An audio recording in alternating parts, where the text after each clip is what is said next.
interested or lean towards to. You can come in and come out of Auditorium 1 and 2, depending on which session you want to go for. Everyone super clear? Any questions? Fantastic. Okay, so before we begin, we would just like to do a little bit of safety briefing with the Monash University. So I would like to invite Min Hao to the stage to do a little bit of that. So if there's any emergency whatsoever, at least you are well informed.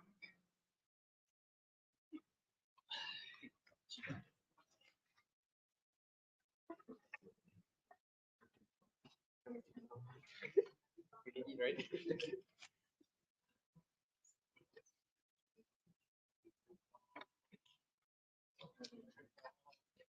Yeah. The very front row seat. No, there's no seat. Hello. Hello everyone. So good morning.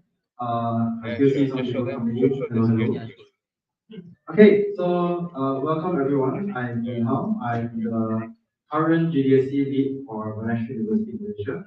And I'd like to thank GDG Cocktail for approaching us to allow us to host GDG Cocktail DevFest this year. So before we get into it, we'd just like to have some ground rules and also a few places of interest that we would like to just share with you in case you want to explore around our campus a little bit or just want to know where each places are. Okay, thanks. Okay, so a few things to take note. So Monash University Malaysia is a smoke-free campus. So smoking is prohibited on campus. And also, we don't encourage any littering. There are bins and also specially placed bins all around campus. You are able to find them either in orange color or blue color. And in case of any emergency, you may call the number below. Just give 10 seconds for anyone to take a picture of it. So our campus do have security for this whole day. If you need any assistance from them, you may just call this number. Okay, next. So a few places of interest if you need. So we do have toilets around campus. If you go outside of 41 and you turn left, you will see a coffee pot machine. And nearby that, you will see on the yellow colors where you can see a toilet. So there's male and female and an inclusive toilet. And if you want to, if let's say the toilet there is unavailable, you can turn right and there's a cafeteria there. And you're able to find the cafeteria toilet nearby some vending machines, which are shown on the next slide. So for those that are on track B, which is an Auditorium 2, if you go out of Auditorium 2 and you turn right, go straight, you'll find a flight of stairs. Behind the flight of stairs, there's a toilet over there as well. It's a bit hard to find, so if you need any assistance, you may feel free to find any one of us in the GDG or SYT, you can see over back there. Yes, the two, one guy, one girl. Okay, so next slide. Okay, so for our fellow Muslim brothers who need the surah, above Auditorium 2, there's a lift nearby, you can take it to level 3. And level 3 on the left hand side, you will see a surah area. Next. Yo, what's up? So, for the vending machines, it's in the cafeteria. I'm going to put in the photo for one business store, but we do have a KK Mart. We have a KK Mart and a cafeteria. So it's right down after the cafeteria, after the event, you'll see a KK Mart. Okay, so that should be all from me. So I hope you enjoy your stay here in Monash and hope you enjoy the event. Thank you.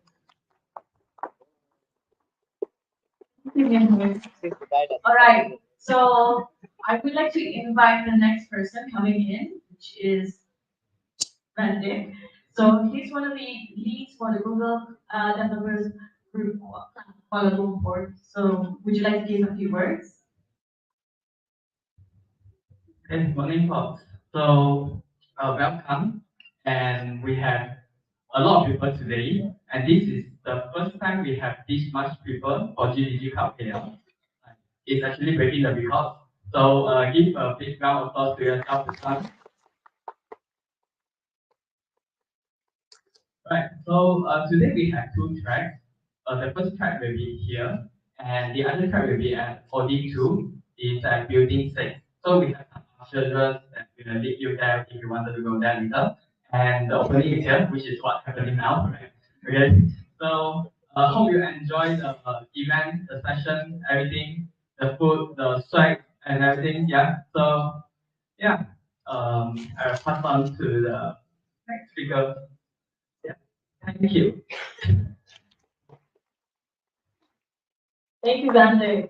And as mentioned earlier, we've been building a global development group called Cloud for quite some time. And of course, this is such a huge achievement for us to achieve this number of participants for one event.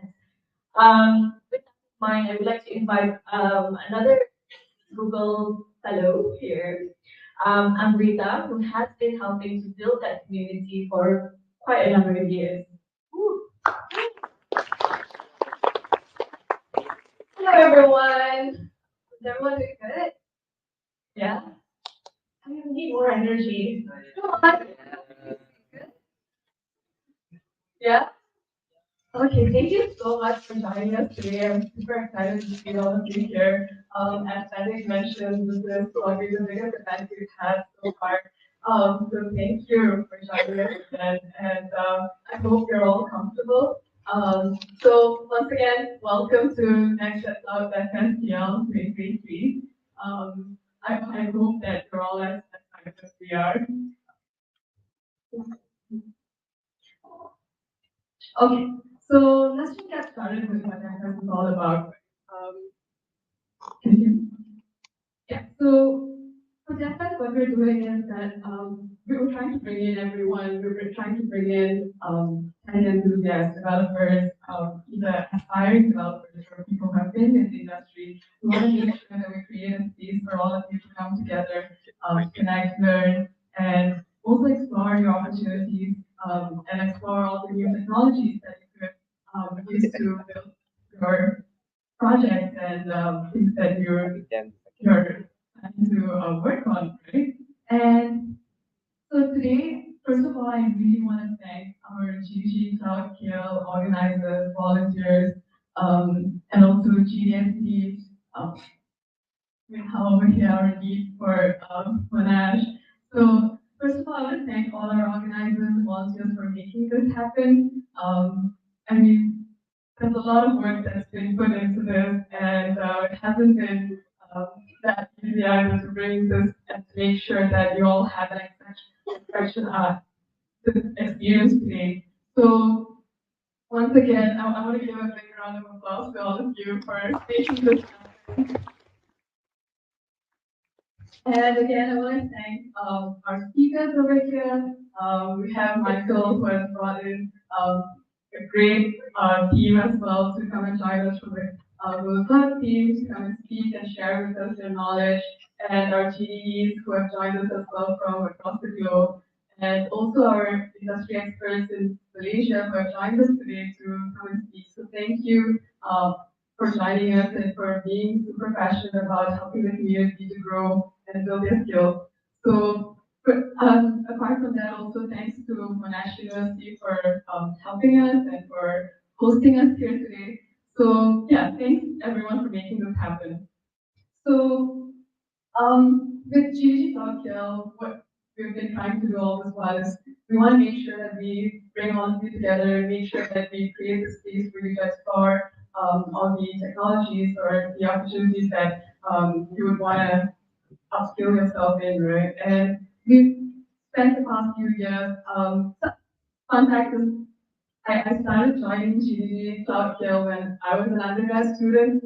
So it's come a long way and it's been such an amazing journey. It has been a great opportunity for me itself to have my path into the tech industry. And I hope that all of you would have your own stories and you would have such an experience that would make you want to come back and give back to the community as well. So if you're one of the participants today, feel free to reach out to our organizers if you would like to come and share your knowledge as well. So apart from that, yeah, over here is a picture of our DevFest last year. And then we've had GDG body, we've had a few other events as well, like Audio Extended, we have workshops and code labs and all organized as well. So if you have any requests or any expectations which we could help you out with, feel free to just reach out to us.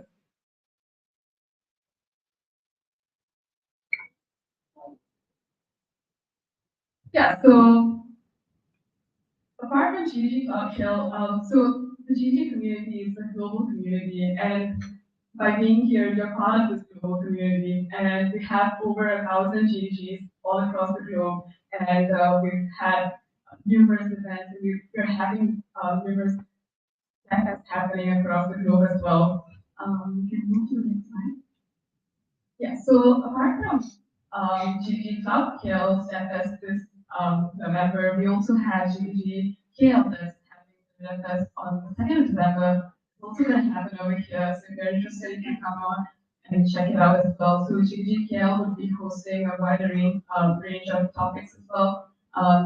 So we over here today we're focusing on cloud, and GDG KL on the other technologies as well, whether you're interested in mobile app development, web development, ML, AI, cloud, name it. So you can come and explore as well. And if you would like to check out our DevFest in Georgetown, feel free to join us on the 9th of December. It will be happening at Boston University.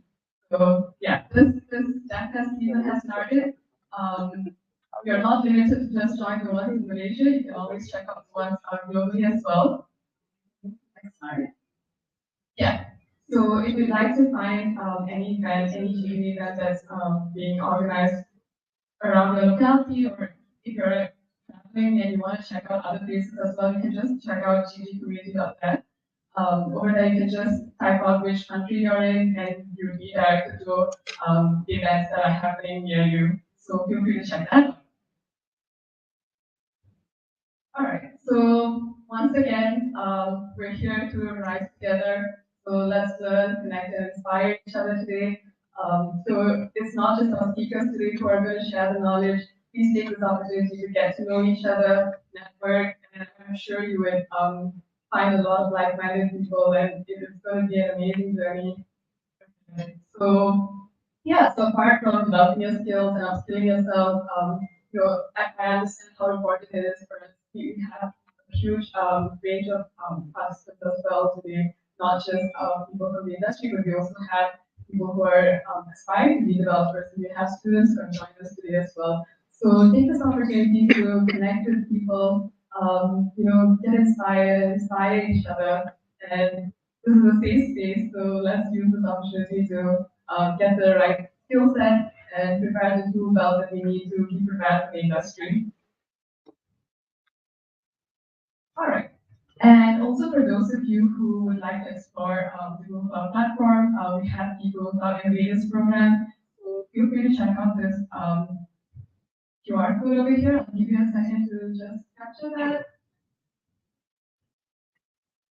Yeah, so by signing up to this, you get credit, and also you get all the updates, latest updates, so newsletters, and all, get access to them. So feel free to check this out. And yeah, for those of you who are growing a startup, so if you're getting started, we have the Start Initiative, which you could check out.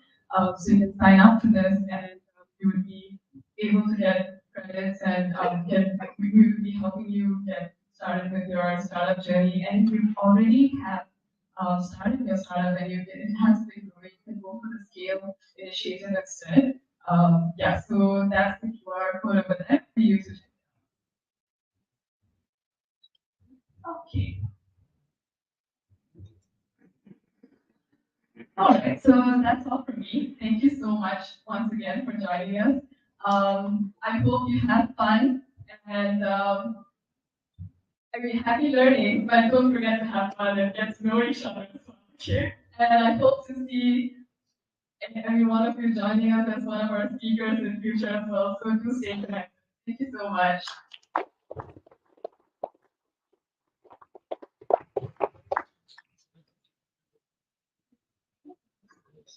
Thank you, Amrit.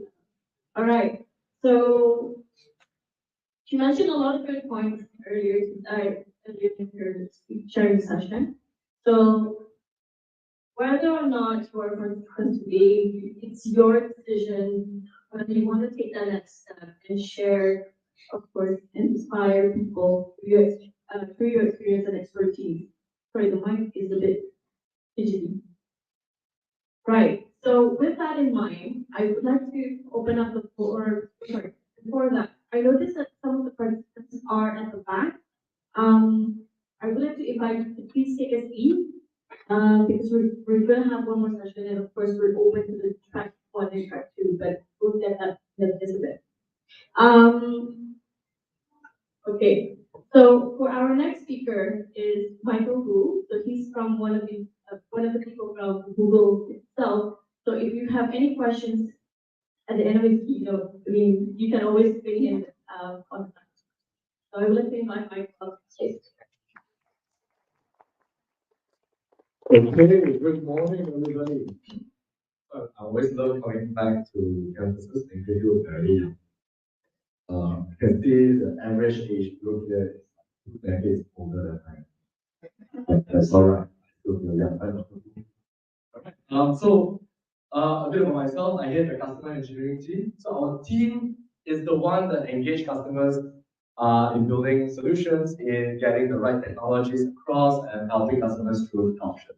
Now, before I go into my content, I'd like to introduce a couple of members of my team. Firstly, Ajay. I think understand. Ajay is one of the customer engineers behind the club. Recently graduated a decade ago. Half a decade. Very young. And I'm not sure if Arvin is on the way. That's on the way. He's missing my key. Anyway, so what I want to do today is, since this is a cloud DevFest, I want to share with y'all how is Google Cloud developing in Malaysia? How are things going?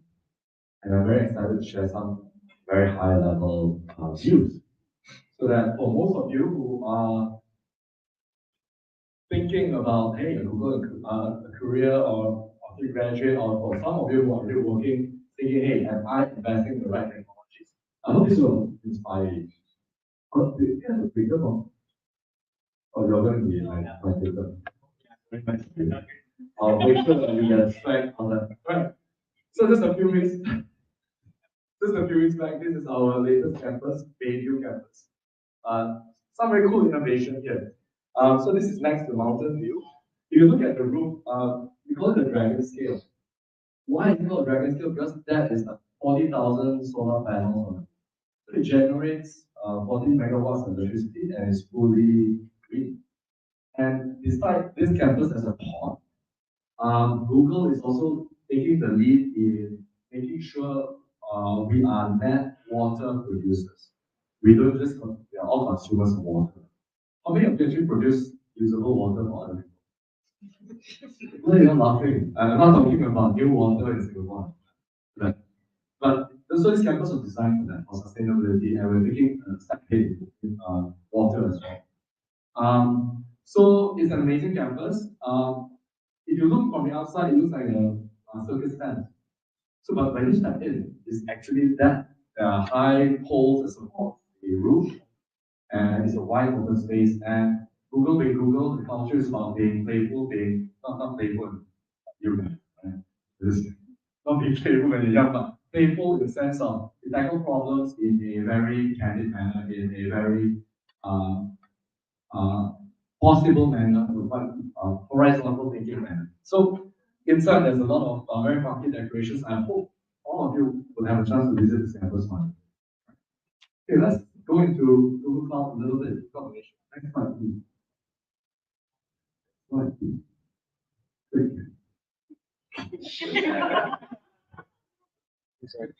Oh. Okay. Thanks for sharing. All right, so talk about growth. Now I can't tell you what this is about growth. And 2023 has been a very crucial year, very pivotal year, very monumental year. It's the first year where Google as a company looked at Malaysia, and this is where we're going to invest. And the results show. no matrices, but more and more customers are using Google Cloud technologies. And one interesting point that I want to share with you, because this is a tech community, 9 out of 10 successful cloud engagements are anchored on strong technical practices. So you guys are in the right place. Go deep with the technical knowledge, go deep with the hands-on, go deep with knowing what can and cannot be done. And when you couple that with a business mind, you become very, very powerful consultant. And what are challenger engineers? Engineers who dare to ask questions about why should you solve this? Why is this worth solving? If you don't solve it, what happens? So what if you don't solve it? If you solve it, so what? That's what makes a great cloud engagement. Right? Let's go to the next slide. And in terms of customers, wow, is an amazing testament to the technologies that Google brings to Malaysia, the impact that we bring to the business. And we see, I mean, this is very humbling that more and more customers are saying that, hey, I want to try, I want to use, I want to make a bet on Google Cloud.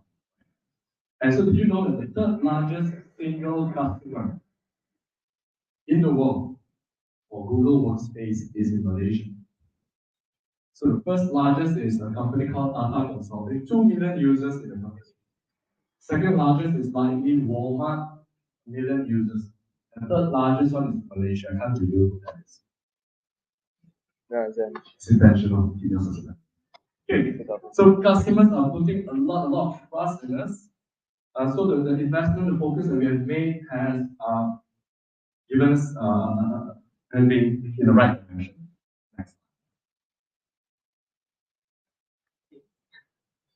I should do that. Okay.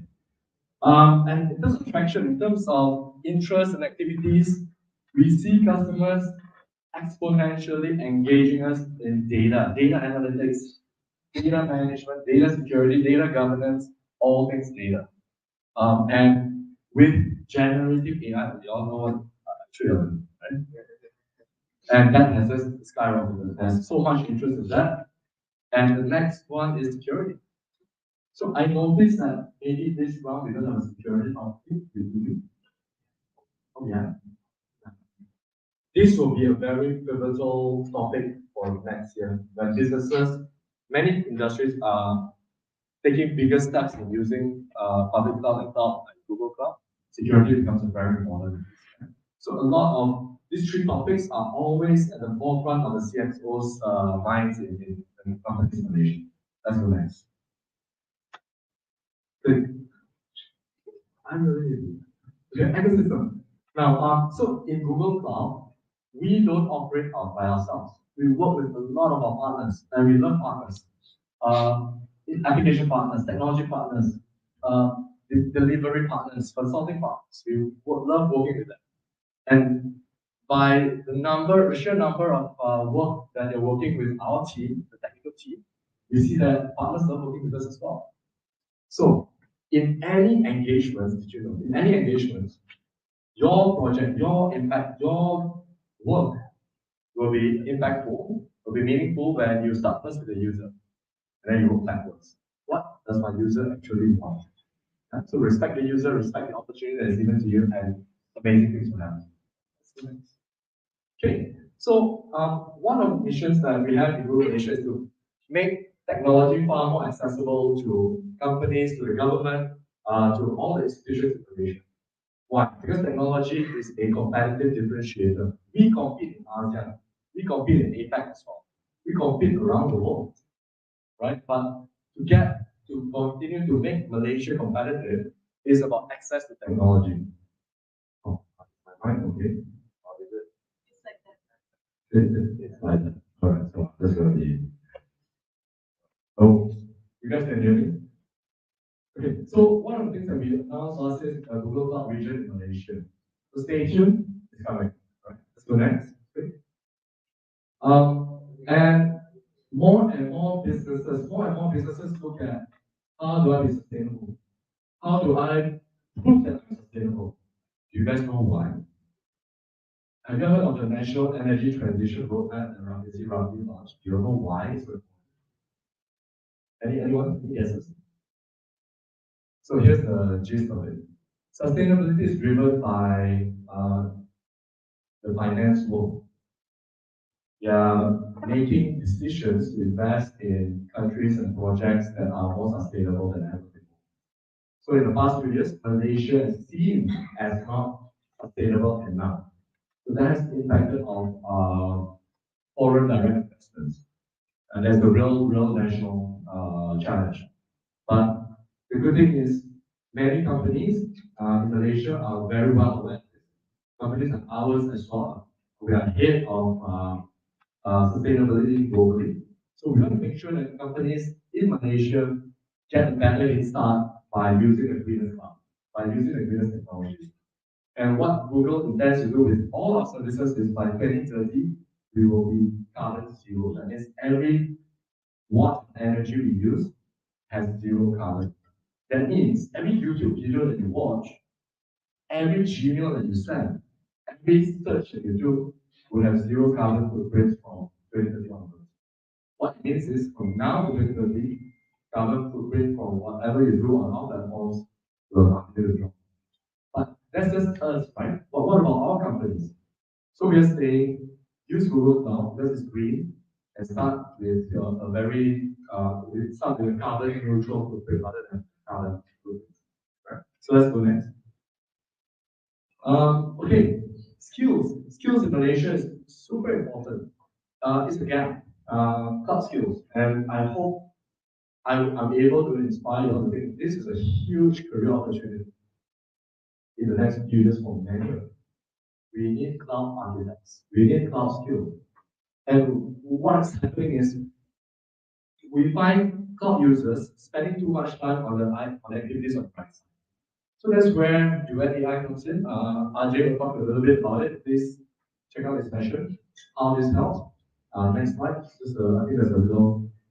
So instead of Googling up, instead of going to Stack Overflow to look for commands and codes, you can now have a live chat with an AI when you use the Google Cloud Console. And this is across databases, code generation, security, threat intelligence, and all. This will shorten your learning time. This will take away the long effort to be an expert. So use AI to your full benefit. So if at any chance any of you have a startup, $100,000 of credit, please don't buy a house with them. That's the Google credit. So if any of you have a chance to start a startup, make sure it's AI based, right? Okay, let's go next. Click.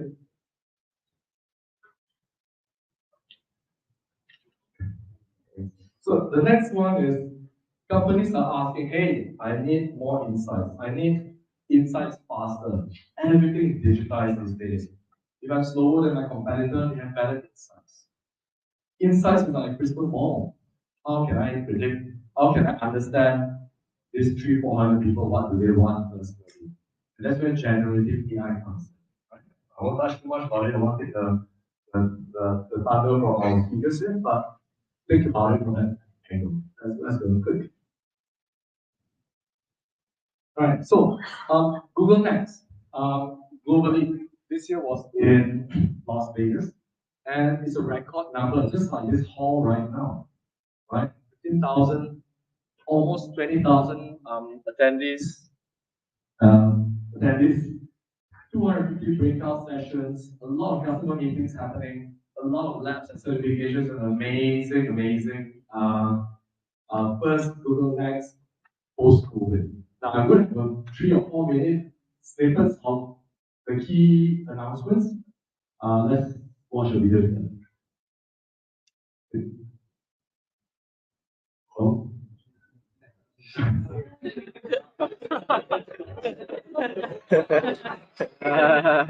Right. It's okay. I'll post it on LinkedIn here. You can check out my LinkedIn. Yes.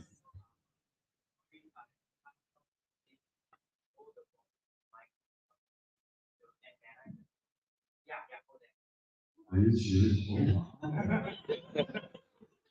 You have a CV?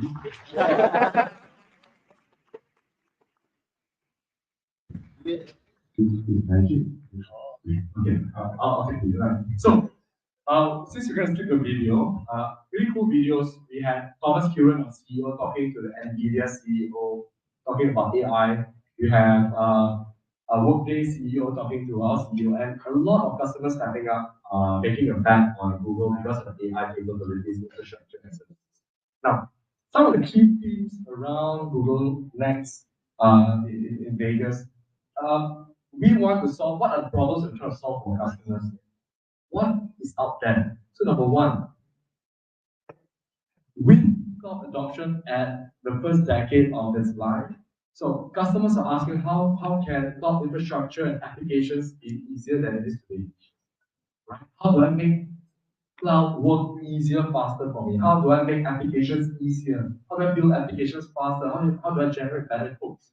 So there was a slew of announcements. I'm just going to jog through some of them. Right. Again, Duet AI, I spoke about it. Now you have a collaborator to help you run GKE, Cloud Run, to help you look at packaging, to help you look at all things that you're trying to do for applications. Good. And we recently launched this FinOps Hub. For those of you, FinOps is financial operations. When you run a cloud, next time when some of you become CIOs, CTOs, cost becomes an important problem, important aspect. And FinOps Hubs gives you the visibility, gives you the ability, predictive ability to look at where is my cost coming from, how do I shave it, how do I optimize it, and what should I be doing. Good. And with a lot of customers looking at moving to the cloud, using more and more cloud, migrating existing applications over. So Google has made available migration center that looks at estimating the customer's cost, discovering what their assets are, assessing which path of migration they should be taking, planning it, and actually migrating. So this makes makes our customers' lives a lot easier. Good. Yeah. The second problem that we want to solve is around data and insights. How can I make data and insights far more accessible than today? In the past few years, it's been a lot of data scientists and engineers building pipelines, doing a lot of data engineering, and so on. Don't worry, that is still really important in Malaysia. You still need to have those skills. But how do we make it easier? Right. Again, wow, red AI again. Generative AI again in database migrations, in data warehousing, in writing codes to translate from a database into an SQL, for example. So again, I'm going to take the thunder from LG. Quick, it's Arvin here. Ladies and gentlemen, that's Arvin. That's that. So Arvin is our data analytics lead in Malaysia. Don't worry, no trick question. And of course, generative AI is not just art. Art is just for all of us. It's a consumer product. What do you do when customers want to build actual generative AI? So you have Vertex AI for search and conversation, and the embeddings API and the fine-tuning API, just to help customers get to quicker production of AI in their organization.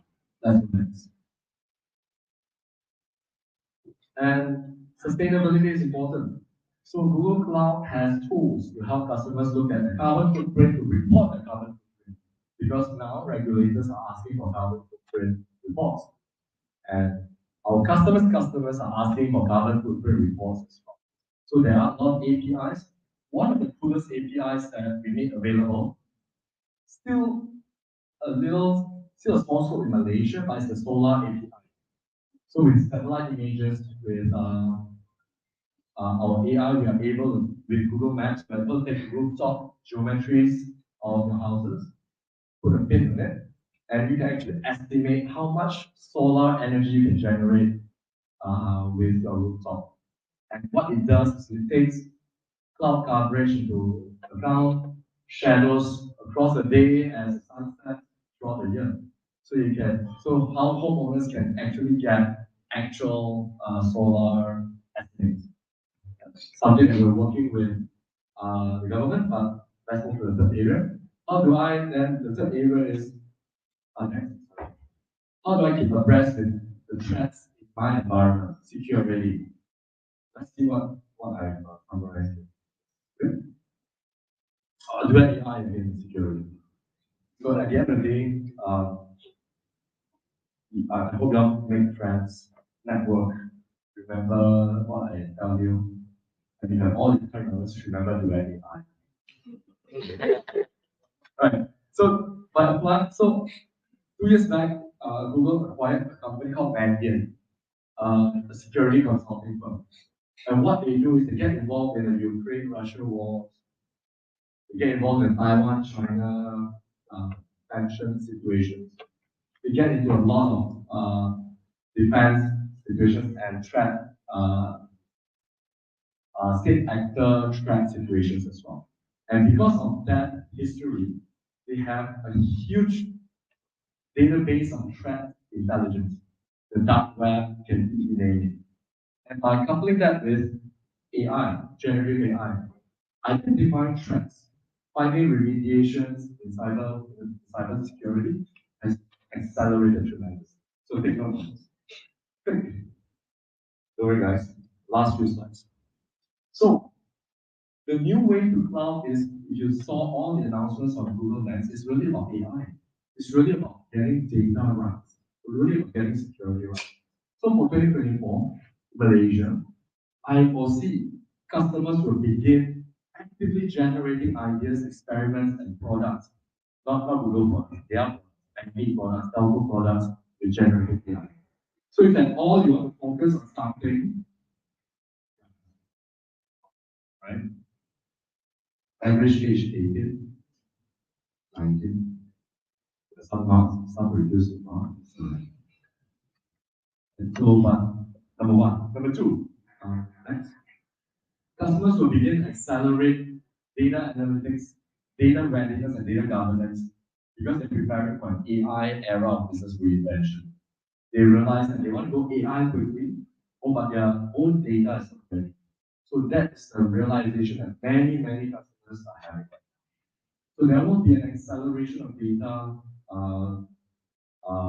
initiatives, data readiness, data governance. So think about it. And customers will begin to take the lead. They will realize that cloud security will be a security standard.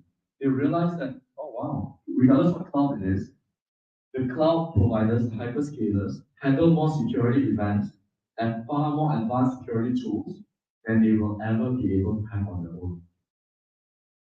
Cloud vendors like Google have far more visibility, far more insights into threats that are coming that have not yet landed than they will ever be able to. So customers will begin to make that shift, right? And they will begin to realize that with AI assisted security like web AI, they can make that shift. They can have higher confidence of tackling security issues. Good, last one.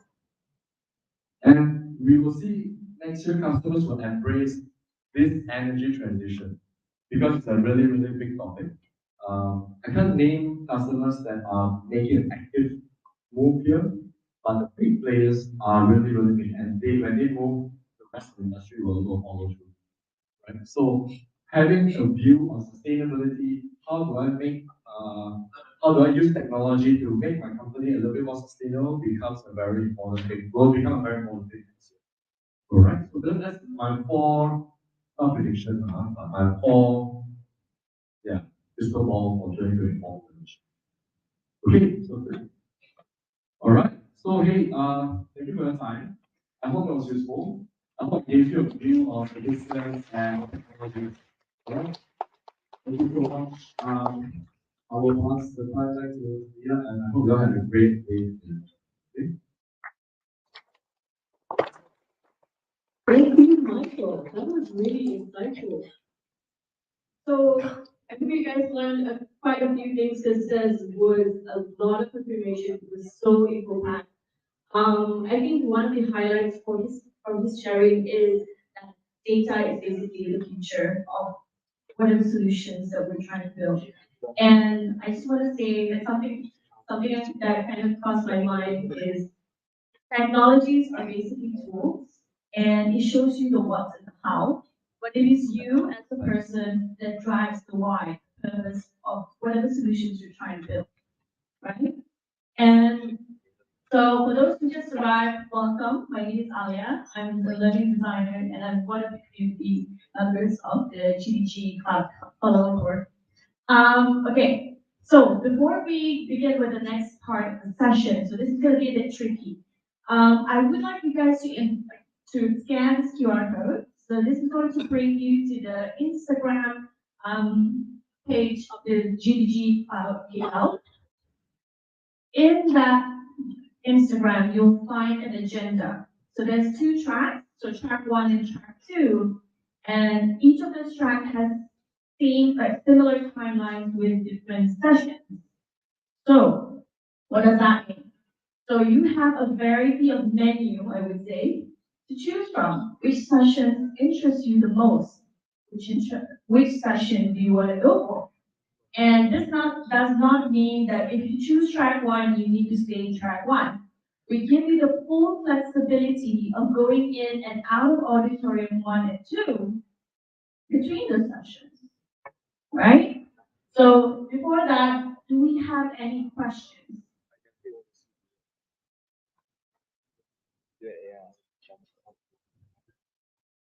All right, so everyone's super clear? Yes? Okay, fantastic. All right, so before we go for the next part, I just want to do a little bit of exercise. So for those who are already having their laptops, I would invite you to close them and put them aside.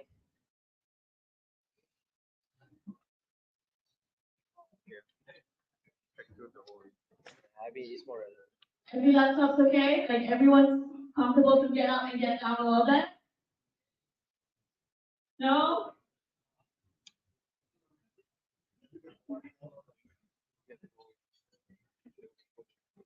Okay, I'm gonna give you some time.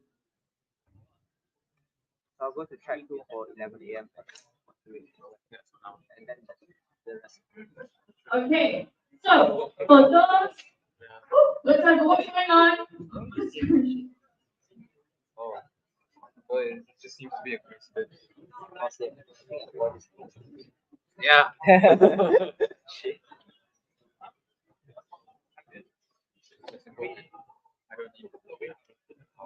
Thanks, I look very good. What?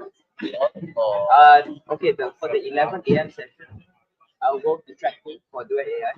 After Duet AI, I'll be in track 2. Okay, so apparently there's been of miscommunication. What I meant by setting up this agenda was a bit of exercise before we actually move to the turn 2. Okay, okay. So, yeah, okay, just a quick one. For those who are coming here alone or coming in pairs with your friends, whatever, I would like to invite you to meet at least 3 people you've never talked with or met up, seen, whatever, before. Can you do that?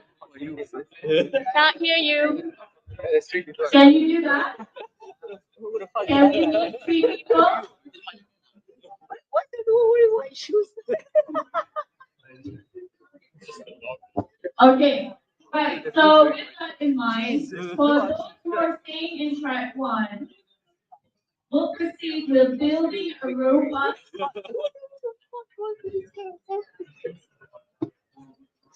We'll proceed with building a robust data and AI solution with GCP. Sorry, what's new with BigQuery? With Arvind Dariwa. And for those who are going to Auditorium 2, which will be led by some ushers outside, you'll proceed with an introduction to Duet AI in Google Cloud.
Hi, is this everyone in Auditorium 1?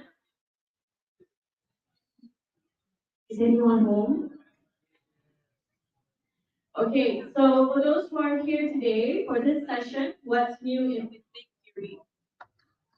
What's new with BigQuery?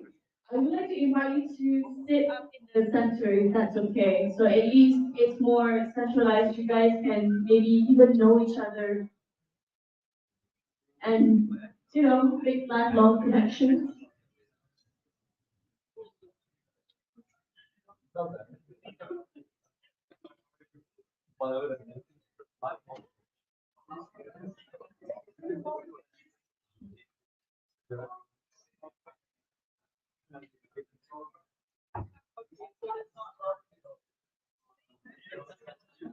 For those who are sitting in this session, can you move to the center?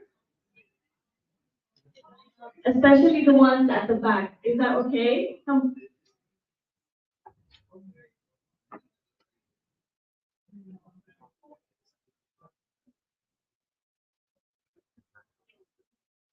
We're gonna start in about 5 more minutes.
pass it over to him for the lead solution consultant in the data analytics at Google. So, are you? Okay, thanks. Hello, everyone. Hello, good morning. My name is Arvind Agarwal. I'm a lead solution consultant for data analytics, Google Malaysia. This is my ninth month in Google Malaysia. Before that, I was working in Microsoft at the same role, Microsoft as a data architect for some customers in the Malaysia. Today, I'm going to share a little bit about what is the latest features of BigQuery. I'm sure that you already know about the BigQuery, right? Anyone here doesn't know about BigQuery? Please raise your hand. Oh wow, everyone aware about BigQuery, but that's great.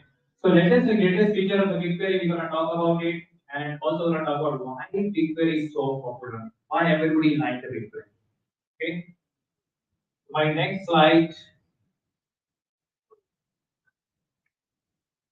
Okay. So if you look at that BigQuery, there are the first it was anybody here know when the BigQuery was launched? Year 2010. First, it was launched in 2010. Since initial launch, there are continuous innovations are happening, and maybe because of generative AI in the last 6 months, almost every week there is a new feature released on the BigQuery. And the features that are they are trying to categorize to making sure that we provide a unified analytics data platform to our customers, to our end users. It should be or it should cover all the workload. The workload could be SQL, could be Python, could be any other language, choice of the developer, what developer wants. According to the choice of developer, they can use any language. So that's what we are continuously investing, continuously innovating the things, giving the platform so that developer can do their job better way without worry about the infrastructure. Also, geospatial analytics can be done, and also we always emphasize to the customer wherever your data is, let it be there. Do not move your data. BigQuery will provide you the analysis capability wherever your data could be in a Microsoft Cloud, data could be in a AWS Cloud. The BigQuery only feature is helping to making sure that you are able to perform the cross cloud analytics for wherever your data is. BigQuery will bring the analysis close to the data. The another important thing is the data sharing. The data sharing is a critical for the data platform because sometimes when you want to share the data with other organization or other organization or other organization want to share data with you. So currently, I mean, without BigQuery, you have to go through a lot of ETL process. So BigQuery is providing the analytics hub where easily the few clicks you can share your data set with other organization in a more secure way. And also after sharing, you do not need to worry about the audit log. You do not need to worry about the audit log and who is accessing and who is not accessing, right? That getting taken care by the Google through the analytics hub. Bringing BigQuery ever bringing the machine learning capabilities very close to the data warehouse, close to the data, without moving the data. And the principle, the thumb rule is do not move your data anywhere else. Keep the data centralized place.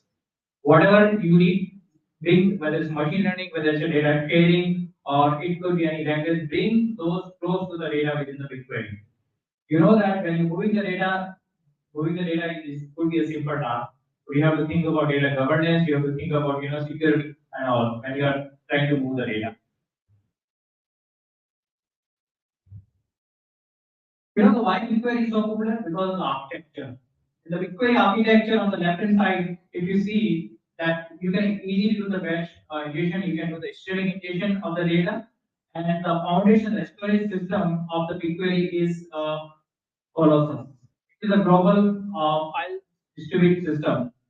So it automatically handles the replication, data recovery, distributed management, so that there is no single point of failure.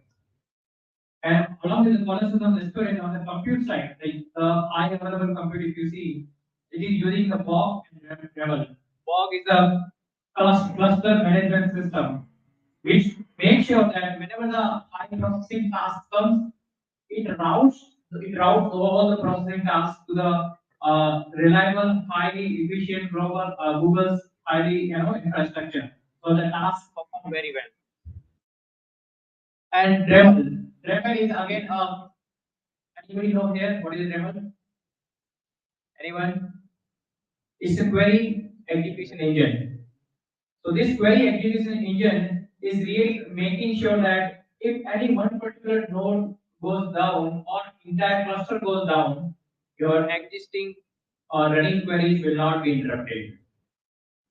So that's the the backbone architecture behind the BigQuery, which is making sure that it is highly efficient and highly scalable and can give the better performance of your query.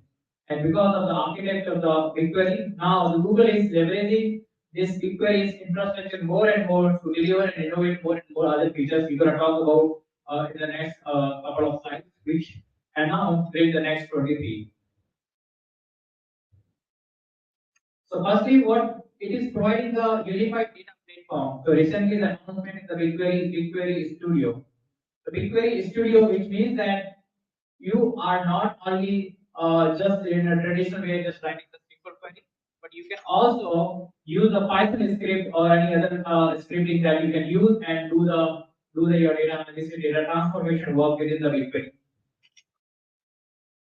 And now it's also, since you are a Python developer and you would like to leverage more and more BigQuery data set, so there is a big BigQuery data frame, which is announced recently. BigQuery data frame, which is again a Python library, open source. It is developed on base of two popular Python library, pandas and scikit-learn. On top of that, this Python interface BigQuery data frame was announced, and it can handle petabyte of skills data. So when you're using the Python, when you're using a Python script and using the BigQuery data frame, you can easily interact, 2 or 3 line of code. You can easily interact with the BigQuery data set. And somebody asked me the question: if I'm using the BigQuery data frame, does it mean that all the data is going out of the BigQuery and getting loaded into the data frame? No. Because whenever you are executing the Python script, internally it gets translated into the SQL, and that SQL gets submitted to the BigQuery infrastructure. So execution engine is still a BigQuery. And now, also recent announcement is, when you are working with the ETL and trying to put it in the production, that time you have to make sure that the source control, version control, it is integrated with the GitHub. So data form is another announcement in the BigQuery, which you can leverage for orchestrate the ETL pipeline, and you can also build your CI/CD pipeline within the BigQuery using the data form. When you started working in a BigQuery, you bring your data from your raw data or from any other data sources. You bring those data into the BigQuery. One of the big pain point is that what is the quality of the data? As a data engineer or data scientist, you're always worried about the data quality because for your data scientist, model accuracy is very important. If the quality of the data is not good, then all the effort that you're putting on the data science is not worth. So what BigQuery is providing now, BigQuery is providing automated data quality or data profiling, which means that you are doing a one-time configuration of your data set, and that's all will be taken care of by the Google BigQuery, which is automatically every day, whatever frequency you have scheduled, it will give you the data quality results from your BigQuery data set. You can create your own quality dashboard, you can understand that what is my quality score of my own data set. And that you can publish, you can share with your management that this is the quality score of the data. I like it, I don't like it, I have to talk to the data source owner because the quality of the data is not good. And another is data lineage. The data quality, data profiling, data lineage is also the part of within the BigQuery and next to the your BigQuery tables. BigQuery data frame, which I talk about, there are 2 functions which are very important. BigQuery.pandas, which you can do the data transformation. Another, as we talk about, we want to bring the machine learning more close to the BigQuery data set. So BigQuery.ml that you can leverage to do the machine learning task. You can integrate with your Vertex AI in the Python script within the BigQuery, the Colab notebook. The Colab notebook is now part of the BigQuery, and the same Colab notebook is also part of the Vertex AI. And if you have written any code in the Colab notebook in the Vertex AI, immediately, automatically, it will get reflected in the vertex area as well. So the whole effort that Google is investing and continuously innovating to make the developers' life easy and to improve the productivity. Another new recent announcement in the BigQuery is Big Lake. As I mentioned, right, we would like to make the life developers easy, right? Which means data is coming from where? Developer, data analyst, data scientist, data engineers should not be much worried about it. Right? They should more focus on data analysis part. So Big Lake is a kind of abstraction layer, and that is supporting any kind of file format, supporting a couple of file format. It is supporting the different table format, open source format, which could be Apache Hudi, data format, and Iceberg. Iceberg is getting popular more and more nowadays. Right? Big Lake is supporting. So once you create a single unified secure access layer, which is a Big Lake on top of your data could be in the GCP, Google Cloud, data could be in AWS, could be in a Microsoft Azure. Because this is an abstraction layer, so the developer or data analyst will just interact with this Big Lake and they can use their own processing engine as well. The processing engine could be BigQuery. The processing engine could be any open source that you can use with your own choice. So whenever you have interact with the data, which are available either in BigQuery or anywhere, you just interact with the Big Lake abstraction layer.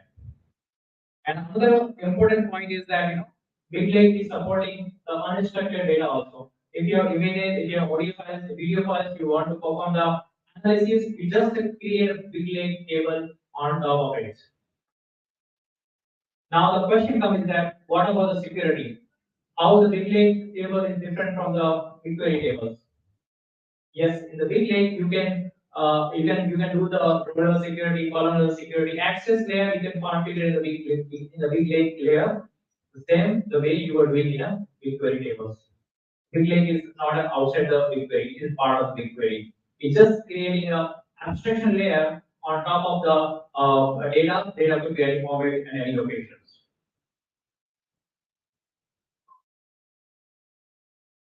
Now, another important point is that which is in the BigQuery now, since you have loaded your data, you're happy with the profiling, you're happy with the data quality, you know the data lineage, but you as a data analyst, you would like to start your analysis quickly, but you don't know what should I do with this table, right? So now to jumpstart your analysis, it is giving you the auto insight, which means that it is giving you some suggestion. Okay, this is the table, a customer table. These are the insights you can generate from your this table. And it will give you the natural language. For example, it will tell you, okay, these many customers belongs to the here, these many customers belong to Hippo. Right? So these kind of suggestions will be given by the Google, which is called auto insight. And that auto insight is part of the BigQuery, as part of the every table within the BigQuery. It makes you life easy. What you need to do, you don't need to write any code. You just have to take, you just have to select the insight which you like. BigQuery Omni features is there for a long time, and it is empowering to the developers, to data engineers to perform the cross-cloud analytics. Due to some reason, you cannot bring your data out of the S3, right? That is fine. Google completely emphasizes to the customer where your data is. It means that in the BigQuery Omni is a concept, is a feature. What it is doing, Google is deploying the BigQuery compute in your AWS region. If your data in AWS Singapore, for example, or maybe AWS Jakarta, right? So Google will deploy the BigQuery compute into the Jakarta region. So BigQuery only has their own region actually, right? Jakarta, Singapore, this kind of. So we bring the BigQuery compute to your data, to making sure that you are able to perform the aggregation, you perform the aggregated, and the result of the query then will come to the GCP cloud, so that it will reduce your EDS cost and it will reduce your all other efforts as well. Recent features in the BigQuery Omni are you can also do the cross-cloud joins also, SQL joins. Right? Your data in the GCP, data in AWS, you can perform the SQL join. Right? The way you are doing the SQL join between two tables in the BigQuery itself. And you can create a materialized view on the cross-cloud as well. This is what a long time developer was, developer wanted to use these kind of features. And also the Salesforce, if your data is a Salesforce, there is a great integration between Salesforce and BigQuery bi-directional, which means that you have your data in the Salesforce you log into the Salesforce data cloud and you just allow a couple of data sets, you select the data set if you want to export to the BigQuery again without moving your data. The thumb rule is without moving your data, you can perform your analysis. As I mentioned, data sharing is a critical part of any data platform, right? Because once you get a certain level of maturity, you have your own ETL. Now you want to think about data monetization. Would like to share your data with the organization. Within the BigQuery, again, it's just a few clicks away for data sharing. Analytics Hub, which is a part of the BigQuery. You just select the which particular data set you want. You just right click on that particular table and publish it to the analytics hub. Now this is available and you can give access to the user Arvind, user Ajay, whichever user you want to give access. You just configure the email ID. The recent features, which is data clean room. So data sharing, when you have a data which is not sensitive data, which is not customer data, you can easily share those data within the analytics hub. But when your data is sensitive data, which is contain the customer information, you do not want to share these data in a raw format to your other organization, to the consumer.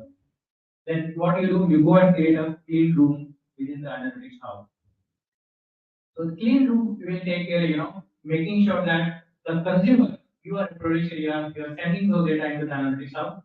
Consumer will not be able to access the raw data as it is, the customer information. Individual customer information, consumer will not be consumed because you have created clean room, you have set the policies, and also sometimes producer and consumer both need a third party join key to join both the data set. That is also facilitated by the clean room. And most of the example you see in the media company who would like to share the data with the advertiser and publisher is having the joint key, right? In this kind of industry, the clean room is really provide infrastructure to them where they can share the data in a more secure way. Continuous real-time analytics. We all know that now the world is completely moving towards the more and more real-time analysis. We cannot wait for take the business decision on yesterday's data. Yesterday's data I want to take decision yesterday. Today's data I want to take the decision today. And today means that within 1 hour, maybe within first 30 minutes I want to take a decision, right? So that kind of window, 30 minutes, 1 hour, when you want to make sure the data keep coming from source into the BigQuery in the real time, would like to share those data to your application. An application DBA could be Bigtable or could be any other database you would like to share those data in the real time. And how could you do it? So Google is this particular feature in the private view, it is in roadmap, continuous real-time analytics, which means that BigQuery will take care of, BigQuery will take care of running a SQL query continuously, the application query on the incoming real-time data and making sure that keep pushing those data into your target table, could be Bigtable, could be PubSub, could be any other destination, wherever you want. So today, engineers, data engineers are doing and building their reverse ETL pipeline. It takes a lot of efforts. So Google is going to provide that managed ETL, and so that you do not need to worry about again infrastructure and operation overhead. The last section is intelligent, which means that how we can add more and more intelligence within the BigQuery, which means again machine learning, large language model. How we are leveraging the large language model within the BigQuery we want to talk about. So BigQML, anyone here is using the BigQML, BigQuery machine learning? Anyone? Okay. I think this is a great feature. BigQML is a great feature because traditionally, and now like a couple of data scientists still they are writing a Python script, notebook, Jupyter notebook, and doing their work, right? Similar work you can do in just a SQL statement. In a couple of SQL statements, you can do your job. You can do your machine learning task. Concept is BQML. What is the benefits of and the capabilities of for BQML, which is simplify the data to AI workflow. Right?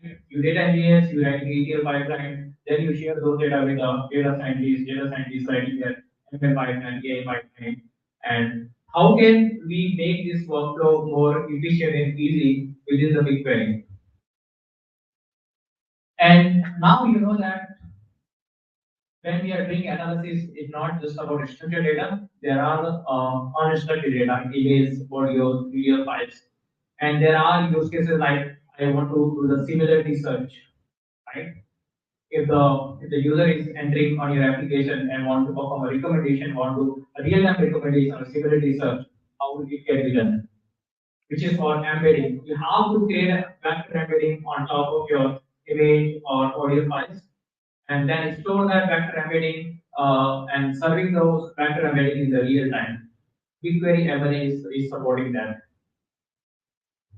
So let me tell you exactly what BigQuery is working, right? So generally, when you talk about machine learning, you talk about you train the model and then you predict the model.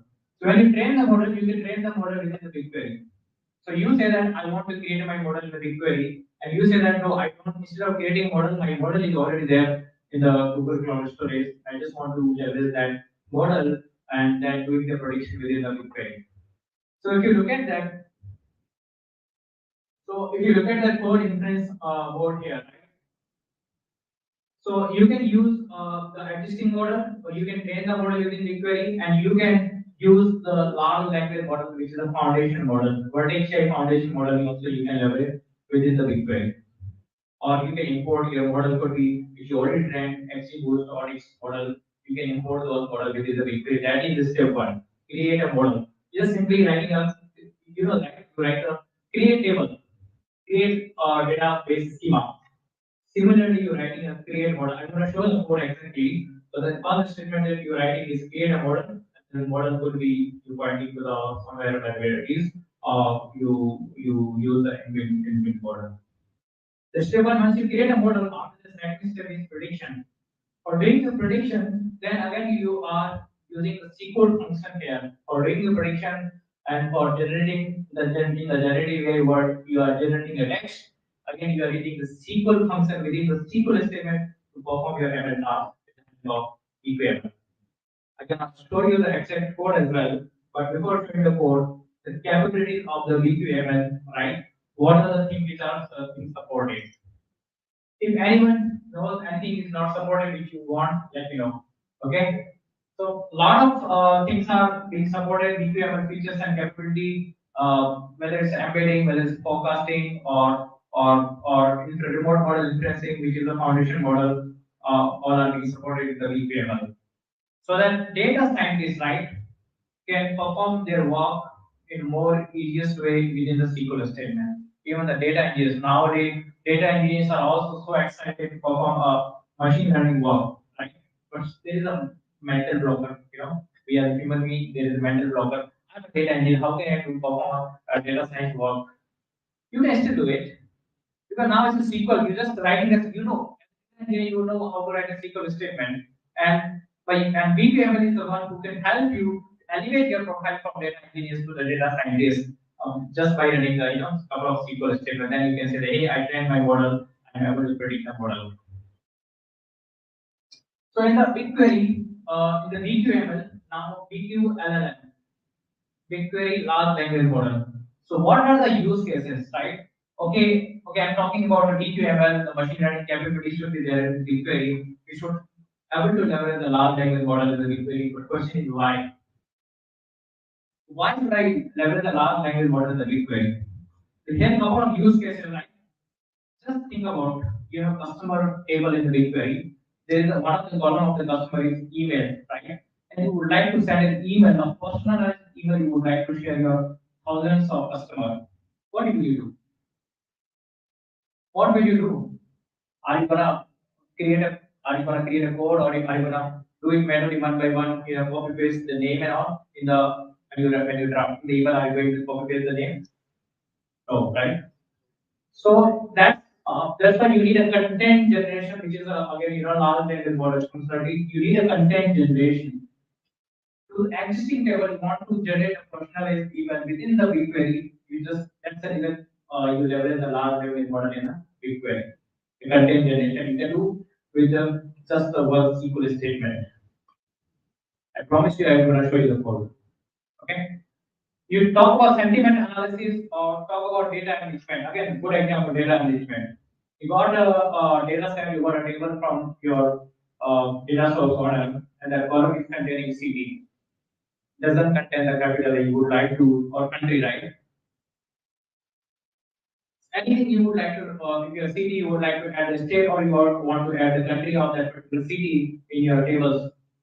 And how you're going to do? You're going to perform a SQL join, or maybe you prepare another table which contains the country, state, city, then you perform the joining on basis of the city ID.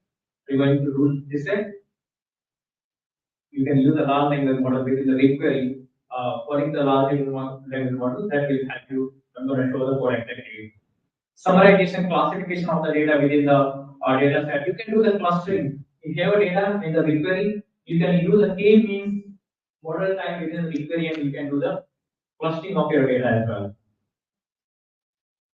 So this is the as I told you, right, two SQL statements you're gonna write.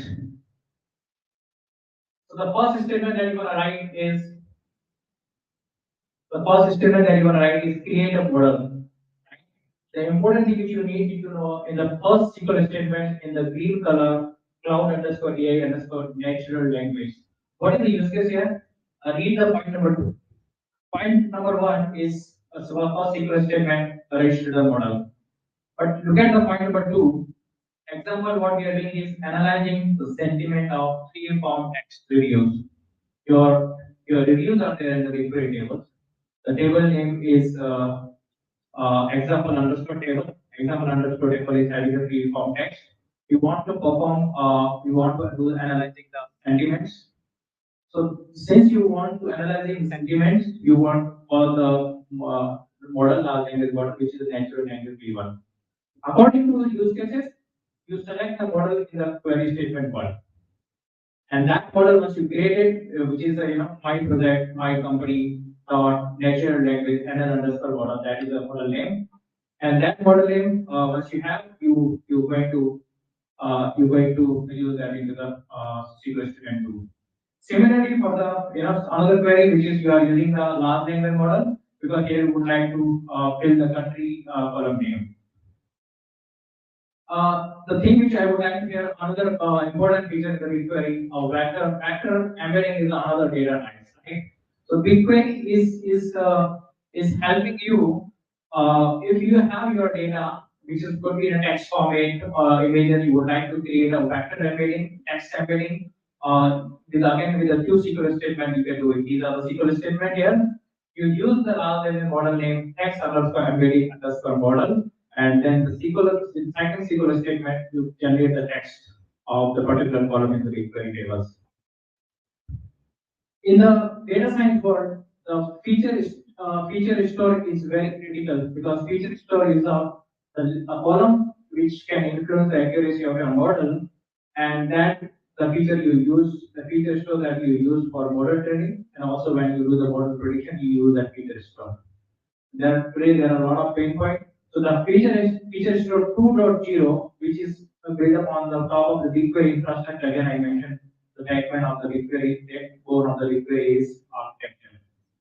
This feature store 2.0 is built on top of the BigQuery infrastructure, and it is this feature store with the low latency can serve the feature online store data when you are doing the real-time prediction. So that is still in the public review, and it is only allowed with the selected customers. And last thing would like to share with you is Duet AI, right? Everybody says that Duet AI, how it's gonna help me to the developer to increase the productivity. So when you are working in the BigQuery and you do not know how to write a complex query, you simply write in natural language. That this is what information I would like to extract from the table. You just write in natural language. To the time I cannot share the demo with you. Otherwise, I can share the demo with you. That write in natural language. Say that find max number of events in the year each month. Right? Simply write it. It will write a SQL for you.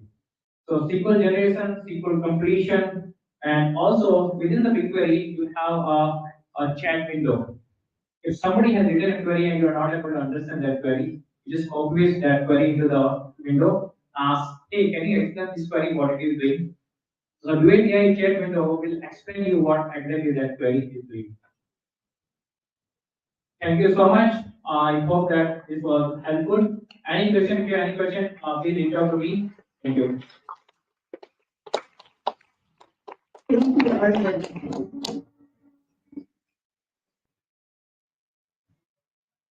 So, how are you guys feeling? Fine. Okay, great. Thank you for the response. Okay, so do expect that we'll be having people from Auditorium 2 to move into Auditorium 1, and of course, if you feel like you want to go into the other session, you may do so. All sessions are recorded because we are live streaming right now. As you can see, this is a 360 camera.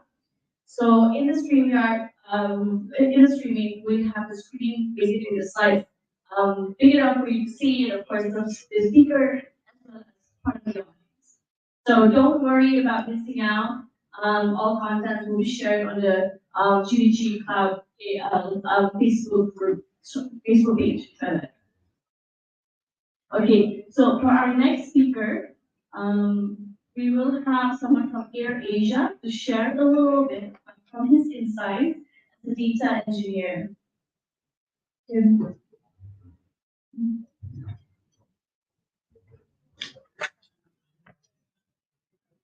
Is everything okay? All right, perfect. So the title is How Google Data Flow Pipelines Boost Data Teams Productivity. So we have a speaker all the way from Egyptian, and he's working with Asia in Malaysia right now. And I would like to introduce Sulaiman. Hello everyone. I am Sulaiman, and I'm originally from Egypt. I'm working here in Malaysia for around 8 years almost now. And in advice, if you are new in Malaysia, avoid mosquitoes, dengue is. My wife is.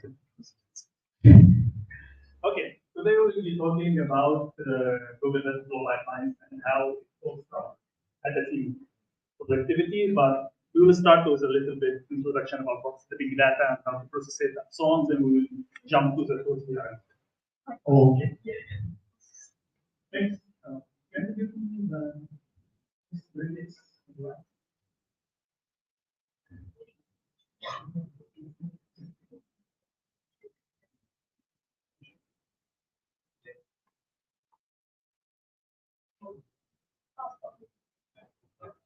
Oh, engineering.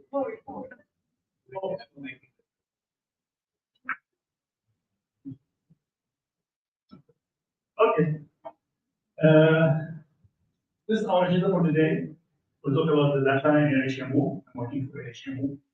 The challenges that of the big data processing, the evolution of Google Data Flow, and how we increase the team productivity using it, and some use cases and some other resources. Next.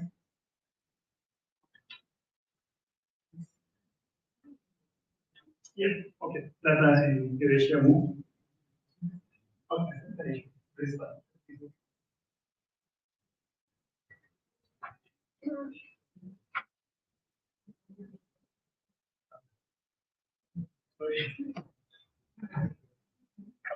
First of all, AirAsia Move, previously known as from AirAsia, we are providing online travel agent services such as flight booking. We have more than 700 airlines in our system, including, of course, AirAsia, 900,000 hotels worldwide, ride hailing in Malaysia and Indonesia, dining experience, insurance, duty-free shopping, and we integrate this with our big data. So you can imagine the size of the data that we have. Ideally, we have more data than AirAsia. So we need to process all this data to get some insights, to make some prediction, to give some ideas for the into what's next to it. There are two ways to process data. You have batch processing and stream processing. Batch processing, we have this data in our data warehouse, data lake, data storage. You have this data, you know the size of the data, you know when it started, when it finished. You can calculate and predict the amount of compute power that you need to process specific tasks, specific jobs. And eventually your code will finish, right? It will start, will finish after the process the data you have. This is a batch processing. It may take a few seconds, few minutes, may take a few hours, depending on the location. With stream processing, on the other hand, stream processing, we don't know when the data will finish. You are getting real-time data as example, and you don't know when to finish. Keep coming as example, try healing as example.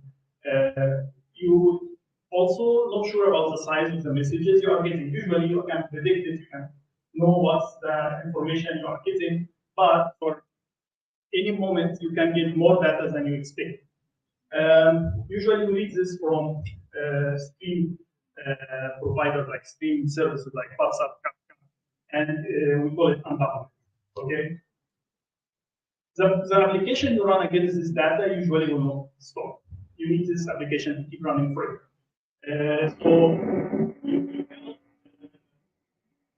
simplify the data in the application stop. To processing data, the concept of MapReduce produced like a long time ago. And basically it came to solve the problem that you have a lot of data, you try to process it in your machine, it takes few hours, it failed, you need to start again, few hours, maybe days, then it failed. And this problem basically the people start to handle it was Google. So the MapReduce paper produced by Google when they have a lot of jobs that stay a few days and break. So they came the idea of MapReduce, and MapReduce basically focused on processing the data in distributed map in parallel machines in multiple devices at the same time. So it will reduce the time that required to process all this data. To give a simple example about MapReduce, let's say I will give each one of you a sticky note. In this sticky note, you will write your nationality. This is the prepare and the map. Every sticky note is count of one of a nationality. Then we will have multiple boards for each nationality. And all we'll do, take the sticky note, put it in the related board. Now we did the shuffle process. Now we will go for each board, we will count how many sticky notes there. This is the reduced one, and then we will give the count of the sticky notes. That's meaning this nationality have this number of it. So this is the MapReduce idea. We implemented on millions of records of that. So why we talk about MapReduce? Because we must talk about it to lead us to what Google said. As I mentioned, MapReduce was a paper published by Google in 2004. To explain the idea, internally inside Google, Google people continue a different solution to process big data in batch and streaming manner, postgres. Arvind already talked about some of these papers. You can find names that you heard a few minutes ago. CS Dremel, and it's also we have the middleware and small Java. It's very important for us in data. Also, this was internally inside Google. So Google team work in a homogeneous way. They know each other. They know what the technology they are using. They know what they are building. So it's very controlled way of developing. Okay. At the same time, the Apache community, the open source community, took the MapReduce paper and start to build other solutions for other companies, other communities to solve the problem of quick data processing, which we got. Maybe most of you, all of you heard about Hadoop, and after Hadoop, few years came Spark, 100 times faster than Hadoop. We got also Flink for processing the streaming data, and so on. A lot of tools came from the open source community. So we have two classes here. One of them called inside Google, the other one outside the Apache community. In 2014, Google launched the service of Google Cloud DevFest as a unified solution for batch and stream together in one place. So Dataflow, Google Cloud Dataflow is a service that can help you to process the data in your storage, in your BigQuery or GCS or whatever, and also it can process the data if it comes from WhatsApp or Kafka or any solution. Then 2014, 2016 is the full-scale code. This model data flow has two components, two main components. One of them is the programming model, how you write code which have a high level of abstraction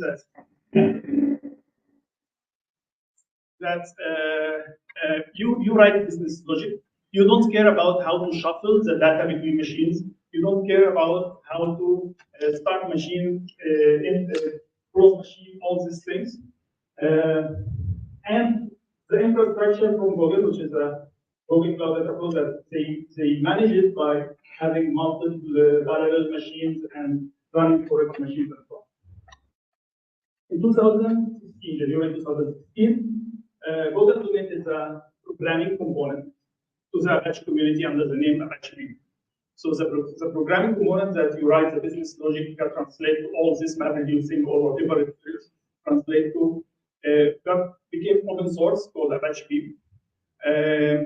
And the open source community started to use it and adapt it. So by December 2016, it was top project in the Apache Foundation.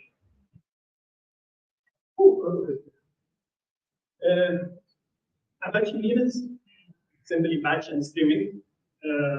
Some of the people who work in this they regret naming it. This is very simple name, so it's very representative. It's data processing framework. It improves abstraction. You don't touch the infra what's happening in the front. You just write your business logic and it will translate. It handles the batch and stream processing both of them as first instance, so you don't need to tweak anything to work with batch or stream. This is an example of batch beam pipeline. We read the data from PubSub. It's real-time data. We identify when it comes, so there's a time stamp. In this example, we were counting how many passengers use the MRT from Bukit Jalil station. So we map Bukit Jalil and count one. Every message comes from the PubSub, they count one. We window it, slice it, sharding it to 1 minute by 1 minute. So every minute we know how many passengers go through this station. Then we get the count and print the count based on the station we count from or going to. This is stream. This is batch. So if you want to do the same on your data and the storage, this is the difference. If you notice, we just change one line where the read happens. That's it. So stream and the batch, both of them can be handled by the same. Okay. We need to run this code somewhere because this code or this library actually is basically built for distributed processing. So we need to run it in what we call runner. First of all, if you want to build your code, try your develop. So there is something called direct runner that's running one machine, your machine. That's it. Then there is also that if you want to go distributed parallel machines, you can use Google Cloud Data Flow. It's natively the ones that we just mentioned earlier to use it. Or you can go to the open source community, Apache Spark, Apache Flink, or some of the other Apache tools that builds a runner to run this code. So the code we just saw a few minutes ago, you can run it in different platforms or environments. For data flow, so this is our focus today. It's fully managed by Google. You don't do a lot of things. It will use GCP services, compute engine instances, and Google Cloud Storage, and automatically will spin up and down the resources from your job. What data flow do in the background is so take your code as actually being like the steps we saw. It will translate it to something called execution graph. So it knows where it will execute each part of your code in a parallel way or in the same machine or how it will do it. When you start the token data flow, it will validate all the steps you wrote in your code. Did you have the correct passes to the sources? Did you have the correct passes to the destination? Is the connection already guaranteed or authorized? And so on. So it will check all of this. It will give you error before it starts if something not valid, or if all this legal operations will start. As we mentioned earlier, it's batch and streaming. So they have also in the infra some what's called stream engine, and it's basically focused on processing small messages coming in stream way in real time or it's always come. So they optimize it to run faster and to also reduce cost by using small machines and up and down, scale up and down based on the need. Okay.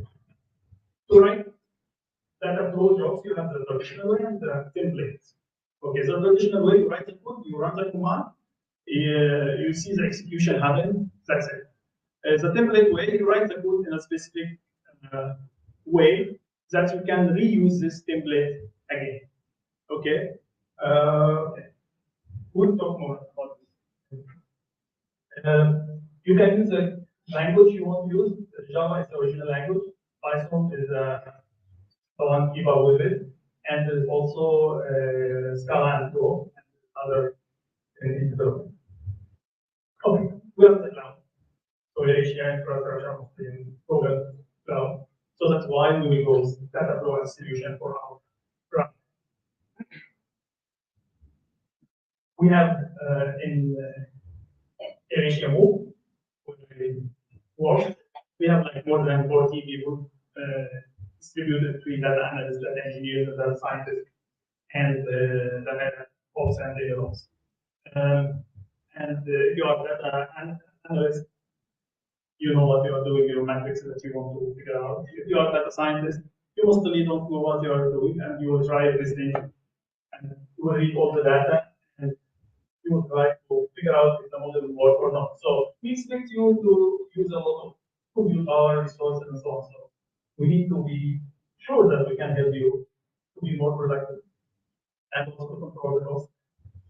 That's my measure here. Okay, so we'll look how we increase the team productivity with the Google Data Flow.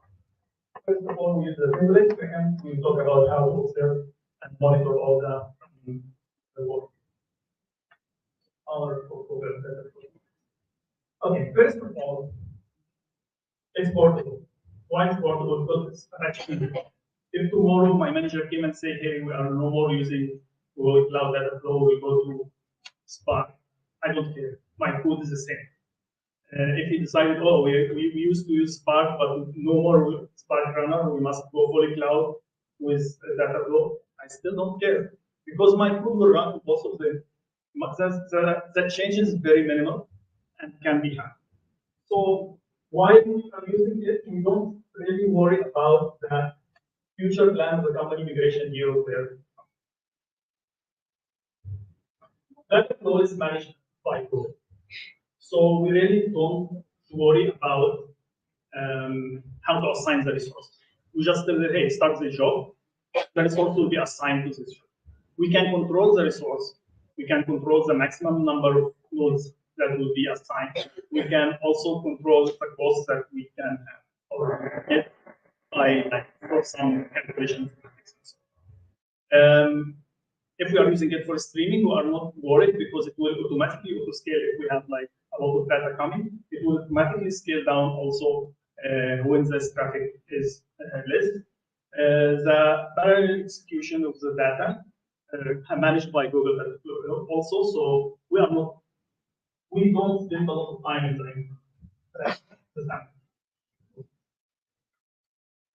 Okay, this is the data flow template. So first of all, Google provides some templates ready to just go, click, choose the templates that you want, batch or streaming, fill in the configurations, the parameter, and execute.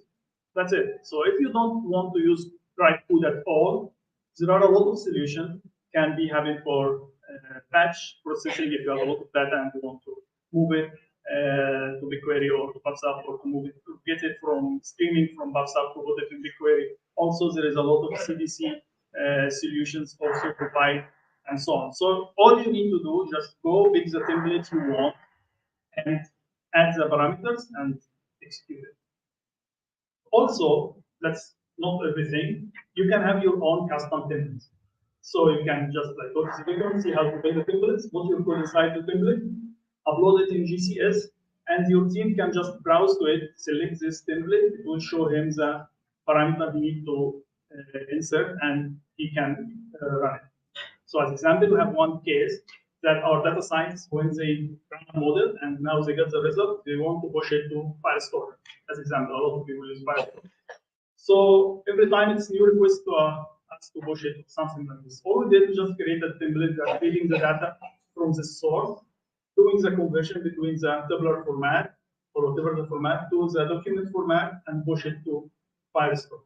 That's it. Now they don't need to come to us, they can go do it manually. Or if they want to come to us, they can instead. Usually they say it's easier to come to us. You can schedule it if you are using Apache Airflow. You can compose it. You can schedule your job. As you can see, all you need to put here is just pass to the template and the parameter. You pass what's parameter inside this template, and you control the environment. If it's bigger, smaller, whatever it is, you can control it. So we have like here, example, we limit it to 10 machines, and the size is standard 2. This is small machines. So we are sure that the cost is controllable by the passing it to the parameter. And also that's meaning we can schedule the job to run every day, every hour, every week, based on what they want. In this case, any data engineer who are using Airflow or non-data engineer who are familiar with Airflow as example can go and just build this, and it will execute the template to them. Nothing more you need to do. Observability. Okay. With the data flow running, we need to have eye on it. So data flow is all giving us a visualization. This is a job that similar to the job that we saw the code earlier. But this is when you run it in Dataflow. Dataflow will show you, as example, what's happening here, how many elements are processed at this moment, which step finished, which step still running. So you can see how long each step will take. A lot of insights you can get here. You can go deeper inside this. This is an example batch job that's finished already. You can go inside the execution details to see each step, each stage, what's happening on it. And how each step, this is execution graph, you can see. That's how they translate your code to the whatever they will do in parallel. And also you can go step by step inside the worker, the machine, which is taking a long time, why.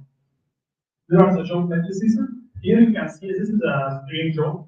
You can see the auto scaling happening in the data coming, and also in the machine going up, spin up, and spin tear down, and so on.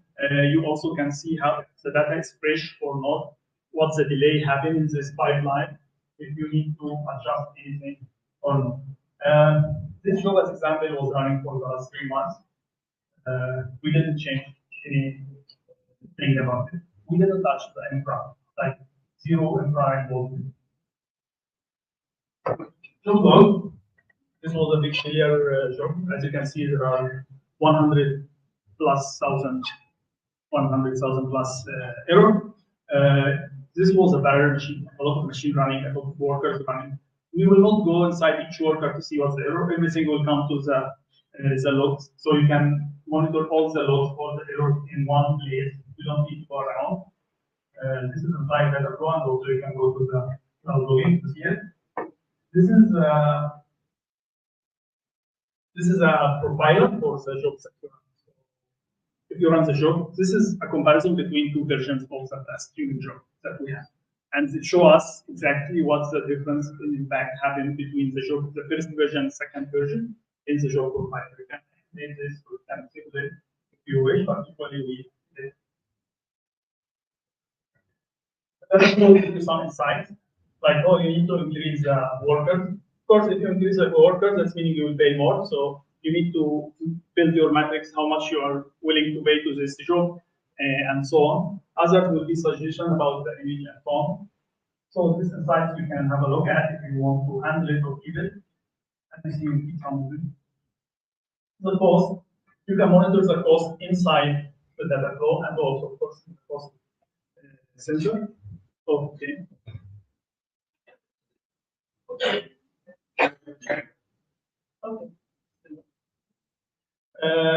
So you can see this is small job actually.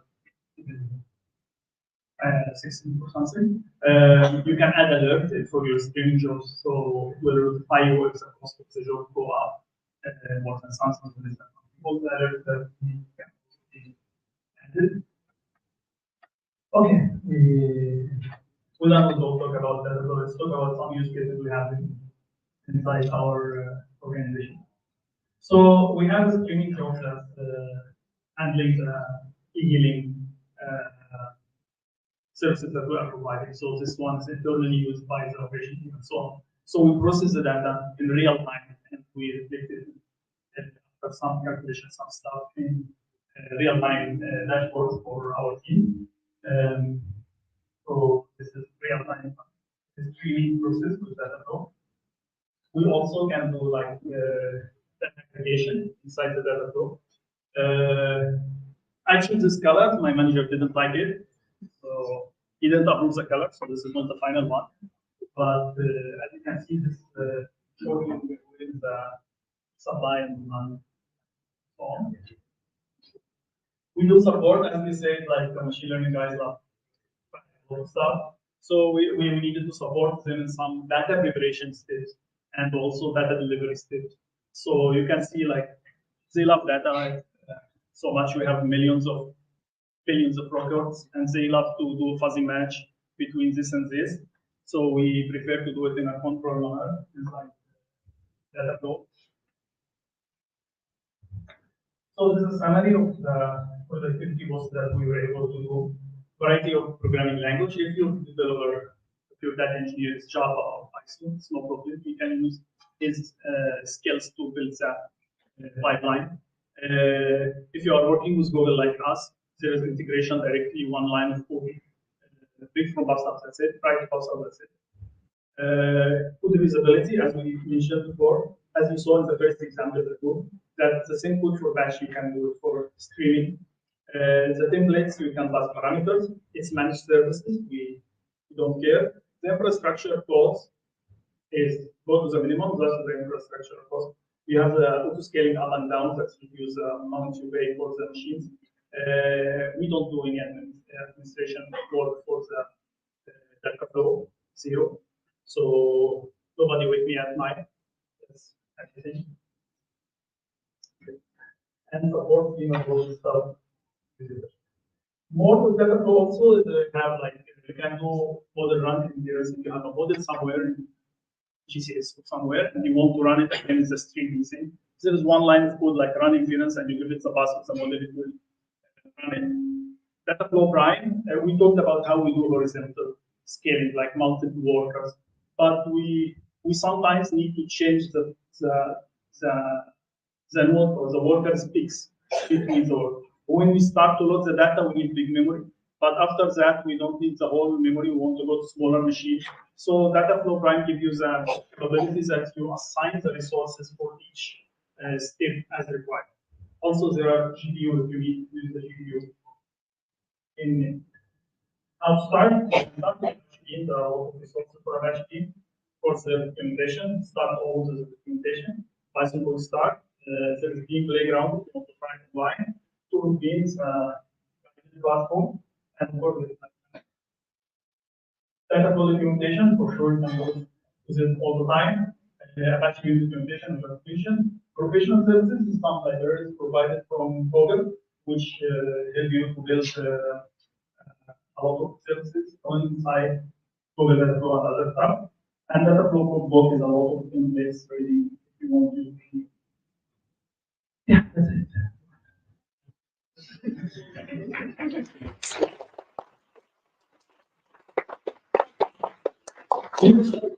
You all have a line? Okay, nobody. Any questions? Oh, please. Oh, I'm worried. Working with them. Wanted to know, from when you're running Cloud Composer, do you run Cloud Composer project or you have kind of Cloud Composer running that you can there just do that? You mean as Airflow? Yeah. Okay. We use the managers from Google as you mean when you deploy your tags, there anybody can deploy or only specific teams?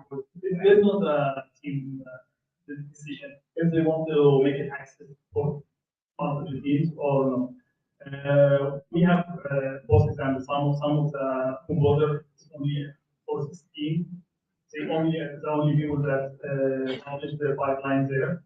And there are another case that we keep it open for multiple analytics team and this team who has the ability to write a pro pipeline. That's it. Mostly, if you want to run video flows like this, I will make Airflow only trigger the data flow, but don't execute inside the Airflow environment, the composer environment.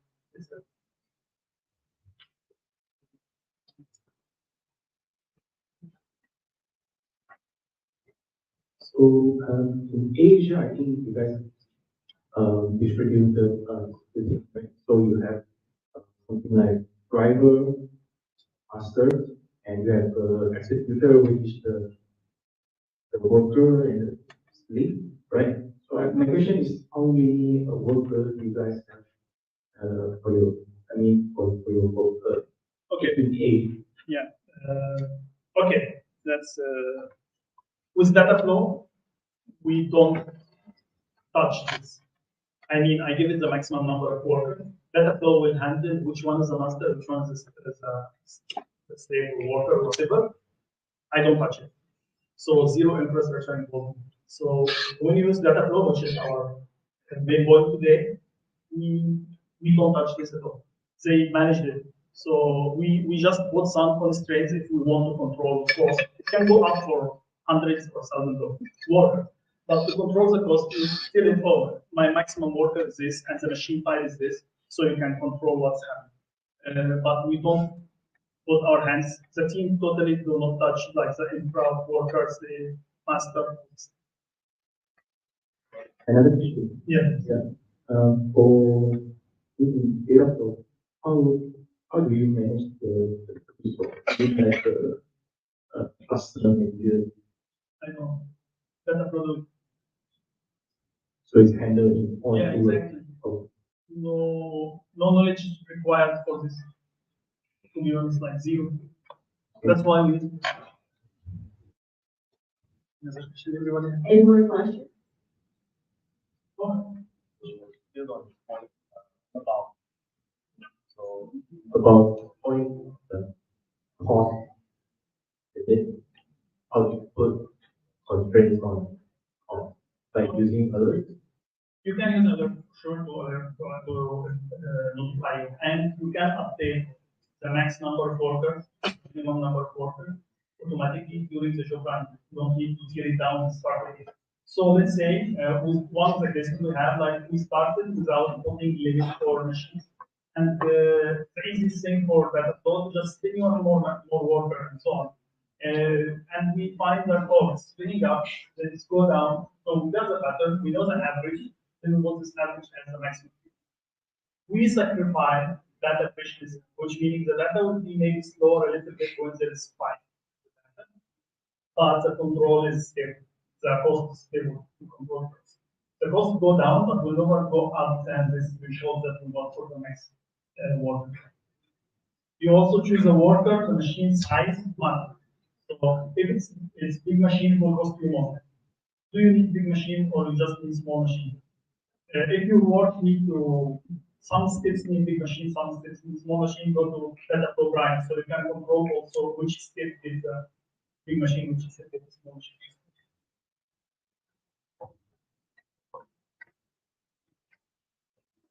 Do you have facing a data reference issues? Do you need to make sure your data have to reside 15 Asia because you're working for Asia? I'm not sure my manager will need to answer this question, but like some data for sure, we have some restrictions, some data we can still work on. In case our data is encrypted by default, with only what the Google is encrypted, you only can see it. There are some cases, of course, we need the data inside. Some cases we do. So for Air Asia, right, as example, it's inside machine, but there's no constraint. With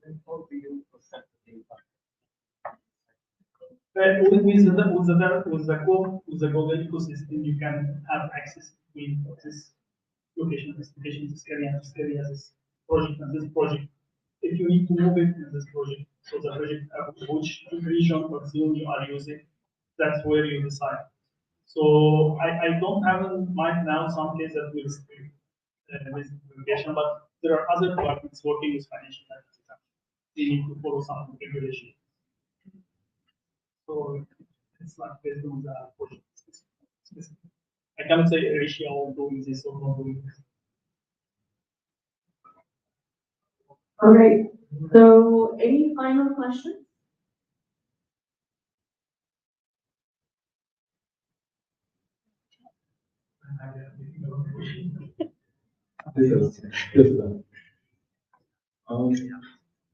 In Apache Spark, I'm talking about Apache, we will face a condition where if the rank is low, we will face some bottleneck or limitation, right? So I wonder if in Apache team, will we face those kind of low rank situations? Okay. So how you choose your auto scaling strategy? With Apache Spark, you need to manage how to auto scale this. Right. If the RAM is low, you need to add RAM. Or with data flow, we don't manage this. We just we have you can choose, of course, the auto scaling algorithm. If it's robot or it's like CPU, as example. But it's managed, so we don't hassle with Apache Spark. I mean, Apache B in terms of Apache is just programming model. It will run in Spark, it will run on data flow, it will run in Flink or something. So it will not control this spin up like auto scaling up or down. It will not do it. It's not Apache Beam job. It's Apache Spark data flow job.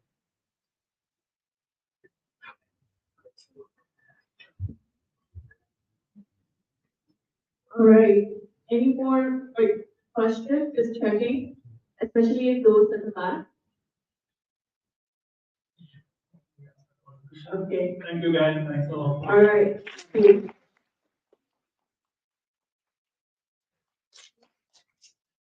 Okay, so I know that I'm the person that's standing between you and your lunch, but unfortunately our lunch is a little delayed. Well, they give them about 5-10 minutes. So to use up that time, I would like to invite you to do a little bit of stretch. So that involves standing up.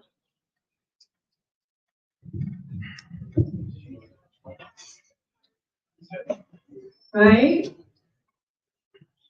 Loosen up a little bit.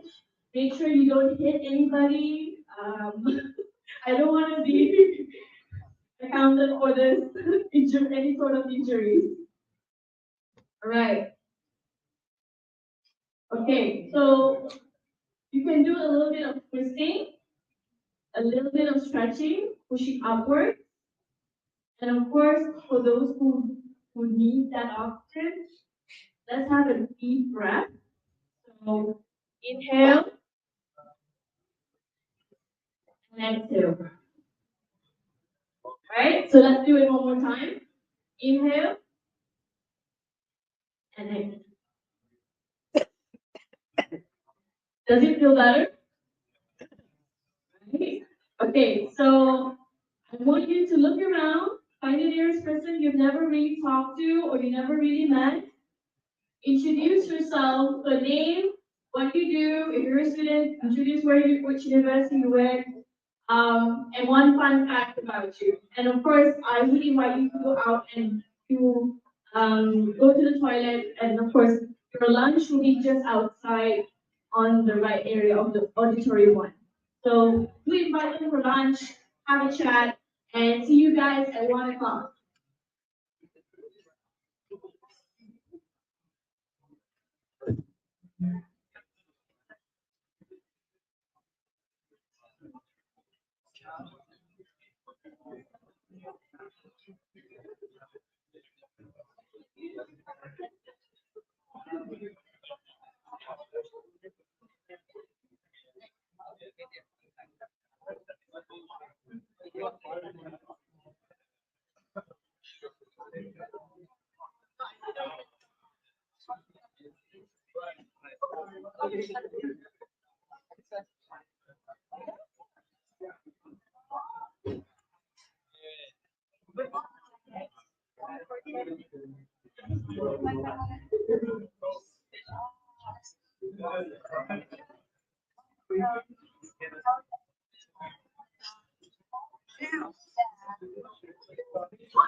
That's how we ended up like this situation.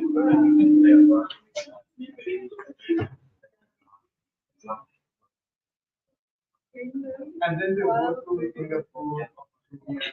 I can not to Singapore.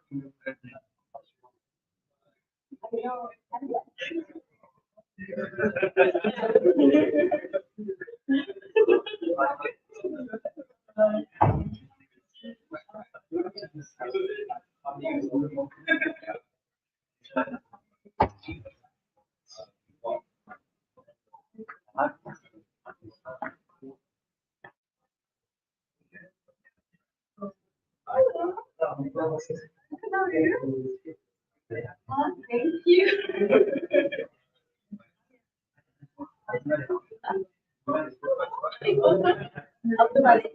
This for you.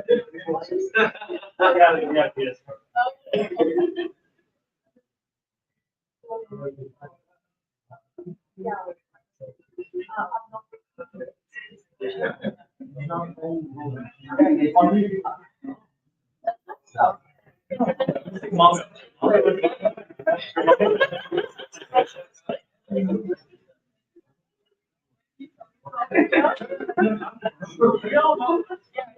What's the difference? I know. So, and I'm just being like, I had these schools that It's true.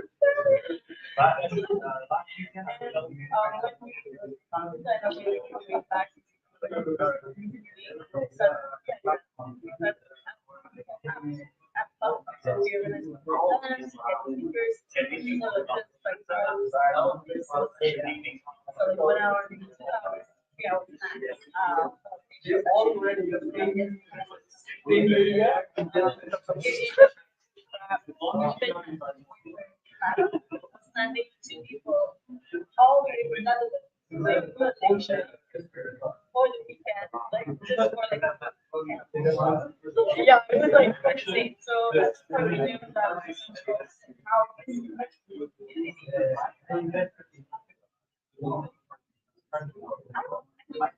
see that. It's sort of like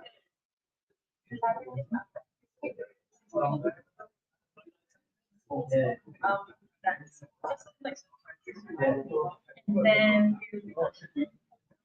the communication of it. Not even so we kind of let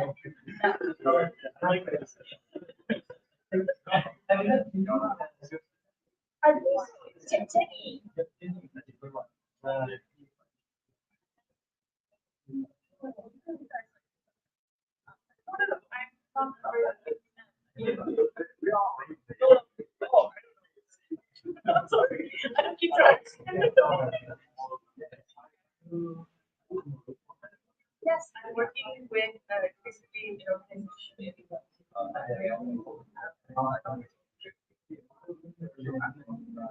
Basically, the platform was training and building. So usually I would think and a little bit about this is so yeah, from leadership to yeah, so my role is more on designing a program that integrates technology. And yeah, so yes, I mean technically we try to do as much technology all the time, but we want it needs to be too complicated, so it's not simple, but of course that makes sense. We'll have a second on that, but other than that, or non-technical, right? That just makes sense.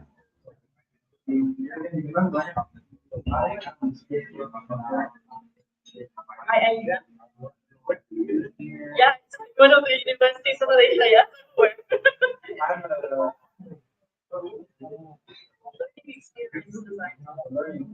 Yeah, so that's a long name. So maybe just call it Alex.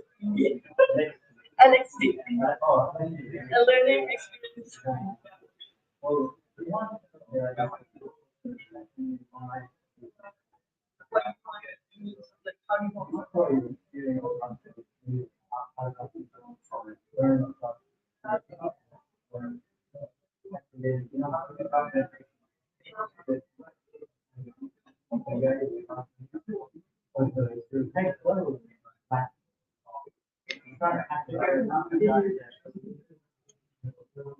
What have you tried? That miss you. Just like drop 4 arms in the air. Okay, so I think that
I did.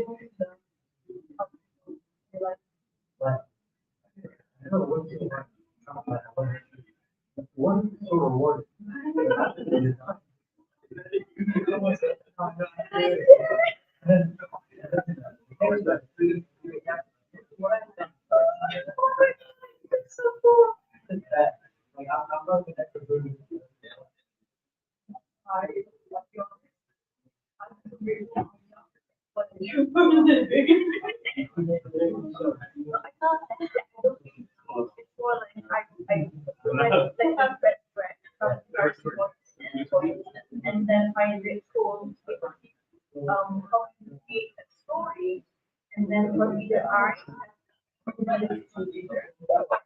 I will be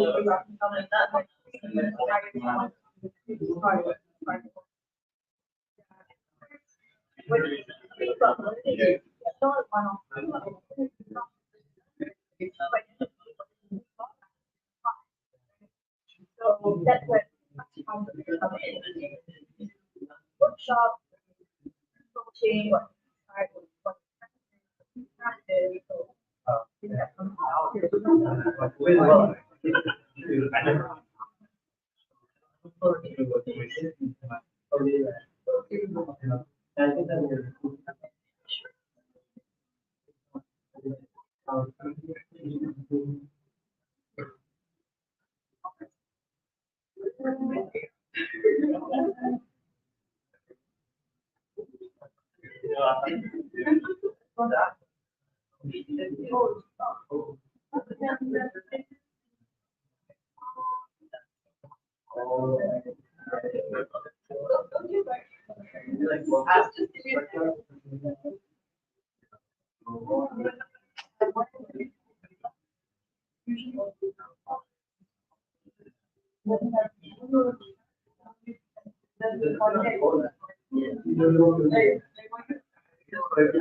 Right there, I ran this much.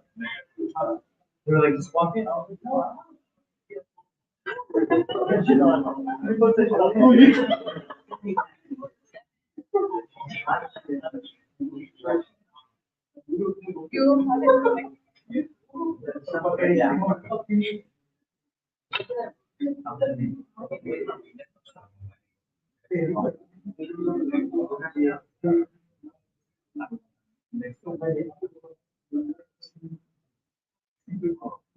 What are you wearing?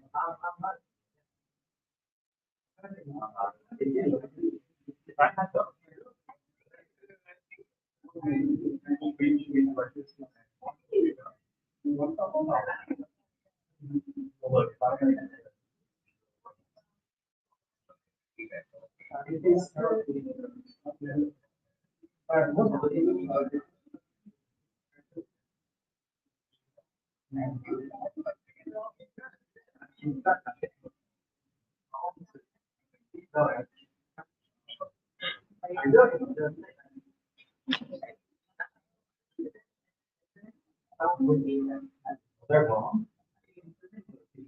Well, I was gonna say.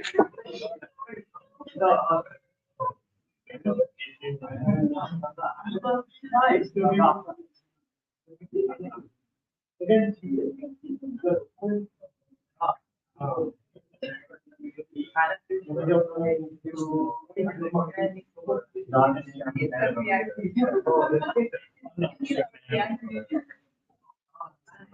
And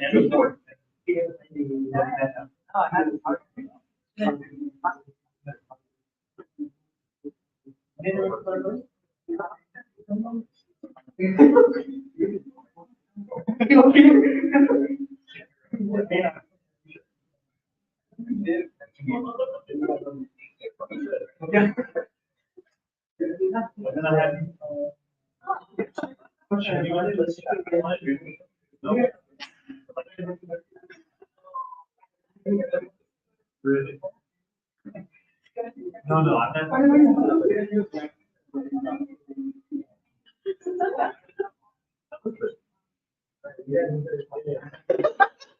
Sorry, yeah, he knew. When I stepped down.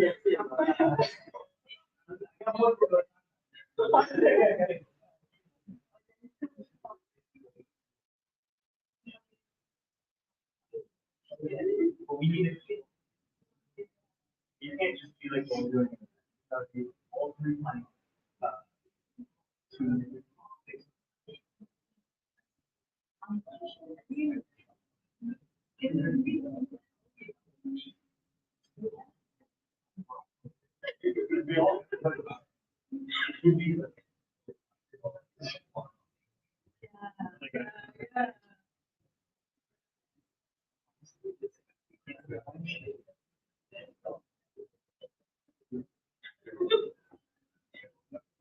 You know what you? Thank you so much.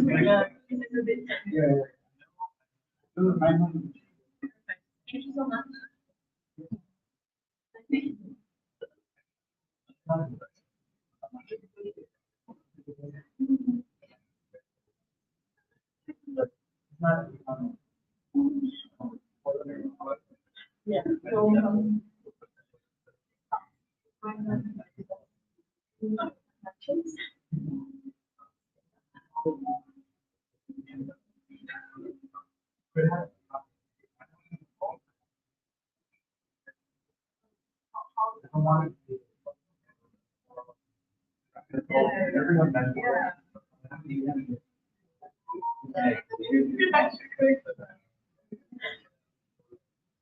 I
think to a concept, you should be able to do anything.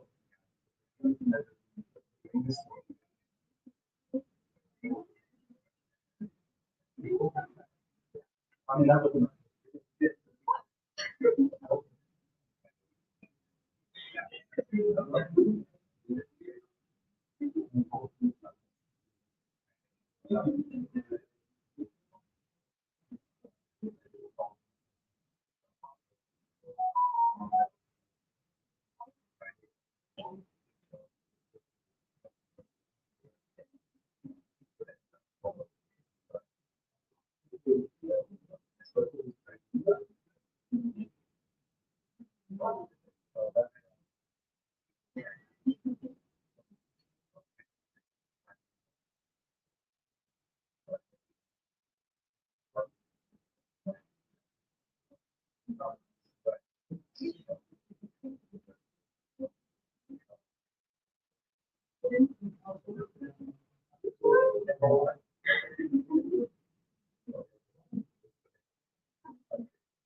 yeah.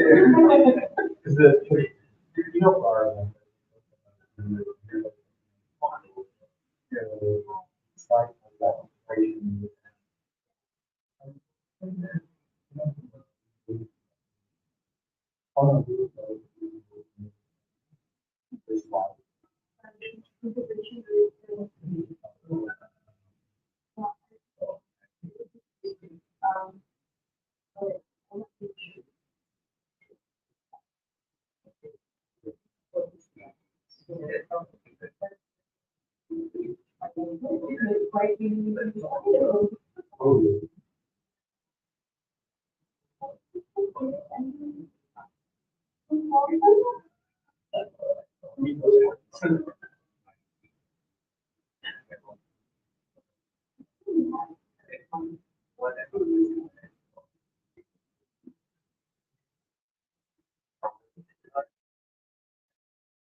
Older brother.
Yeah.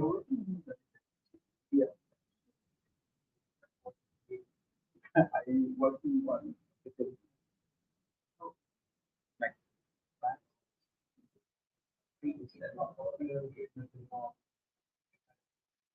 I'm not expensive. I can manage the data here.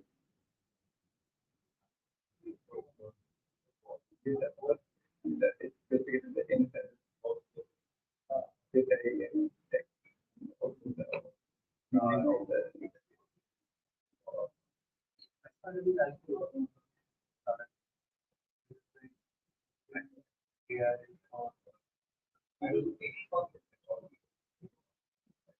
We have strong requirement for people who have the knowledge of telecom. Oh, okay. Right now, we just have one person on that. We also exploring things by learning and learning.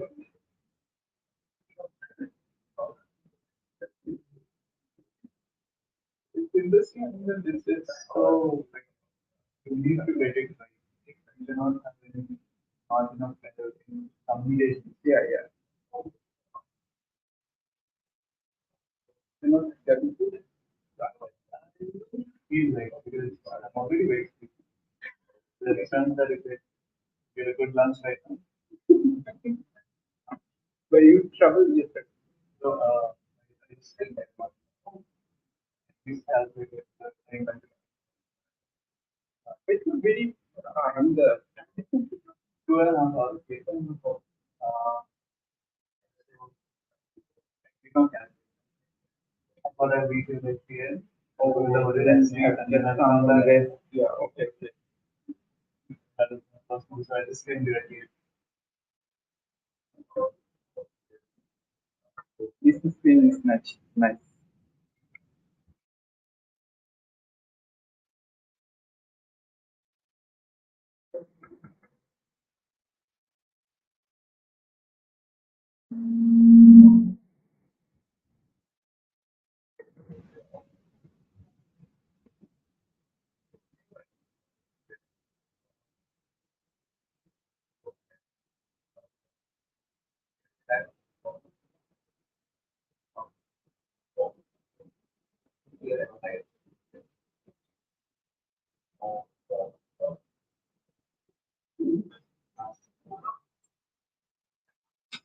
Good from the corporate. I will. I've actually explored a lot of things. So I have like 2 books ordered on deep learning, but then today, like in today's date, I do not work on that part. We work on applying machine learning. Currently, just focus on some of the in some startup organization. Yeah, yeah, enjoy. Enjoy. Yeah, we hired smarter people to do that as well.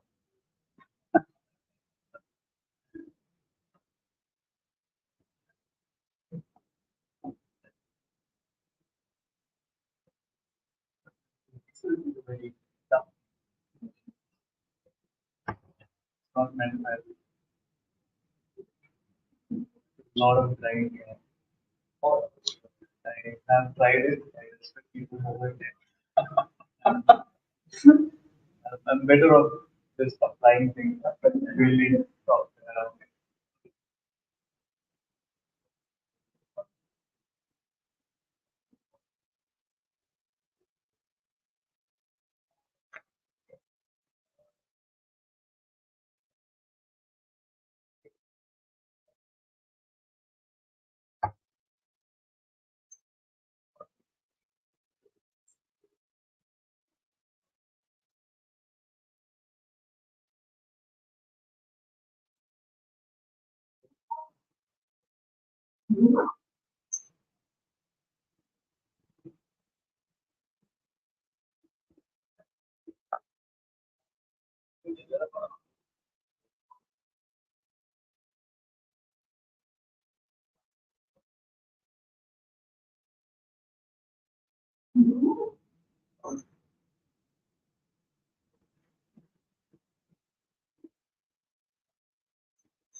Easy for nothing.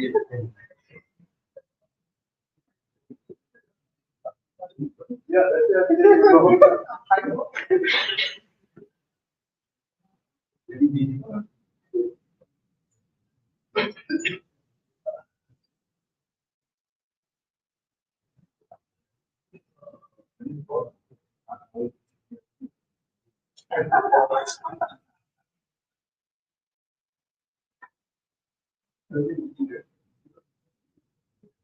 More like you now. Yeah, now I don't know because I left like 2 years. That's my fault. That's my word. That's whatever. That's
And our document doesn't allow anyone for registration in 1 year to do anything. This is not compressive. Come on, they're like 2 years old. And you how come they're so new? This one actually was actually one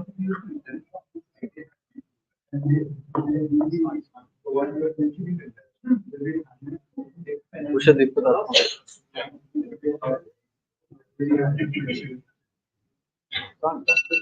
Okay, you're here.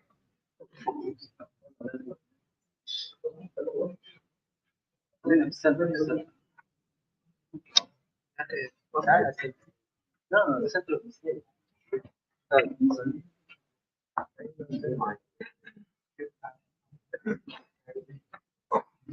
Bro, you take it from the center. Thank you, bro. That's simple. We do not live that. Yellow critters there. One more guy here. Can you explain? Yeah.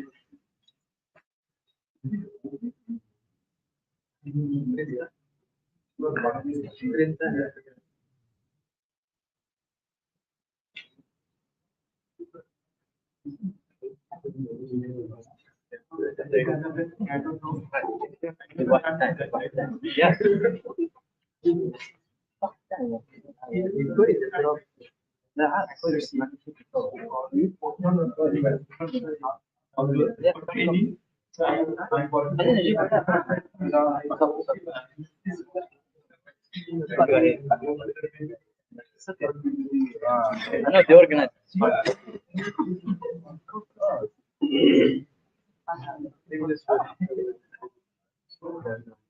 Wait, after you take another one. You know what? Leave the stage. It's time for the thing. I'm gonna stay here if you guys want. Let's go for everyone. You're back.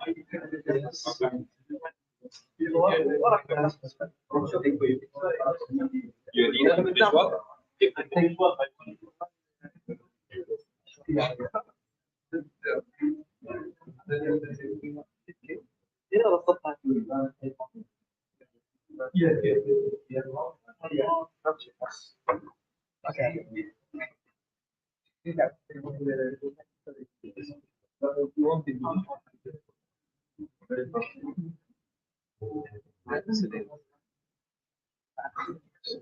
Just take a look.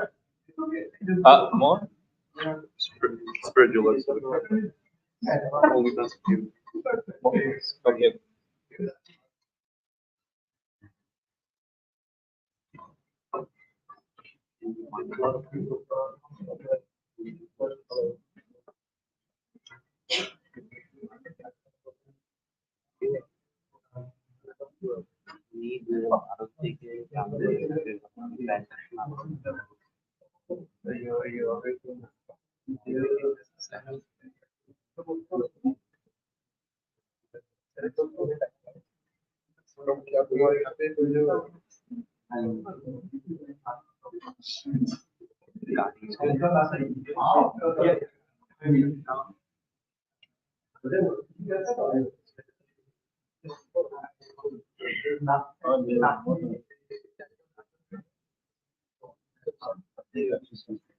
This goes.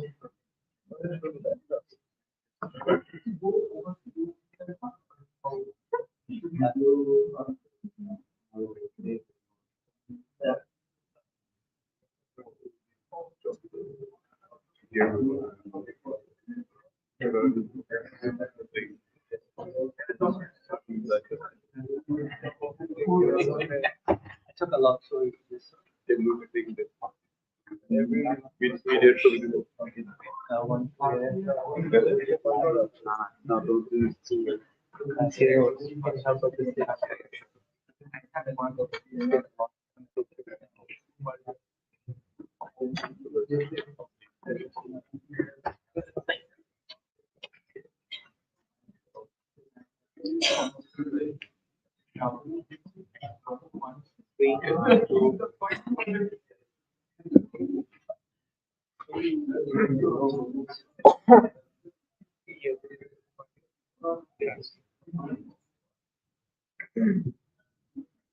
One more freestyle. Freestyle.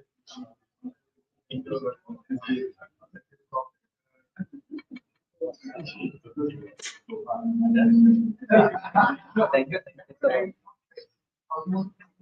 Oh, yeah. The last.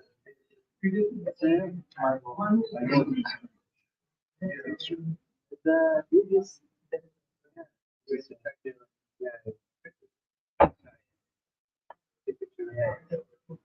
كم باستمتاع تبقى مع هذا ولا مع هذا؟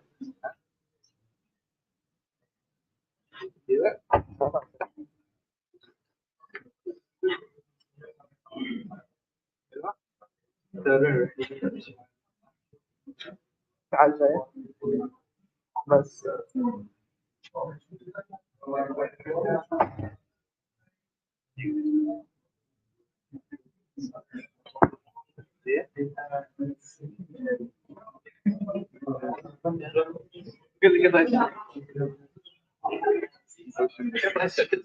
ايه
Google Desktop.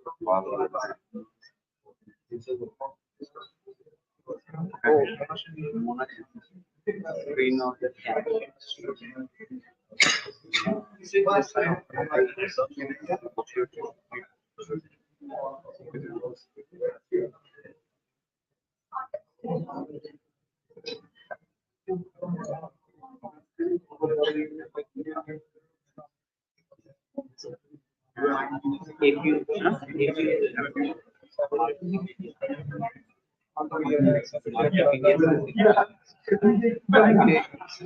I draw the thing.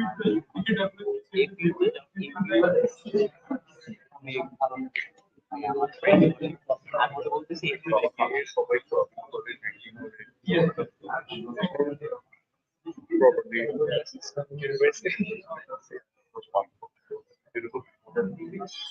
It's true, but it's easier.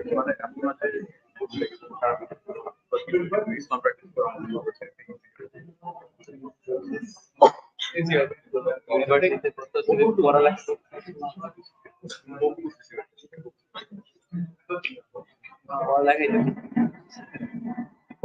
কালকে সারা backup ছিল কালকে wifi কাজ করে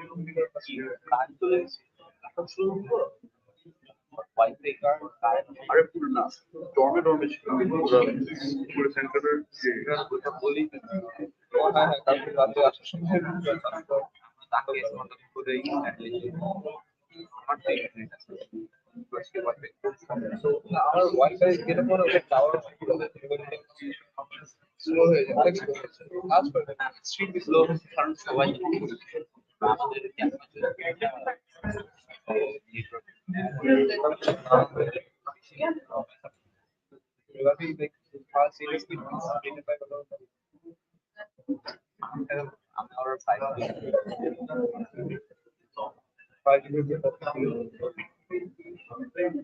5G ছিলাম প্রায়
I'm his manager, but junior.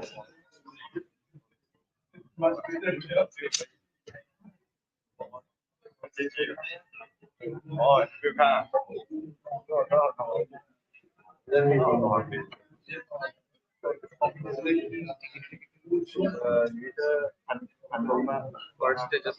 This security check was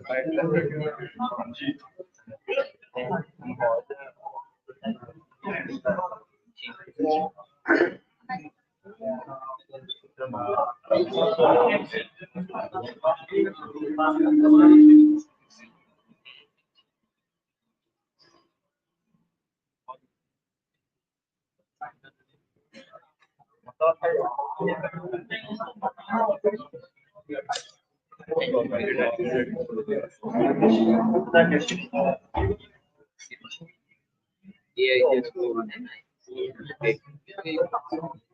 AI just next is the class.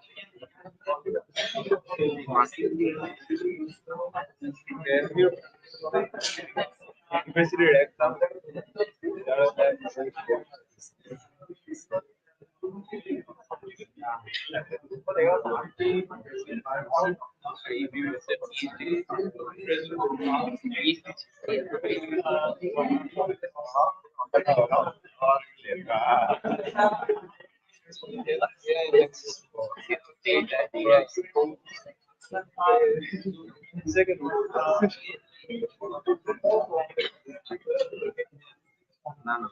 First, grant for the then next application in marketing, implement business, BAS, every kid will be on the market.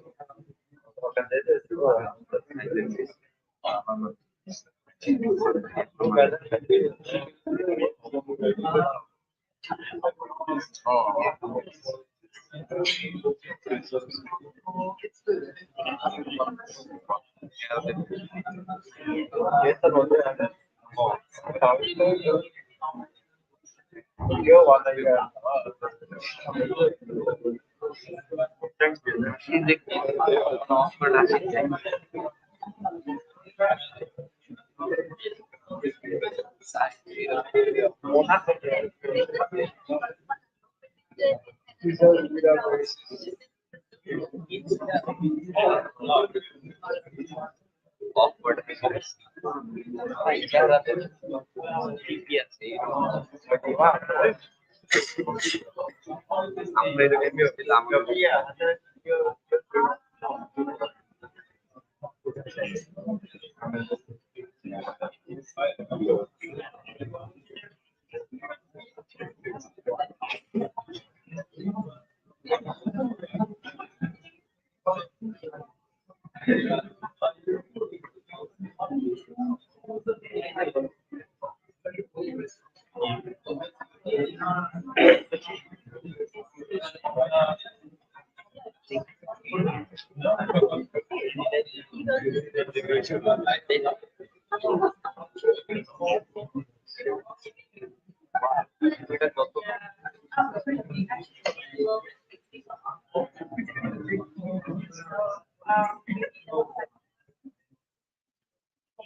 Not related to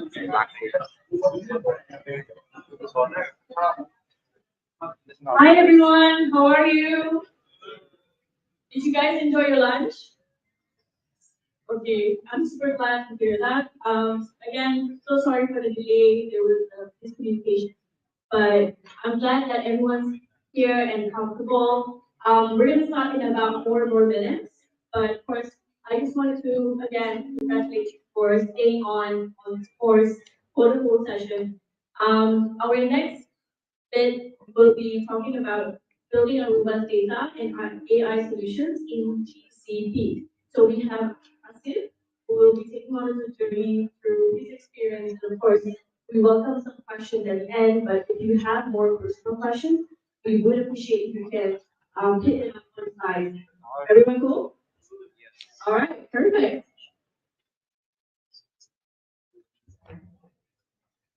I think everyone can hear me. What? Yeah.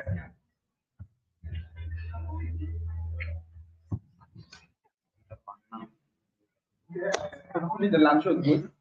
So this is not very technical talk on technical things. So we will just browse through some of the stuff. So how we can build really a big solution so that you can do lots of fun stuff.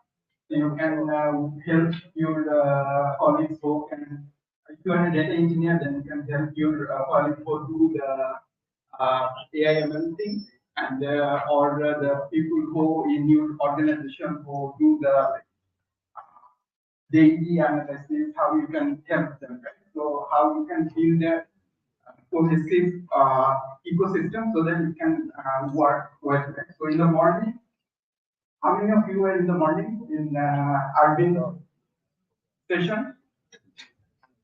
Okay, some of you. Okay, good. So that was showing that how you can use BigQuery, right, for analysis, how you can use BigQuery for building your model, and then Suleiman was sharing how you can use data flow to run the data pipeline, right?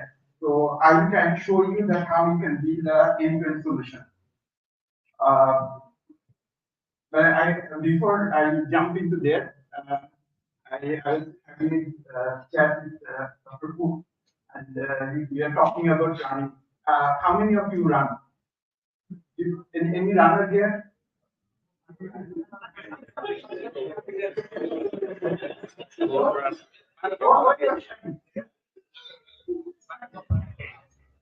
No runners. Okay, I might not look like a very athletic guy, but I run to marathon. So running is. I can relate running with any of my work.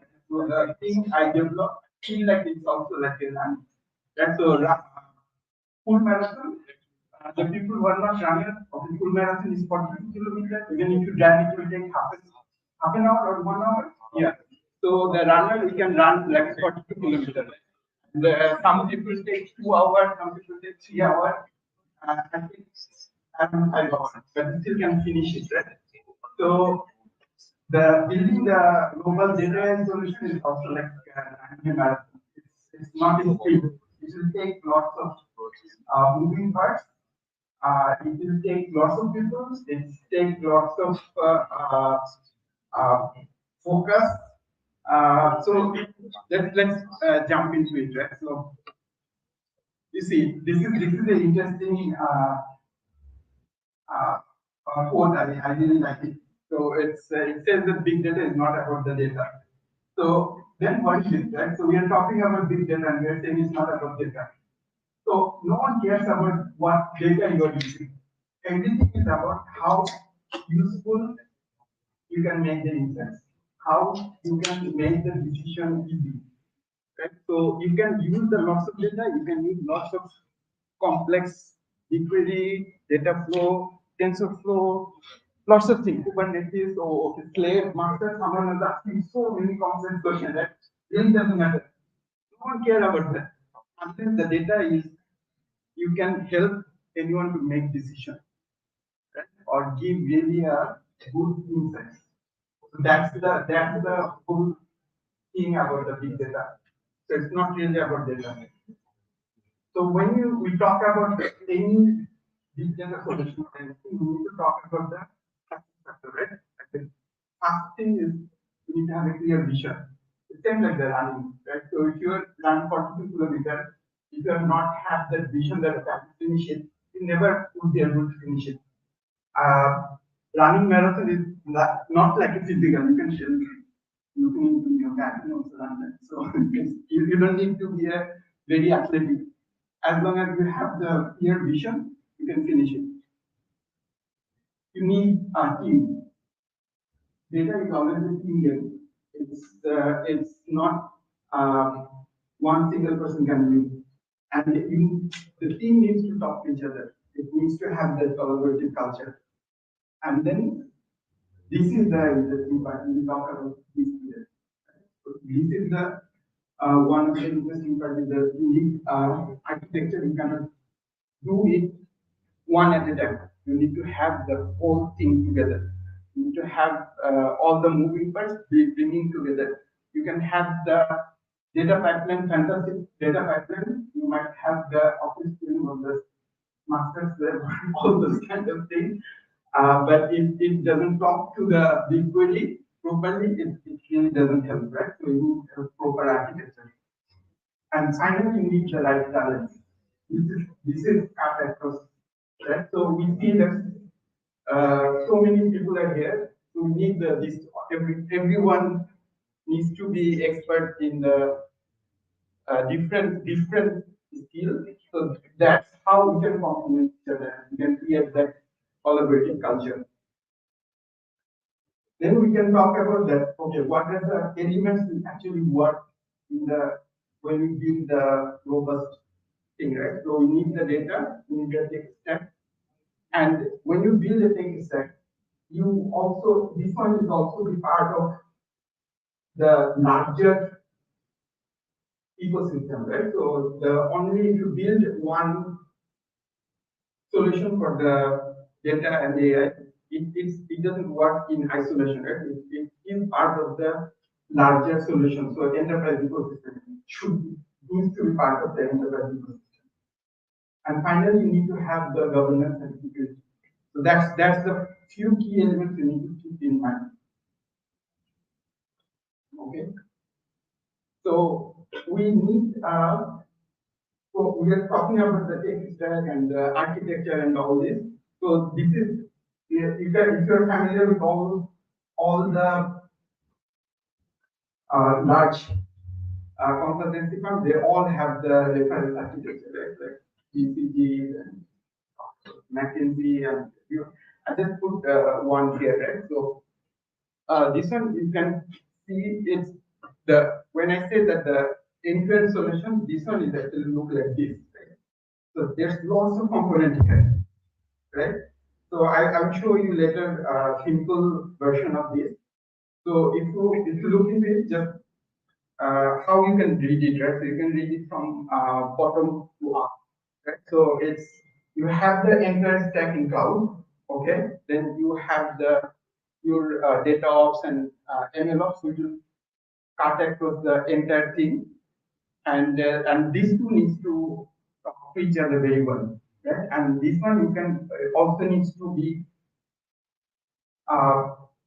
like modular basis so that you can use lots of things in another places. So if your data pipeline should not be very different than your data pipeline. Some of there will be slight difference, but the tech stack can be similar, right? Like the one Sulaiman was talking about the data flow. Okay, if you use data flow, then you should not use any other thing for your ML flow. If you use data flow for your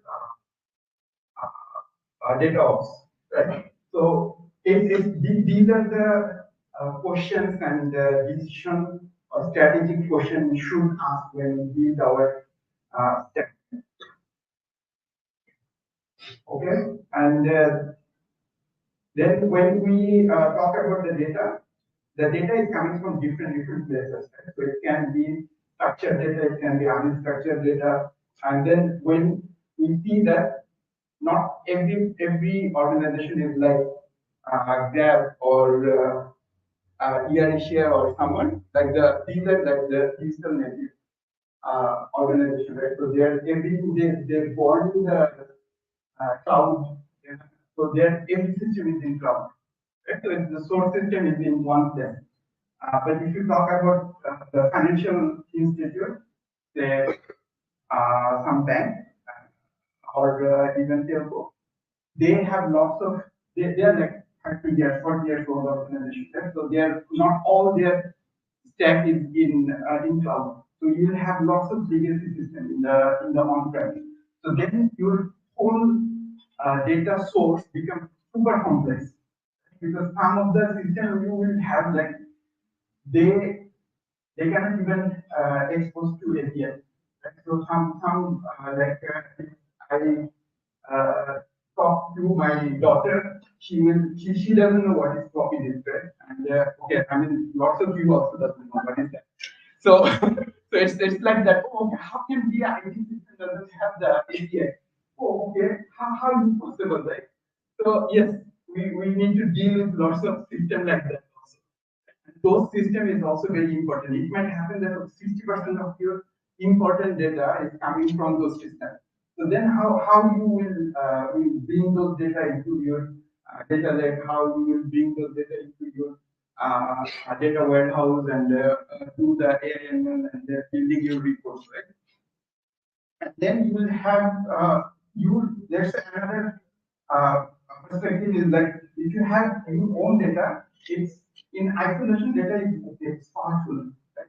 But when you can connect your data with other data, that's become very powerful, right? So it's uh, that's the whole idea of your first party, second party, third party data. So if when you are using your own organization data, that's become your first party data. Right? So when you are getting there's lots of aggregator and the small apps you are using in your Android phone, they are actually collecting data about you and they are selling it, right? And then this data is actually available in marketplace. You can buy all this data. So these are third-party data. Right? So when you can connect this third-party data and your own data, it becomes super powerful. Because you see that I just give you one example. So the uh, telco you are using, the telecom or the SIM card you are using, right? How many using Martin? Anyone? Okay. Some of you, some are using mobile. Yeah, okay. So you see, I mean, we are using different SIM cards. So when you are using your SIM card, the provider actually having a lots of information about you. They have your location information. They know what app you are using. Okay, I mean, if you use VPN, we don't know, but we know that you are using VPN. Right? So you are behind the VPN.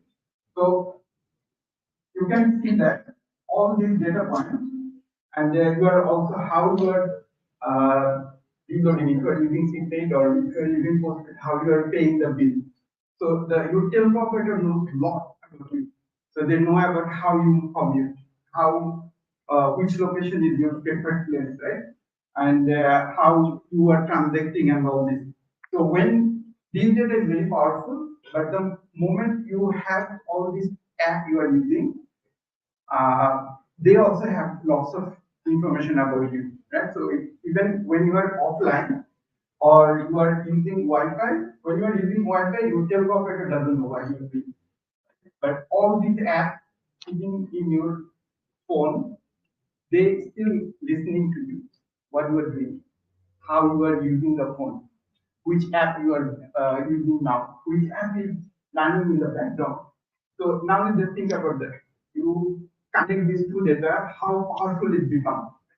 So then it become like the okay, you have your own data, you have your legacy system, and you have all this modern system which is easy to bring in.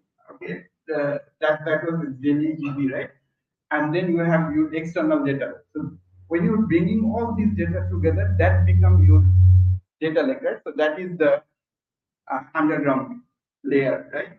And then how you are bringing this data, it depends on how what use case you want to do, how you are doing it. So you can bring data on batch, like say, oh, okay, I really don't need this data to know every second or every when it is happening. I don't need that. Right? So I can bring that in a once in a day, or maybe in every 2 hour I can bring it. So the people who were in the previous session, in Sulaiman session, so there you can see that we show one dashboard which has the real-time movement data. Right? So if you want to do that, then you need real-time data from your app or some source system. But maybe not all the cases is like that. You can do some of the analytics in batch mode also. And then it's become what use case you are doing, right? And then you can have your application database and your CRM, physical channel, and all this. That's how you can build the entire stack. So this is more like a reference architecture. You can put it in any industry, and you can customize that for you. So here one example, right? So okay, this one is I try to use the Google Connect color, so colorful. So okay, it's not that bad, but yeah, it's too colorful, but it's nice. But if you see the flow, this one is the real life example, right? So you can see that there's two color of flow I put it here. One is blue, another one is green. So green one is more like the real time, right? And the blue one is the batch. Batch meaning is come in certain interval. It can come in every hour, or it might come in every day, or in every 2 days, or it's basically you get the idea. I mean, it's basically coming in certain interval. So I was giving this example of this telco ecosystem. So the telco ecosystem is quite complex. So in certain cases, you might have like 300 plus source systems. Some of them are like those really old days systems which doesn't even have anything. So, but those are very important data source. And then you might have data source which is like your app. The people who are using Mobile, you might have one app. The people who are using Kotlin, the Kotlin Red app, and all these. So these are cloud native applications. They're sitting in a cloud environment, so you can easily fetch data from them. And then you will have like a really large solution like the billing system and your CRM system. Just for context, you just think about the large telco in Malaysia, Maxis has like 11 million customers. On the flip side, the DG Celcom, they have like around 19 million customers. So you can already understand, I'm not Malaysian, my accent is very different. I'm from Bangladesh. And in Bangladesh, we have an operator who have like 70 million customers. Just think about that, the volume. The 70 million customer, when they are generating data, so every time you open one app, it's actually getting one record in the telco ecosystem. The moment you are calling, it's one record. Just think about that. What's the volume? It's a trillion records. That's on one system. So you have like this type of system around 300 plus system you are bringing data from, right? So all this system is sending data in your data lake. Some are like, okay, coming in 6 hours, some are coming in 8 hours, some are coming in every day. But all data is not actually important. Right? So you can have like lots of data from one system, but not all actually you need today. So if I'm just referring to the first thing I was saying, that we need a pure focus, right? So okay, you need to have the end in mind. Okay, what use case I want to do. These data really important. So in your data lake, you can keep all the data, but when you are using the data, you need curated data. So what use case you are doing, that's become your data mart or your warehouse, right? So in your data lake, you are keeping all the data. So you are bringing everything, but okay, not all are useful. So that's become your data lake or lake house, whatever name you can do. You can maybe Google AWS everyone will come with another fancy name after 3 years, but that's the idea, right? So you just bring the data in your first layer, and then you are just making it more usable, so that your data scientist, your data analyst, or any other downstream system who consume data, they can use it. Then when you have the curated data, it's become more structured, right? So now you can start building or start feeding your data into your application. But how you will do it? So when you have this 300 plus application, you will not connect application to application. Right? So you should build one enterprise gateway, or you can also name it like a data analytics service. So which can be a centralized place. So all the system you are creating, and like you run some campaign. Okay, that campaign system might need some data from the warehouse, some marketing data, some interaction data of your customer. So when this data is needed, you should not connect from your data warehouse to that application directly. At the same time, your BI system, the where you are using the building the report, where you see your daily organization performance and all this. That one also you should not go directly from the data mart or something. You can still use some gateway to pass the data. So why you need this? So these are the important things, right? So when you are building the entire ecosystem, that time you need to think of all this so that your governance, your data management, and your data definition, classification, these are can be more things, right? So you can think about the data definition, why it is so important. I give you one example, and you can read it.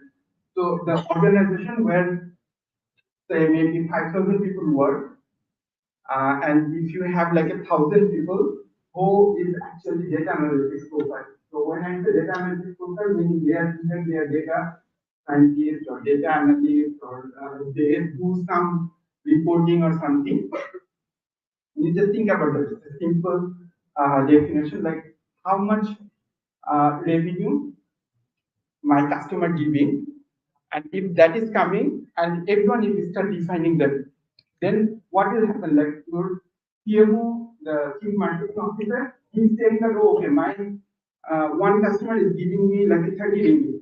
Okay, then your sales officer coming, he's saying, oh, no, it's actually 32 ringgit, right? And then another CFO might say, like, no, it's 27 ringgit. You see that because they are analysts, those 1,000 people are coming up with their definition. So this data governance part is very important. So when how you are managing the metadata, how you are classifying the data, why classification is also important. Like in one session, I forgot, there was a question about the data residency. Right? So in Malaysia, by PDPA, you should not send any. Okay, PDPA is the law for privacy, right? So how data privacy act. So based on that, actually, we cannot send any private data, personal ID information to cloud. So then, how you will work it? I mean, your entire stack is in cloud. So you need to classify the data which are the PII, then you can encrypt it. Then you can put it in cloud. That's the way you can do it. So data residency, so that is one reason you need proper classification and tagging. And then you need the access control. Of course, everyone should not have access to everything. The people who need to know which data, that part is also coming here. So you see that this is quite I think I'm overrun of the time. But it's so this is the entire stack, right? So now let's put it in a perspective of GCP. How we can do this? Can we do? Does GCP have everything? Okay, that's the discussion I have like every week with Arvind. That Arvind, why I cannot do this in GCP? Why I need to buy it from other places? I don't want. I want everything in GCP. I want the GCP native, right? So then it will be easy for me. It's a much better experience for my data engineer. It's much better experience for my data scientist, and much better experience for my data analyst and the people who are consuming data or any application I'm sending the data. So now let's see that whether we can do everything in GCP, right? So I just overlay all this with the GCP native service. Okay. I was planning to do some quiz, but it's okay. I think after lunch, I can say which one it was. So that's why I didn't put any name. So how many? There's lots of icons, right? So you see that when I'm bringing the data, it's not only data flow. Right? So there's multiple icon you can see there. There is a data flow.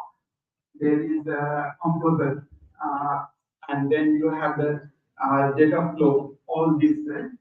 And then this big one, this is the GCS.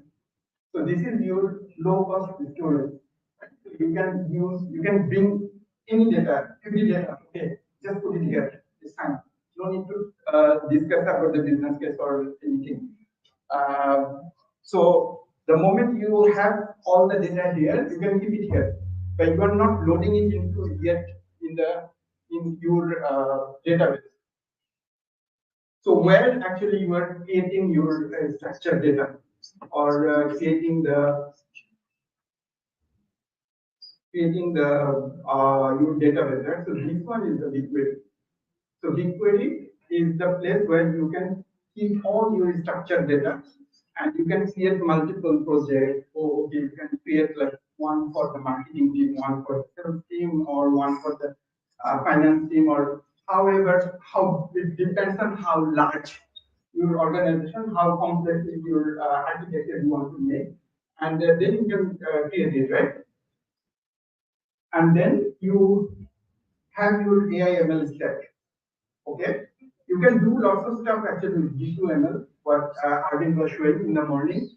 But okay, you can also do all the stuff in the Vertex AI. So you can access the Vertex AI has a fantastic model garden now. So you can access all the okay, it's kind of a hype for me, LLM and all this, but yeah, still you can use it. You can do some use cases and all this.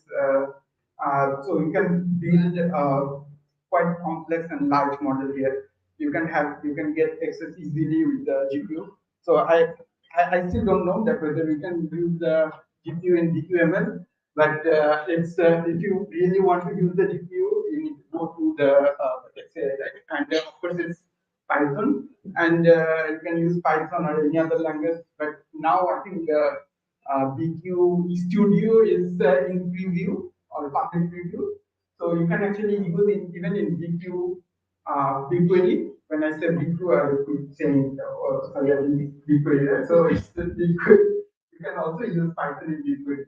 So it's more and more the differentiation in the BigQuery and Vertex AI is getting merged, but still there will be I believe there will still be a Vertex AI. So I'm finishing quickly, and then you will have the data AI as a service, right? So that one you can use your APG gateway or your cache data or some search and all. So that's how you can build it. And then finally we have this in the bottom how for this one. Okay, here I put the looker, but I put the big Power BI also. Right? So there's a your use case and all this. You can use any of the BI tool. And on top of that, we have the data governance tool from GCP. So that's the overall. I think I can talk like the full day. But yeah, I think we only have half an hour. So yeah, I think that's the whole thing I have. So just saying the same thing, right? So it's a marathon, it's not a sprint. That's all.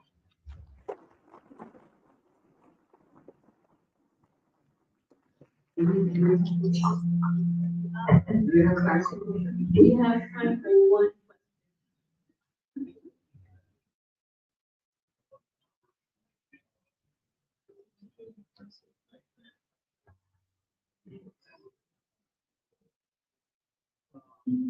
In the diagram that you shared in the GCP infrastructure, how you manage governance with product you use from GCP? How we use its name is Dataplex. Dataplex, right? So Dataplex, you can do the data classification. You can do the entire warehouse check and all this scan and everything. You can set some policy, it can be the opposite. And then you can actually use the access control also from there. I mean, you can use metadata also. So the most of the data governance stuff generally you can actually do with it. And now you have the data lineage also in the big way. So if you have the data lineage, then metadata management, then you have the data classification and access control actually do most of the stuff for that data governance, given that everything is in place. Okay, so one more thing regarding the customer information that you mentioned. So you mentioned that customer data should be encrypted and then first uploaded to the cloud, right? So when you said that it's like a hash value that's on the cloud, or it's the same value on the cloud, but on the back end of a BigQuery example, it's encrypted. You actually need to encrypt it.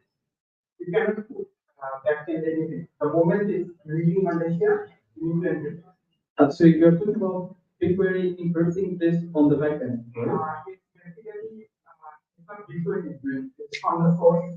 When you are sending the data to cloud, that moment you need to encrypt. So what you are using your data pipeline, it depends on that. But you didn't run into a case when you needed some customer information on the cloud. You cannot achieve this at all. We have machine to machine.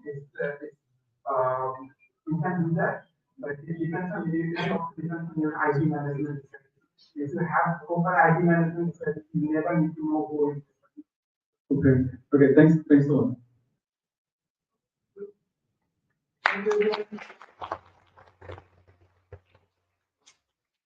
All right, thank you so much. Okay, so if you have more questions, so please stick around and you know what to do. You can connect with him on LinkedIn if you would like to know more about the technologies and how it's being applied. For the next session, we'll have the predictive and generative AI projects with Vertex AI feature platform. So Dr. Poo will be doing a little bit of sharing session in terms of his experience. Note that he is a Google Developer Expert or GDG. So if you have any questions at the end, please do raise your hand. All right. Okay, so just state or schedule. So anyway, just show of hands. Anyone here is doing machine learning? Okay. Cool. Okay. So good afternoon. So the talk today is about predictive and generative AI project AI platform. So usually my talk I have a slide. So interested, you just follow along the slide, or you just scan the QR code. Hope you can see the slide. So I also have a bit link, shortened link to DevFest from KL 2023 site.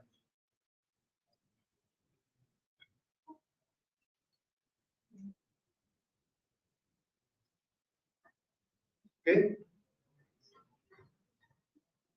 Next. Okay, if you have any questions, not sure whether you have time. So you can just use the Slido. So in the Slido, you can ask questions. Or if you find any question that have been asked relevant to you, you can just put some out, so the questions push on top.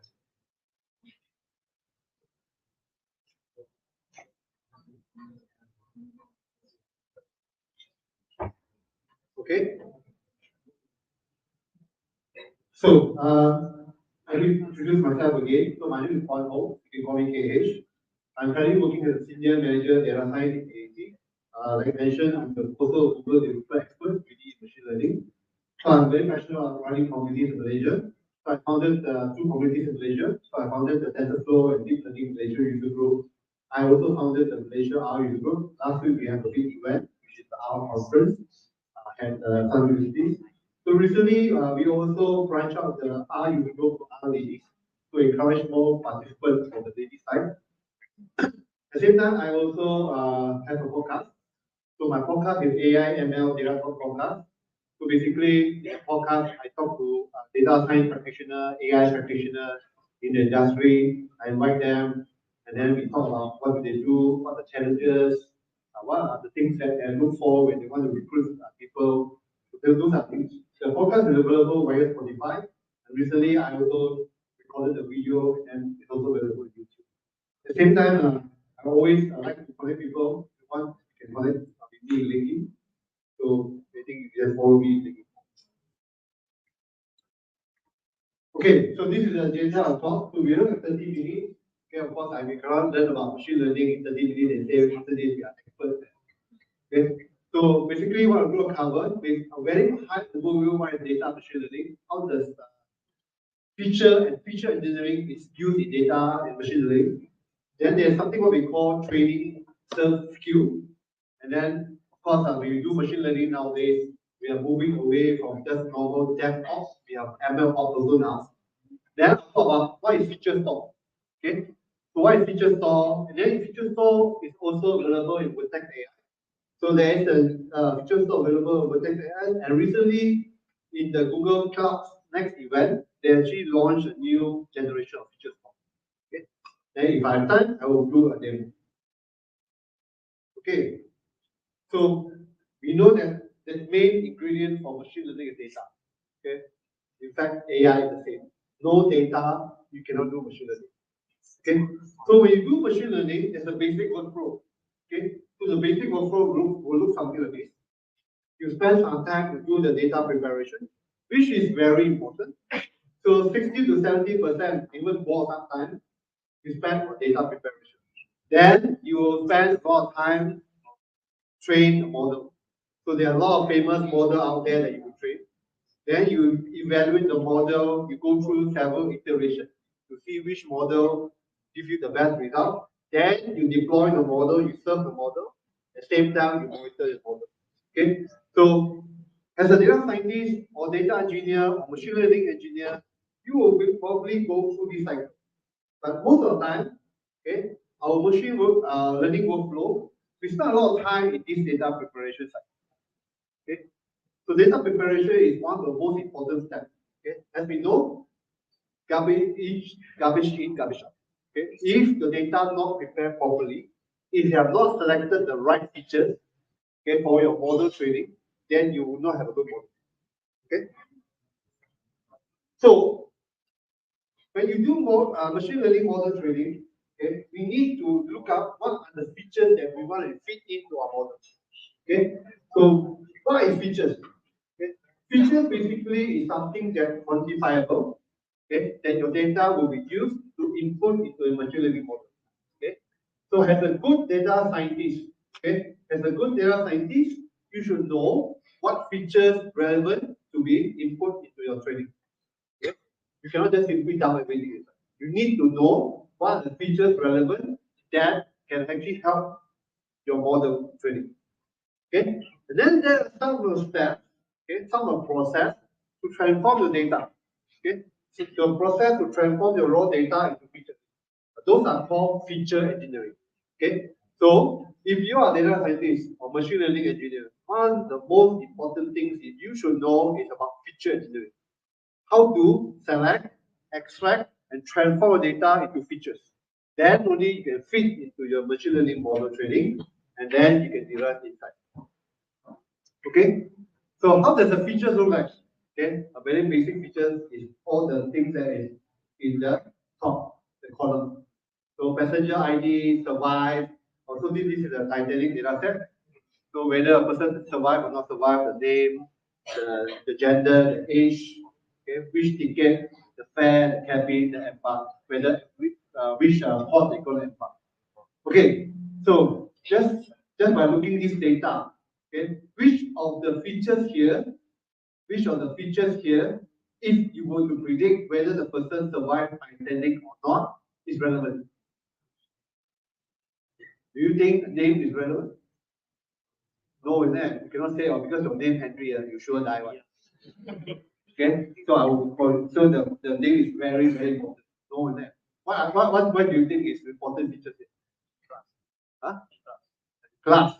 Why? Because like first class will be safer. Or first class safer because you pay more money. Okay, trust can be something. It determines whether you survive or not. Okay, what else? Sex. Gender, because male, female. Because if you are in a disaster. If you are female, you're probably very weak. Okay, then your survival rate will be lower. So you can see now, by just looking at this data, you can determine what are the features that can be used for your model training. Okay, selecting the right features. Okay, then so in machine learning, okay, these were things that you will do. First, you will brainstorm the features. Okay, that means what are the problems you're trying to solve? What are the insights you're trying to derive? Okay, then you look at the data, then you determine whether the feature is domain specific or not, relevant to the problem you're trying to solve. Okay, then you do the study feature engineering. After that, you will divide the features. So divide the features here means, okay, you will probably extract the features, or you do some sort of automatic, whether it's manual or automatic feature extraction. Okay, then from there you derive a list of features. The features can be numerical, can be categorical, can be something what we call packetized, cross, embedding, or hatch. So these are the type of features that you probably will have derived for your machine learning. Okay, then you will fit into your model. Okay, so this is a normal neural network model. Okay, so this is the normal neural network model. These are the features that you have. Okay, the feature that you have on the left. Whether it's a numerical features, categorical features. Categorical features means features like in category, for example, yes or no, male or female. If it's a medal in Olympic, you have bronze, silver, gold. Okay, so these are categorical features. Bucketized features, that means features that you group into a bit. Okay, so these are the features you fit into your model, then you do your model training, then you get your output. Okay, so as we know, as I mentioned just now, data is the center of machine learning. Okay, so data is at the center of machine learning. You don't have the right data, you cannot derive the right features, the other features, you cannot train your model, you cannot get the picture. Okay. So one of the questions that probably you will people who are doing machine learning, whether you are a data scientist or machine learning engineer, you will have this kind of question. Okay, how do I create my features faster? Okay, so you will say, oh, there's now the titling feature so easy there. I can just select, okay, male or gender or class or whatever. But sometimes when we look at data, we're looking at about 500 to 1,000 columns, okay, or more. How are you going to look at every single column and decide which features that you want to create or which features to select? Okay, then how do you evaluate whether the features that you created are useful or not? Okay, because time is essence here. You're going to fit all the features into a model, and you probably spend a lot of time to train. And you're going to train your model, it's not going to cost you just time, it will cost you money because computational power involved. Okay, and then how do you work with different data types effectively? Okay, so these are common questions you probably will ask when you're doing model training. Next thing is, because we work in a team, okay, in a normal typical organization, it's just not data scientists do everything. Okay, now we have data engineers, we have data scientists, we have machine learning engineers. Okay, even the data engineer will come from different departments. How do you make sure all the ML data is coming to one place? Okay, this is a common problem. In one company, you have two different departments. And two different departments have their own data scientists. Okay, and they are doing the same thing actually sometimes. They are sending the same data, but they create features on their own, on silo. Okay, and then they just do things on their own. So how do you bring all this data in one place? Okay, and then how do you make sure all the features being created by a data scientist can be used by other people? You only want to create the same features once and used by many. Okay, you do not want to have duplicated features used by people, different data scientists in different departments. And then how do you make sure you have a proper asset control? Okay, so this is another problem you probably will face when you do any machine learning. So Another common problem that when you do machine learning is what we call train self-skew. Okay, train self-skew means when you do the model training, you find the accuracy of the model is achieving reasonable good result. Okay, for example, you say, oh, if we can achieve 80+% during the training, it's good enough. Okay, but then when you deploy the model, in real time, okay, the result didn't achieve good quality, good result. Why? Because you train your data like here. You train your data all in the character with the black background. But then when you deploy in the production, in the real world, the data come in different color background. Okay, then this is a problem because you train the data in different environment, but in the real world, the data coming in the different environment. Then you will never get accuracy of a model deploy in real time, give you better results. Okay, so this is a common problem, what we call train self-skew. Okay, so the question will be, how do I make sure the exact same features that you use for training also can be used for prediction time? And how do I make sure I have no data leakage? Okay. So after the model being deployed, in real world in production, you will also face a few other problems. So one of the problems that you face is called data drift. So data drift is the model input distribution have changed. Okay. For example, we know during COVID, the behavior of people buying online is different. Okay. So if I would build a system to predict online buying behavior, I will treat the period of COVID differently. Because during COVID, and before COVID and after COVID, the purchase behavior online is different. Okay. During COVID, people will buy more online. After COVID, okay, people will buy less. Okay. Just like airline. Okay. During COVID, nobody fly, then the sales of airline ticket is very low. Now people can fly, airline ticket very high. So there is a time where you need to monitor whether the data has changed. The distribution of model, the data has changed when you fit into your model. Okay. So this is called data drift. Okay. Another thing that is also commonly faced when you do model training is called concept drift. So concept drift means the relationship between the model input and output also has changed. Okay. For example, probably last time, okay, let's give you a very crude example. For example, last time when we received a number, handphone number, long time ago, you probably pick up the phone. Okay. Now, if you receive an unknown handphone number, what will you do? You will pick up that. You probably know it's a scam. Okay. Why? Because the relationship of the prediction is already changed. Okay. So sometimes you have to monitor your model because sometimes the relationship of the data and the relationship of the prediction have changed. Then you need to go back and look at what are the features that initially that you use to train your model when they're still relevant. Okay.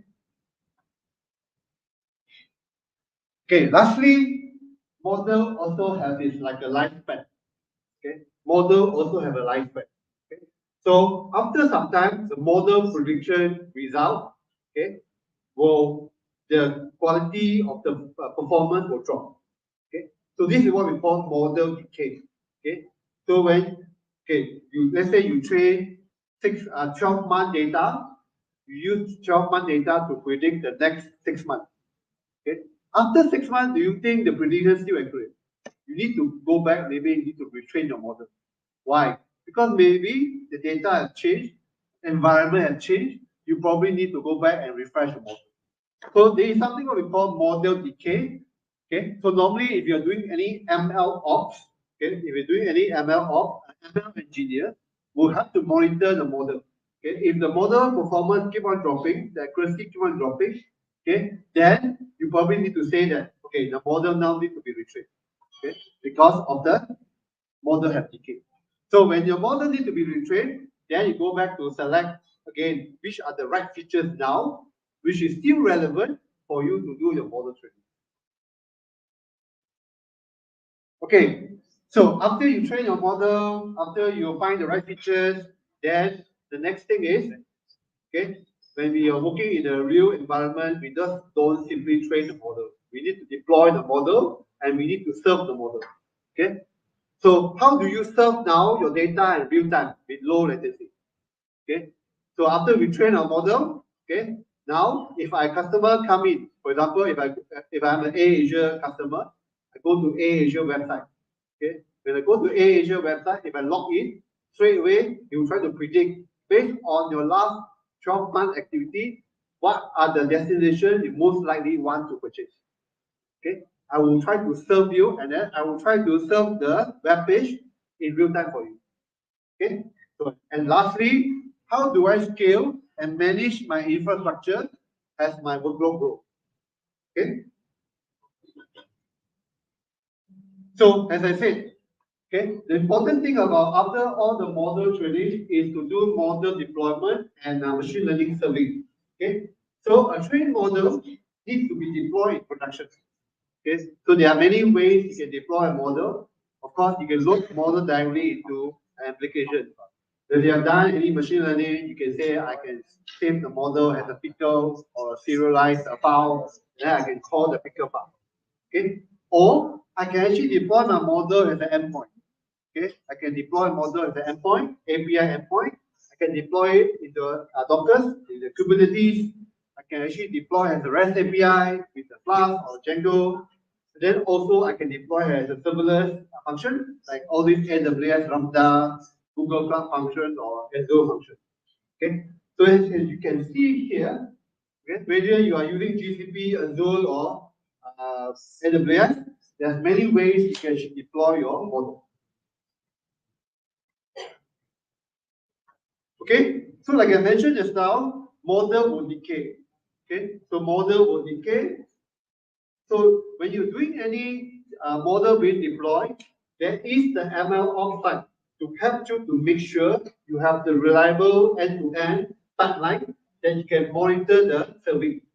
So you can see here at the end, at the bottom here, you have live data. Then you have the serving infrastructure. You will predict, explain, evaluate, and monitor the result. At the same time, every single model is being logged. Whenever there's any prediction being done, there is a log being stored at the log store, and also the ML metadata. From here, you will evaluate whether any model decay due to the data drift or concept drift.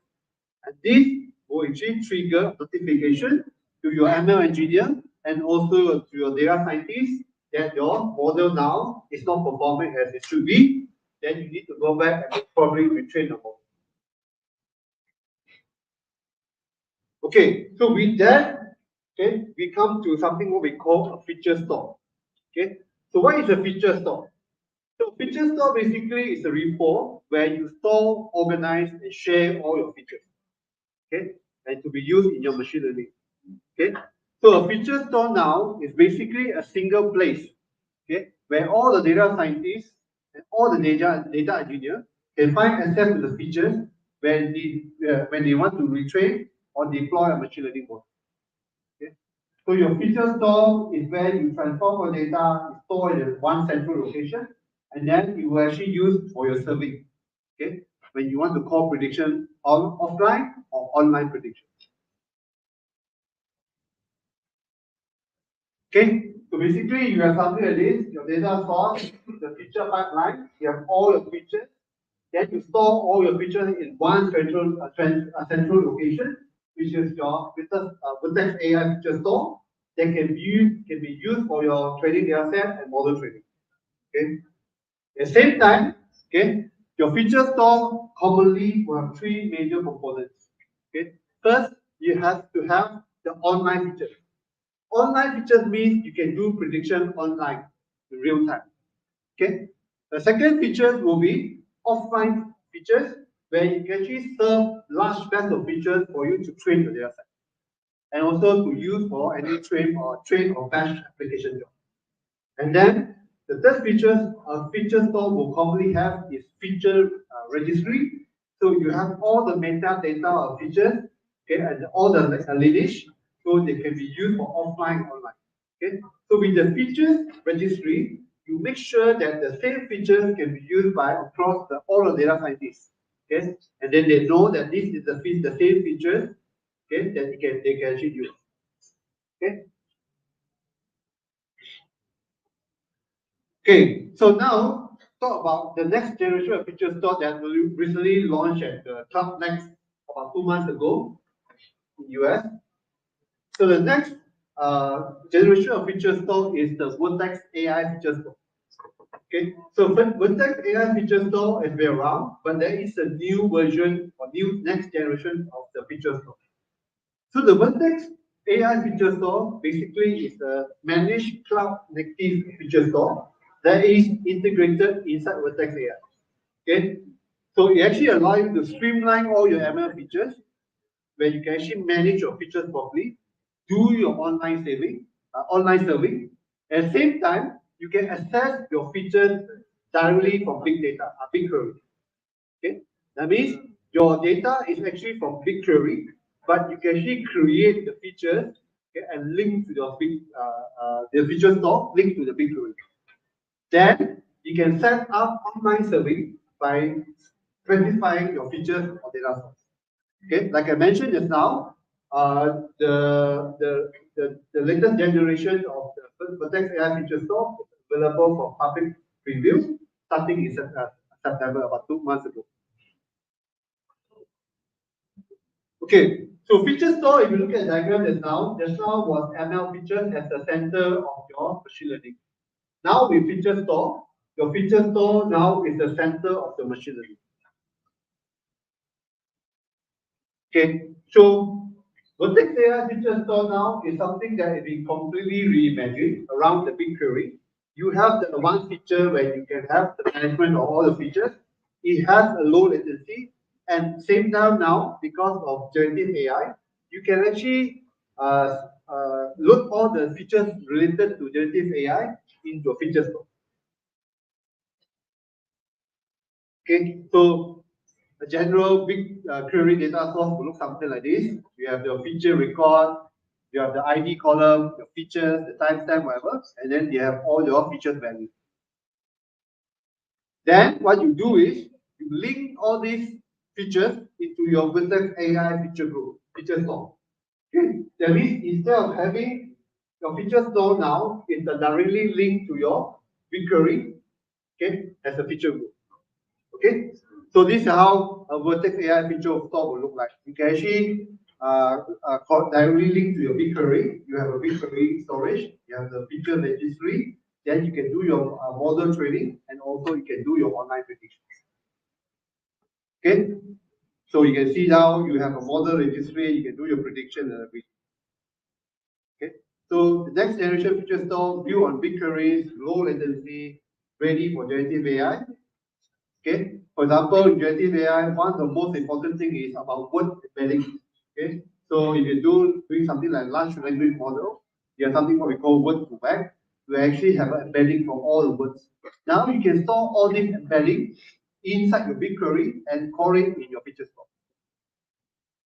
So feature store is built on the BigQueries. It's actually efficient storage, easy to retrieve, and a proper governance.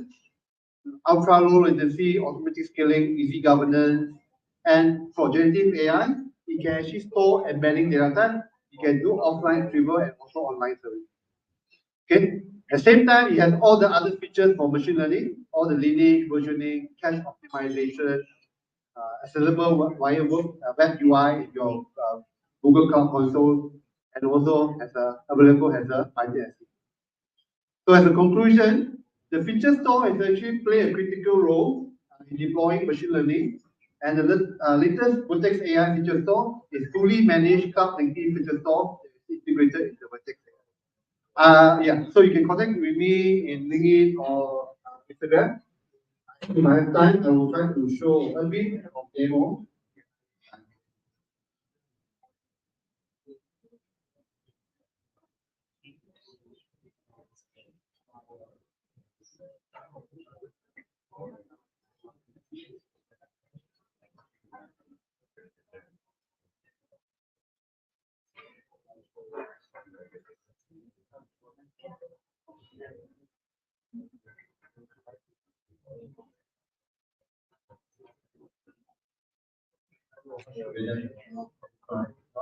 Okay.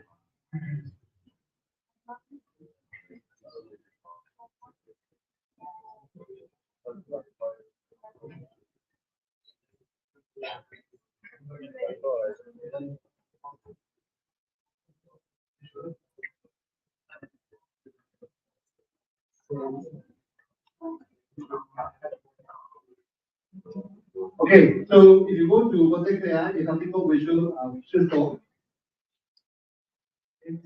So you can see something like visual store. You can see I've created a lot of features here. So you can see one of the features is this. Then inside feature store, for all the distribution of data, okay, you can see you actually monitor your distribution of data here. Okay? And this data is directly linked to Bitbuild. So if there's any change of distribution, data grid, then you will trigger notification and your data change. Okay? So, okay, so this is the feature. And then you can see at top here, this is the legacy. Legacy. There's a new one that's launched, which is called the new feature store. So the new feature store now, you can actually have a preview. It started in September. This is for what we call online store. So online store now is fully serving for all the features related to all these embedding data. So I think that's the demo. Thank you very much.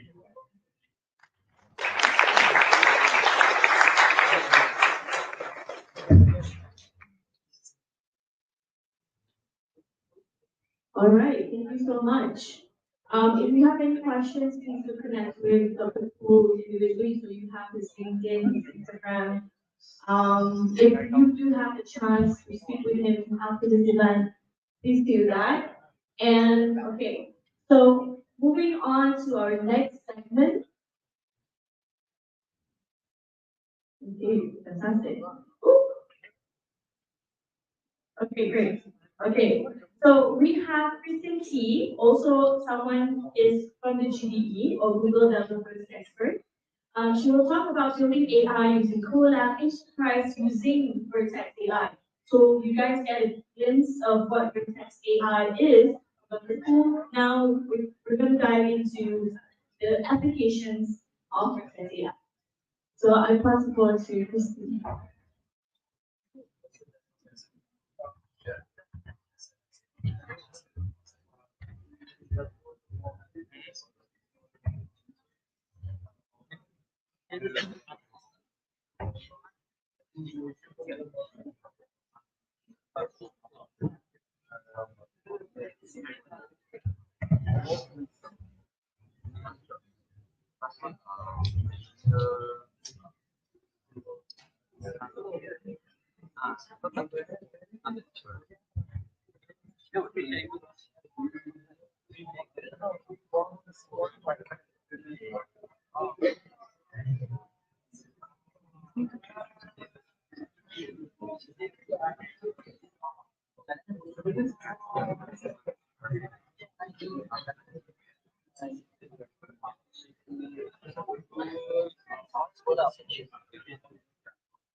All right, hi everybody.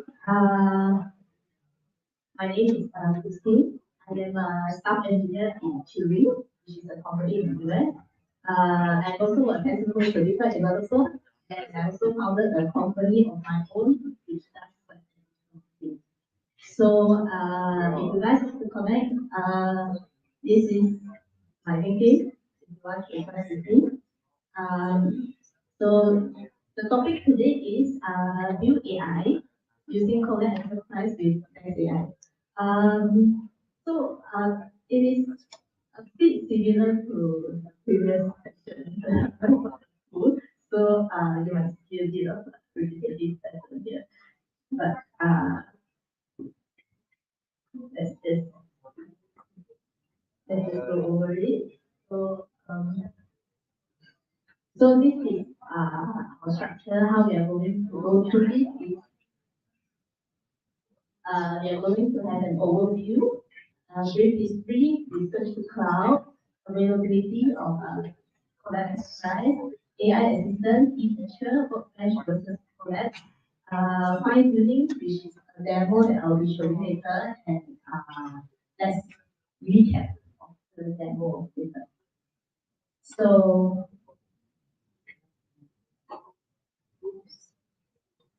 what is the Collab Enterprise? So Collab Enterprise, it is the enterprise version of Collab. Like I'm pretty sure many of you have used Collab before. If you are in the local environment, it combines the ease of use of Collab with the enterprise level security and enterprise support of Google Cloud. So the difference is that regular Collab, they store it in they store the data in drive, but Collab Enterprise, they store it in GDG, in storage data form.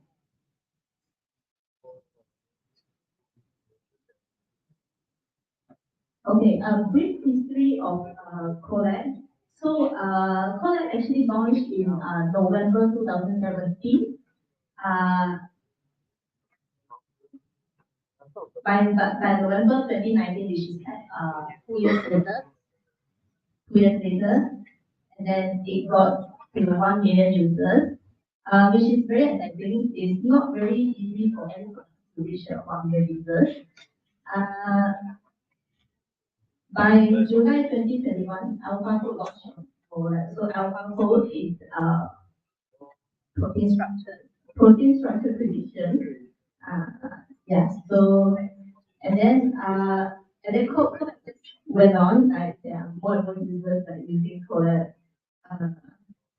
By June 2023, which is like just a few months ago, Google has added AI code assistant backed by Google.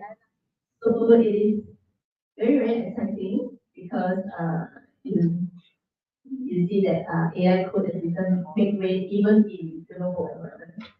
And then on July 2023, which is just 1 month later, it has auto charting. So auto charting is where you can take data frames and ask the system to generate and then the system will automatically do it for you, which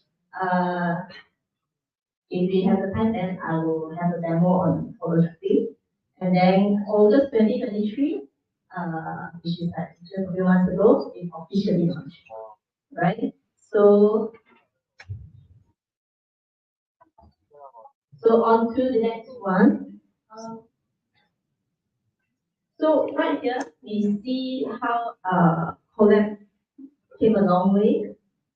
I mean from the Google research team to being covered. So Google, they have commercialized a lot of products that they develop in store, but they also have a part that they put them, they democratize products onto open source.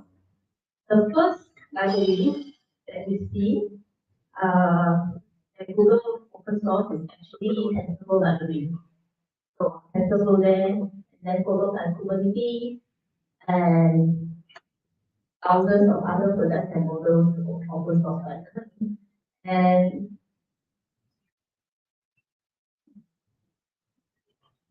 so there were technologies that used inside Google, but then they decided to make it broader. And then Protect AI, which is formerly known as Cloud AI platform, which you see Google tries to provide this capability, provide this capability in cloud, in the Cloud AI platform. So you see things like AutoML, for example, you see things like neural architecture research. These are the things that are currently still available inside under Vertex. Previously, it wasn't previously it's just like but then right now they are together now. So From the Google research part, so I'm sure many of you have heard of transformers, which is the model or technology, a model that utilizes like self-attention to process like sequential data. Okay, so then you see a lot of them, the lambda and diffusion model has been very in for the past like 1-2 years.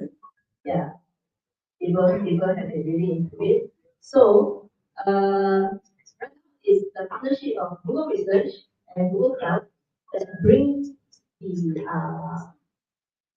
collab into enterprise context. So Collab Enterprise is actually available in Vertex AI and BigQuery.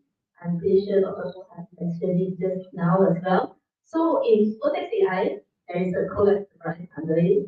Under BigQuery, BigQuery Studio was launched a few months earlier. So BigQuery, there is also a Collab Enterprise under there. The Collab Enterprise is both of them are actually the same. Right? So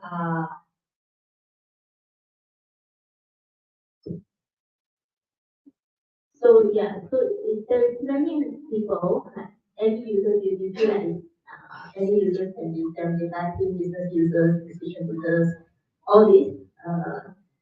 Many people wanted to use this type of local environment. Local environment inside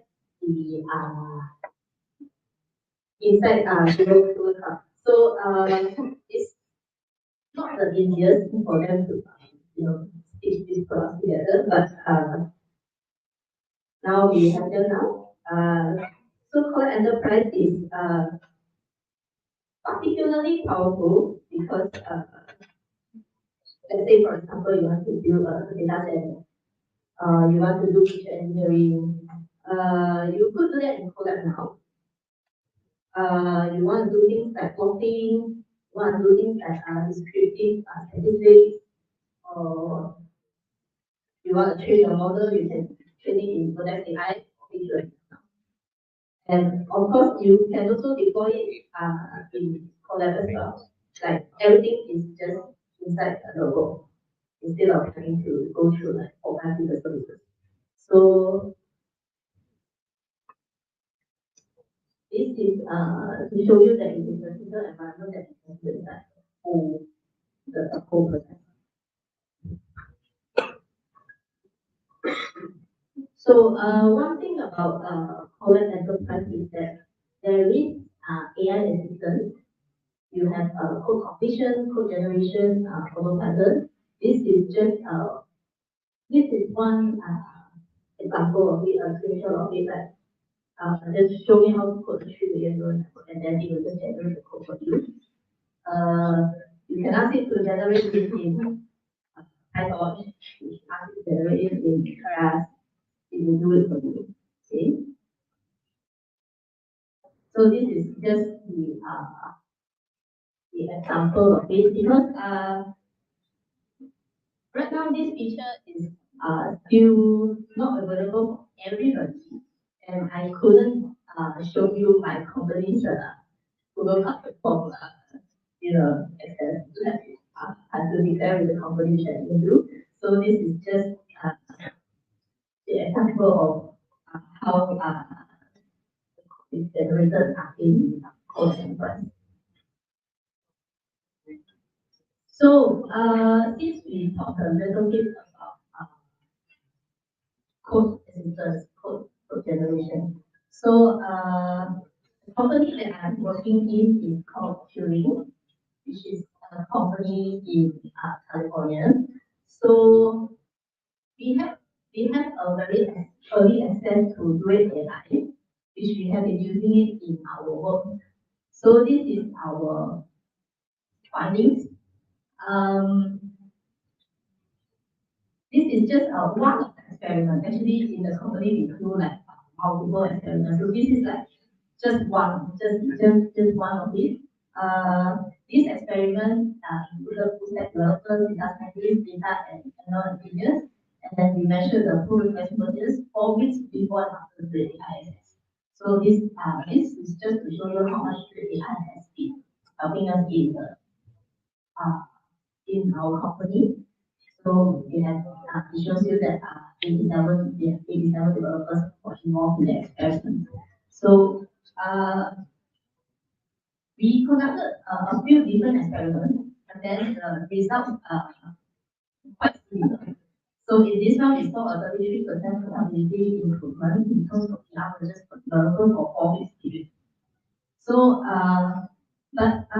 we believe that this can be improved further if developers are being trained better in using the AI, because with AI, not every developers are particularly good in prompting. It can change your code behavior.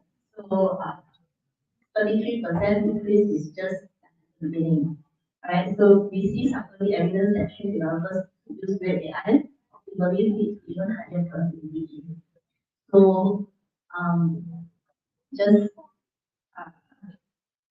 just talking a little bit about how much AI assistance in IDs or in cloud, all this has been helping us in this. So back to Collab Enterprise, we see the key features of it. So largely these three: collaboration, zero conflict, and flexible compute and enterprise ready.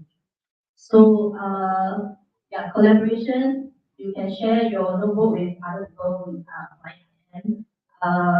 It has automatic versioning, you don't have to worry about it. Zero conflict, so you don't have to go and configure like a GDSC, like manually configure like a few services. You just upload your notebook, or you just type your notebook and you can just connect at runtime and go.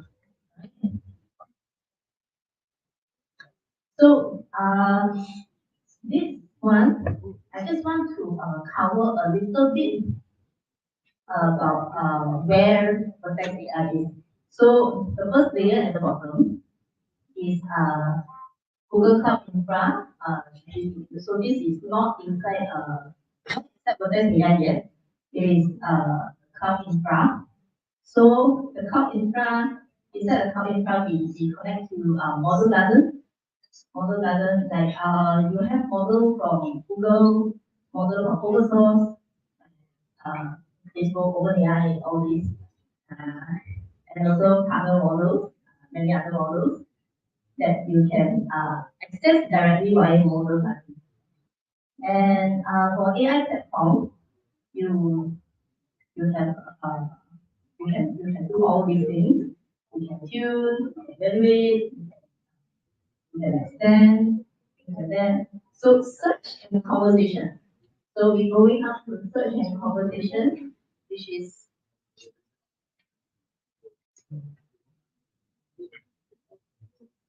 so search and conversation. So I mean like in Google you can't really build everything inside. You can't really build everything yourself. So they provide you with like open source. So there is search. This search is enterprise search. It's not a normal search. So it can search throughout your data and to be able to browse the results. So in particular with LLM, large language model, I'm sure people you've heard about hallucination, which the model fabricate output. Yeah, so it is very important that you're able to browse your results so that you actually can derive your data that you actually have from your corpus.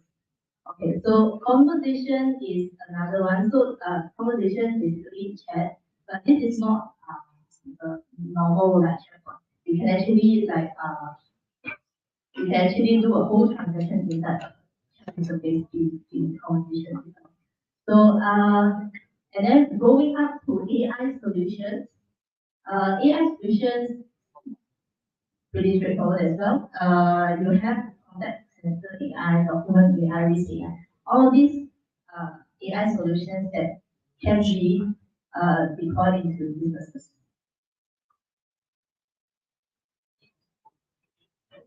So what this is trying to say is that Vertex has become a very rich platform, and Collect actually can integrate very well with them. So with Collect Enterprise, you can access everything in Vertex AI. So this is for people who are already on Workbench. What is the difference between Workbench and Collect Enterprise? So Workbench is built on the industry standard Jupyter Lab. Jupyter Lab is very familiar to a lot of scientists, very familiar to a lot of analysts.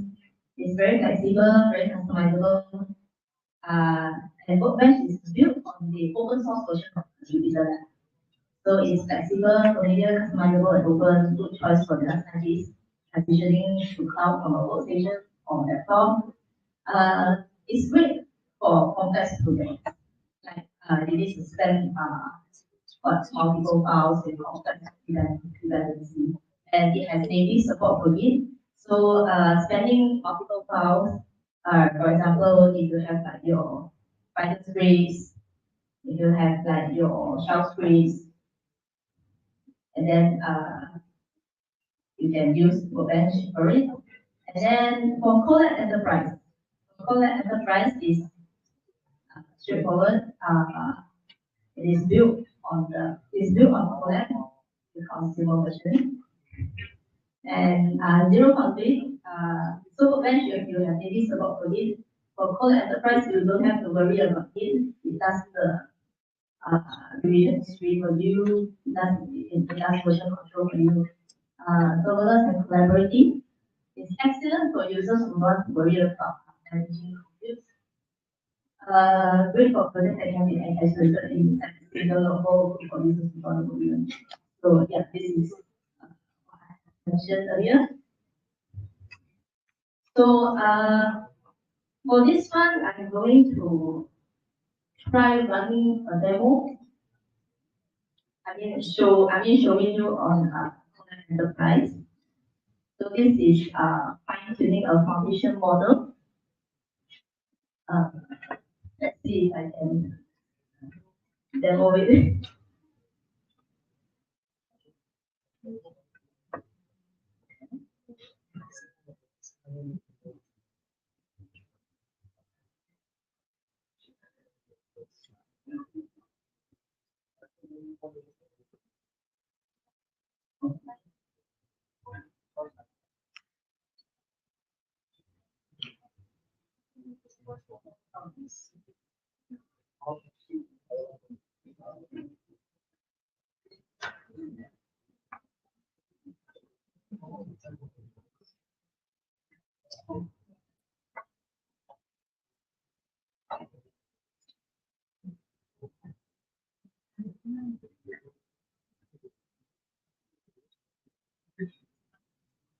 Okay, so here we are on Collect Enterprise.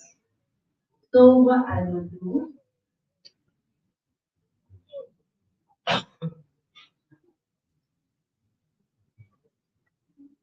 so inside Vertex AI, so when you start Collect Enterprise, you'll be brought up when you create a new notebook, you will directly have a Collect notebook overview, which is this one that I have found previously. It's just generate some random data and you can use it to visualize it. Okay. So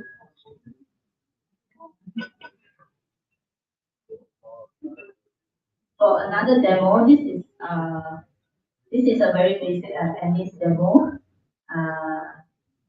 which I also already run previously. So what I wanted to point out is for runtime. Okay. So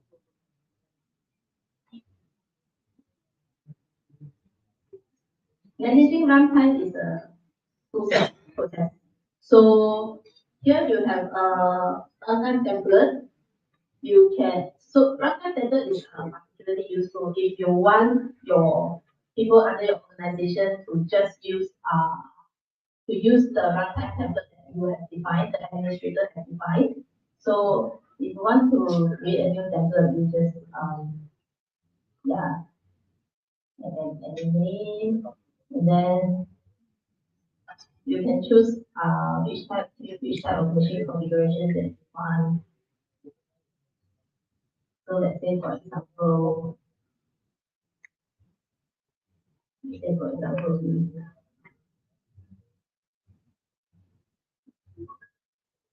and then you create, and then your template will be ready here. So after your template is ready here, so on your run time, oops, I don't want to do that. On your runtime, it will actually show you the runtime template that you just configured.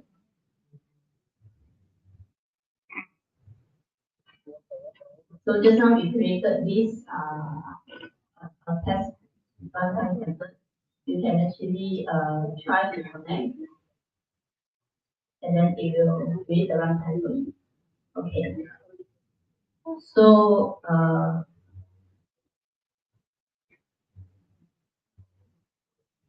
yeah, so another demo that I would like to show you is just now we have mentioned about auto charting.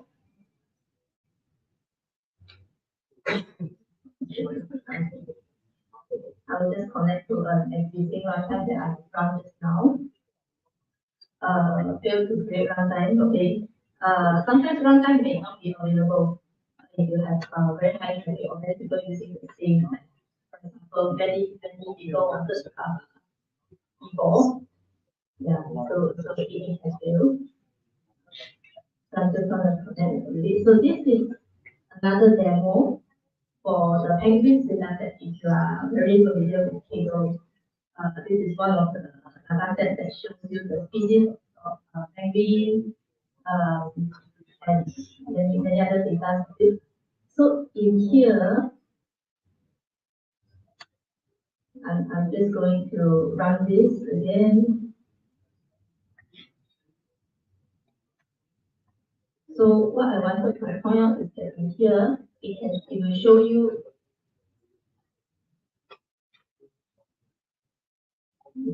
it will show you the data, it will show the table here. For auto charting, you can just click on this. It will suggest you the charts that best represent the data.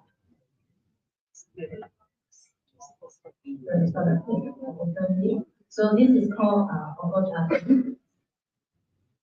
Yeah, it will generate all the appropriate charts that it thinks best represent.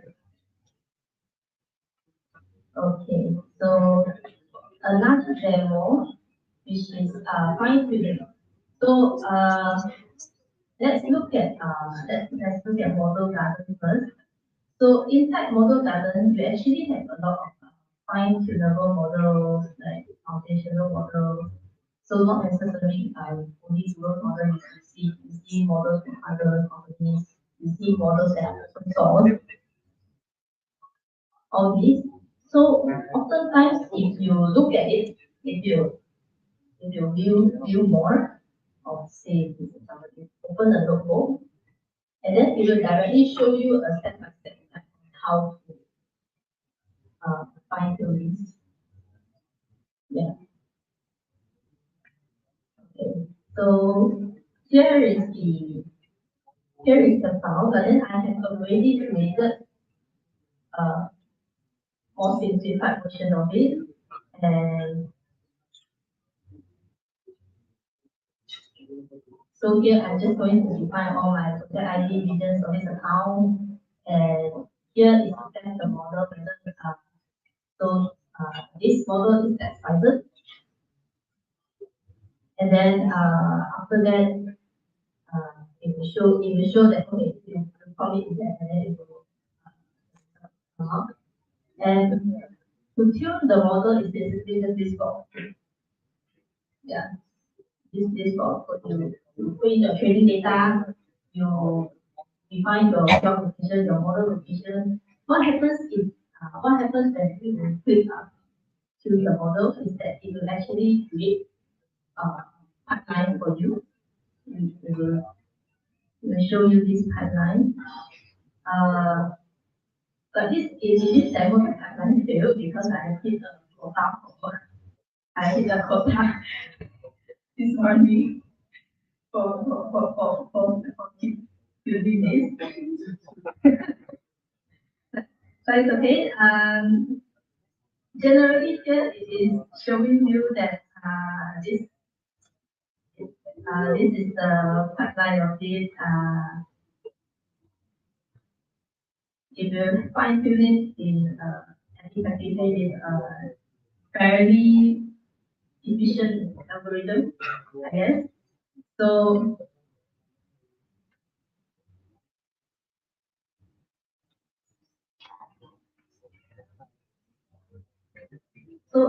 since this has been a product, I can show you like a screenshot of it of what happens after you fine tune the model.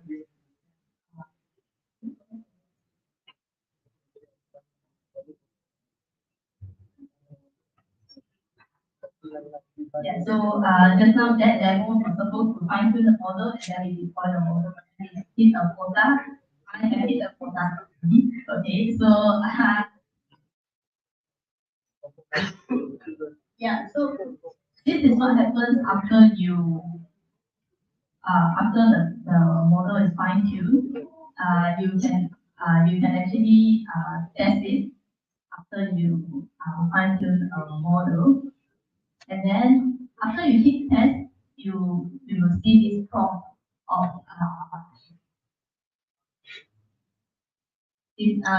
once you prompt it like say like everything, for example, what's good about the API of internet, then it will display you like what's good in the API. So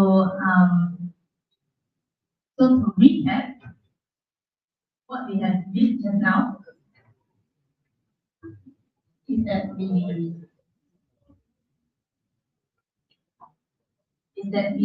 just did like a tuning job and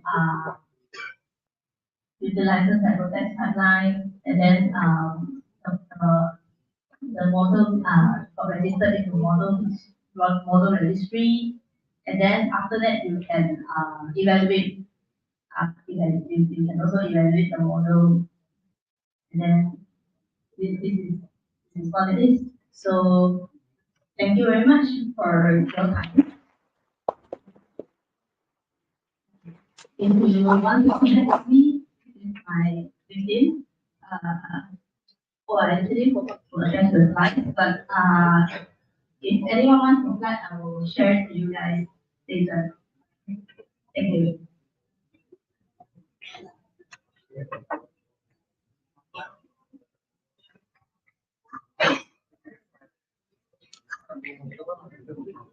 All right, thank you so much, Christy. All right. I noticed that a lot of people are coming back to Auditorium 1, and so we have our final session before we have a break, not the final mic, but just before we have our break.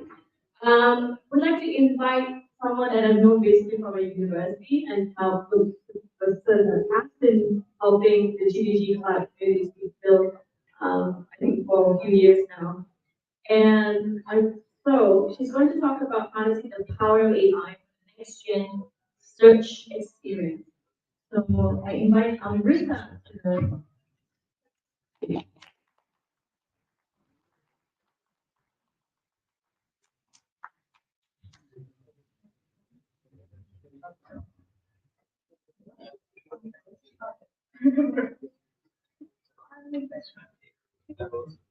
Yes.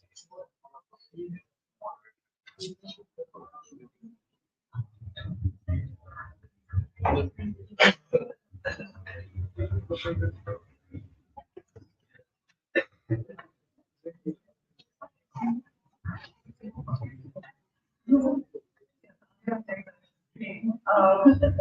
try to. Can you all hear me well? Yeah. All good? Okay, perfect. So, hello once again.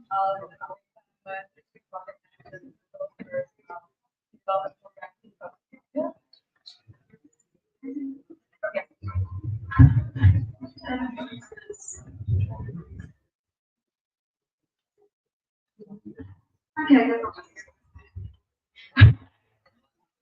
yeah. So hello once again, and yeah, today I'm gonna be talking to you about the power of AI for next gen research experience. So how are y'all doing? Just want to check in before I get into this. Are y'all so good? Not overloaded with information yet? Perfect. So yeah, the reason why I chose this topic is because one thing that I've noticed over the years, right, is that when it comes to solving organization problems, when it comes to like finding things to be discoverable, that's always challenging, right? And something that we often experience, I mean, regardless whether you're a data engineer, you're whichever the path you choose it, when you're working with data, you know it's all scattered. It's not easy. There's a lot of cleaning up to do. I mean, it's just really everywhere, right? And yeah, this is what that makes it difficult for customers or employees to find what they're looking for to ensure that it's going to be productive and efficient, right? And yeah, so when we talk about the challenges that enterprises are facing when it comes to building a search service, so yeah, these are the three main challenges that we would identify. And the first thing is that the service level requirements for enterprise search is really high, right? Most of the time, companies don't have the budget, resources, talent to work on this. And when it comes to handling data, especially big companies, they have so much to handle, right? And to form a team for this alone isn't something that can be done very easily. So that's the first challenge that we're facing. And the next thing is, how many of you have used a traditional keyword search? Show of hands. Okay, yeah. I mean, we can see probably less than 1% over here have used the traditional keyword search. Yeah, I'm surprised. I didn't expect it to be this low. But yeah, the thing is, like, at this point, all of us have gotten so used to getting predictions, getting recommendations. We're so used to having all these, I would say, sort of like privilege, right, when it comes to like searching things. You're using all these apps with recommendation, for instance, YouTube, Instagram, Facebook, and even if you're going on Google search, you have all these recommendations there. And once you've experienced this is the standard now, right? You can't ask your employees to go back to keyword search and they have to like make sure they type out all these important keywords to find what they're looking for. So that's another challenge that we face. And the third challenge would be that, how, I mean, like we have Gen AI, that's this whole thing where everyone is excited about it. But the thing is, like, when it comes to implementing it, how many of us are actually comfortable and familiar with it, right? That there might be a gap right now, which we're trying to bridge as well. So yeah, the third challenge would be, identifying how we can actually take advantage of LLMs and also, the Gen AI technologies that we have to retrieve information that we're looking for. So these are three challenges we're looking at. And yeah, so our solution is the Gen AI Builder over there. So yeah, so with Gen AI Builder, what we're trying to do is we're trying to provide a simple setup service that sort of unifies all the information together, and it makes our lives pretty much a lot more straightforward, right? Like we don't have to go through all this hassle. And using Gen App Builder, you get to support, I mean, it sort of like supports you creating all these search engines and chat interfaces. And yeah, with this, you get to focus on the power of search engine instead of like setting things up from scratch, right? And yeah, which is why we say that it's the out of the box solution that we have, which means like you can deploy things, it's fully managed, something that you can quickly implement rather than building things from scratch. And you wouldn't need an entire team to be working on this. Instead, you can spend that time to make yourself more efficient and work on things that you're more passionate about, work on being creative and using that time for something more meaningful.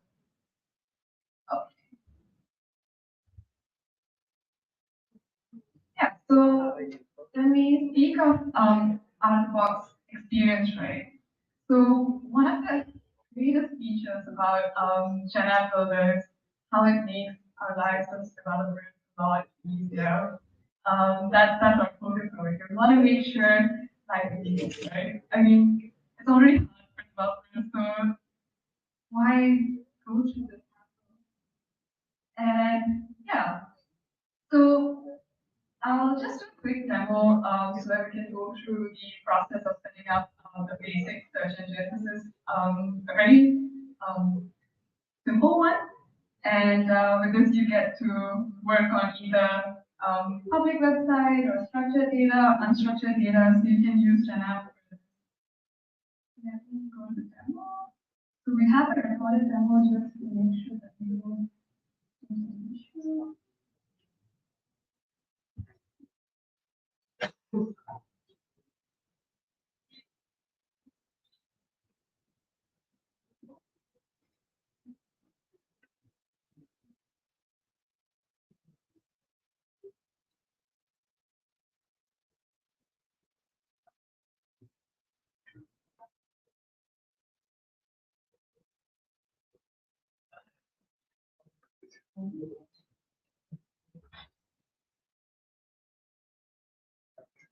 Okay. So when we go to Gen App Builder, right? So if you go to your Google Cloud Console, you get to see AI App Builder, and then you get to enable your API. Sorry, I thought this was going to be okay, good.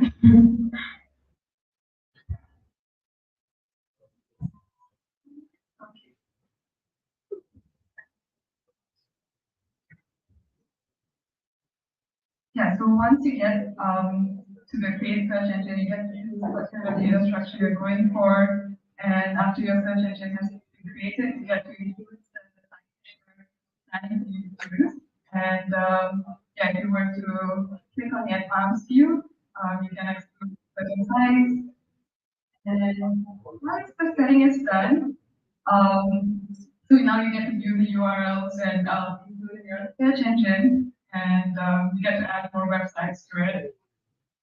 All right, and that would be the preview page where you get to like try out your search engine. So these are like really simple steps, right? And once you get to that, you get to see all these documents over there, and you get to look into like more detailed information, like how to handle next investigation software. Okay. And if you were to go for the structured data, you get to go into the BigQuery or JSON.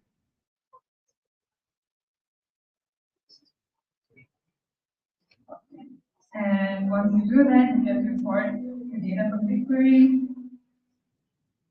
So over here, what we did was we used sample from GitHub and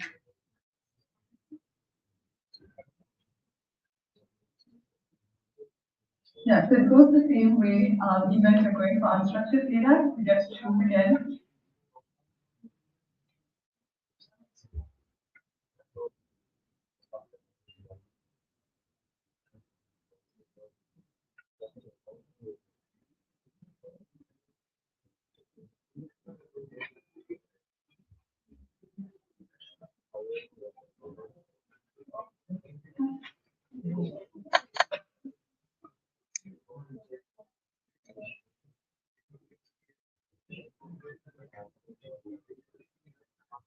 And once you have copied and pasted the HTML code in the widget tab, you should be able to embed this directly in your website. And once again, you go back to your configure menu. So this takes you to the widget settings, and you get to configure the among like other different features that we have in the spreadsheet. Okay. Alright. So that's pretty much like all those like there are like probably about like 5 steps in here, right? You get to set up your whole search engine. That's about it. That's how simple it is to set it up. And okay.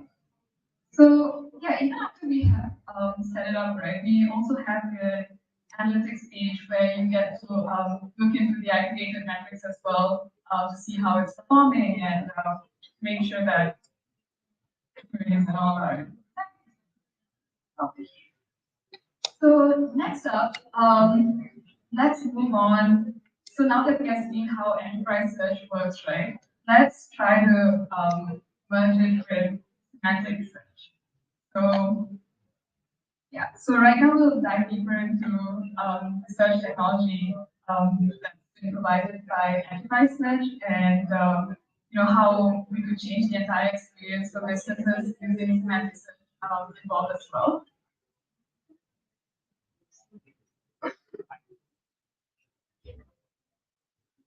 Okay, so how many of you over here have any experience working on you know, NLP models? Anyone? Anyone familiar with semantic search? Show that? No? All right. Okay.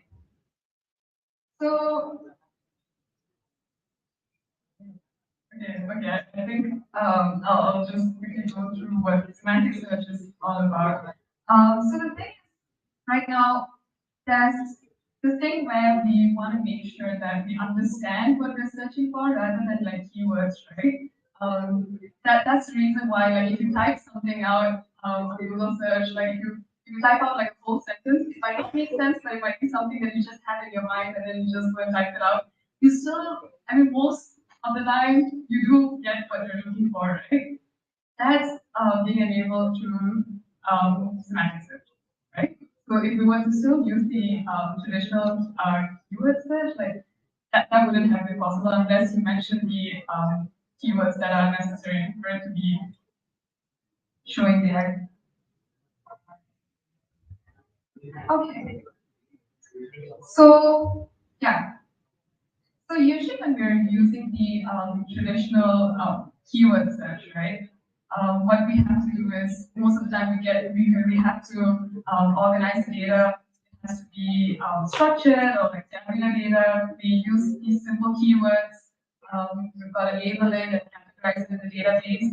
And this is the foundation that we use to build our search engine, right?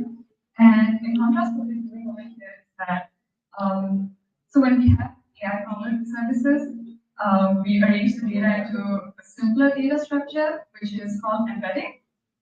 And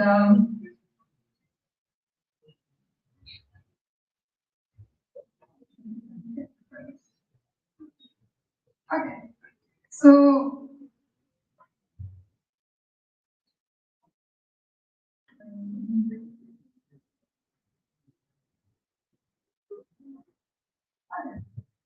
yeah, so if you're wondering like what is embedding all about, right?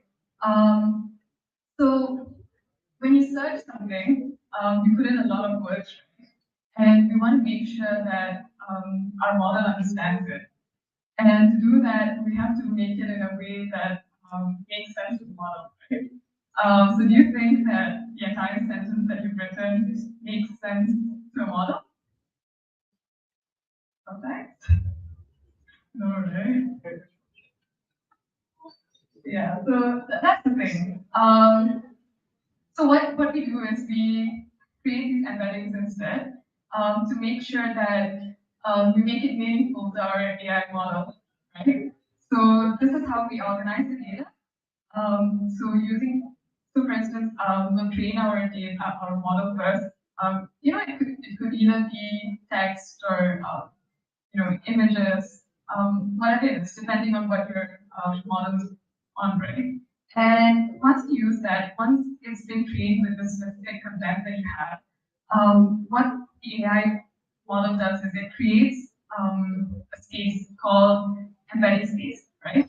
So this is essentially like a map, which sort of like makes it like a content and it makes it meaningful for the system.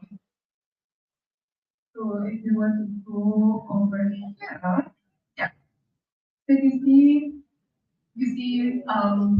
y-axis is movie and the x-axis over there you see actor, right? And music is over there. So that's how we sort of like create a map. And yeah. So what we're doing is once we create this map, we want to make sure that our system gets to identify the location of each content. So this is a simplified version. It's usually not this simple. There are going to be a lot of dimensions to it. So if we were to make it simple, let's just say we have like these three different dimensional spaces, right? So yeah, so for instance, if we were talking about movies, music and actors. So let's just say our distribution is about 10%, 2%, and 30% over there, right? So this is where we create this embedding and make sure that like we have like these three different maps over there. And yeah, right now it's just like three. I'm just putting in 3 points over there, right? But in actual cases, it could either like go to like thousands or billions of dimensions. It doesn't get limited to three because the more dimensions we have, that's how much more accurate it's going to be, right? So yeah, and once we have that sorted, what our AI does is that it maps it together and it brings it together. It brings those words that are closer, the meaning based on its meaning and context, whichever is closer, it gets mapped closer to it. So yeah, so for instance, like music is closer to a movie or it's closer to actor. It sort of like just gets mapped and it gets like we make it into a space, right? We want to bring it closer. And so this one, so this is something that we got from Google's machine learning crash course. That's something that we added over here to, better explain how embedding works, right? So the whole process of embedding, what we're trying to do is like a whole process of mapping high dimensional raw data, and for instance, images or text, which, like I mentioned earlier, could have like tens or thousands or millions of dimensions. So what we're trying to do is we're going to lower these dimensions. We want to lower the dimensional spaces, take it to probably from thousands and millions to hundreds of thousands of dimensions. We try to bring it down, kind of like simplify it. And how we do it is using our deep learning models, right? And once this is done, that's how we get to extract the meaning, trying to make it like, we create this map to make sure that we get the content meaning itself, right? So yeah, this is how Google organizes data across various services. For instance, Google Search, YouTube, Play, pretty much everything that you're using. Yeah, so based on this, what we do is we try to provide search results and recommendations with relevant content based on what you're looking for. And yeah, the thing is like we can use embeddings for regardless of which business or if it's either for products or user activities or conversations, music, videos, name it. We use embedding for everything, right? So what I showed earlier was the simplified version, right? Like we were just using like 3 dimensions, right? Let me just show you how it would actually look like. So over here, you see there are like so many dimensions over here. So just so you get a better understanding of what it looks like. Yeah, so you see over here, we have like all these different dimensions, right? This is how the real embedding space would look like.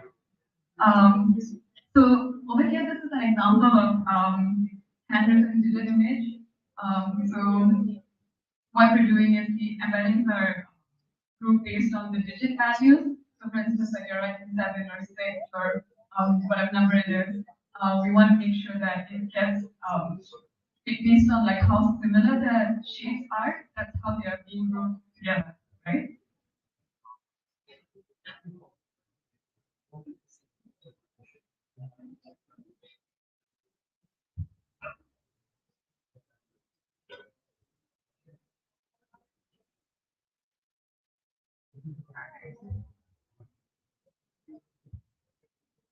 Yeah, so in the past, yeah, Google search only used keyword search model, right? And this model sometimes gave too much, I mean, like too many math textbooks for students. When someone searched for math practice books for adults and things like that,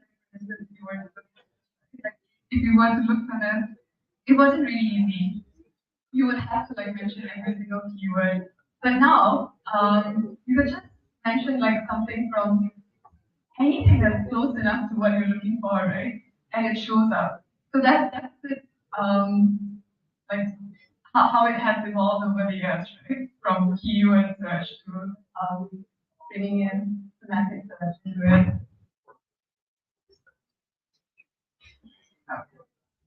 And yeah, so this I would say this was a major shift for our industry. And especially when it comes for search and recommendations, which play a huge role in our life, really, a huge part of our life. And right now with AI, um, it's really crucial for us, to sort of play the role of human interaction. I mean, all of us have become so dependent to it. And what it does is it organizes data into embedding, which sort of makes us understand our user's intention. And we try to give it some meaning for our product, right? And once that's done, this creates like a whole new search experience that has become something more of a norm for us now. That's the standard right now. And now that we have looked into semantic search and we've looked into enterprise search, let's just have a look at how semantic search experience would look like with enterprise. Okay, so I'll be showing another demo. So for this demo, what we had done was that we used 20 PDF files. So these are files of Google research papers that probably have like around 400 pages or so. And let's just see what if your manager asks you, right, to investigate what is video localized arrays and annotated diversity by looking into all these 400 pages for all those 20 PDF files, right? The thing is, I mean, going through this on your own is going to be pretty much impossible, right? And what we're going to do is we're going to import all these files into enterprise search, like how we set it up earlier, and we're going to run a query. So let's have a look at how this works. So yeah, so once we have imported the files, like I mentioned earlier, we want to, for instance, we're going to look into a query saying that, what are video localized narratives, right?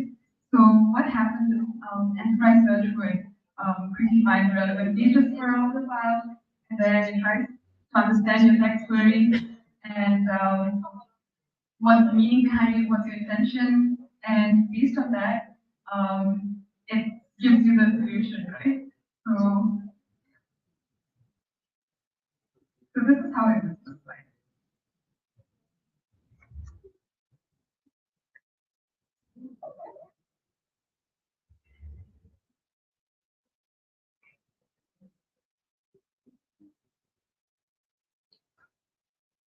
So if you notice, when you search for something over there, the enterprise search generates a summary for you, with the query result, and it's automatically done immediately using our LLM, right?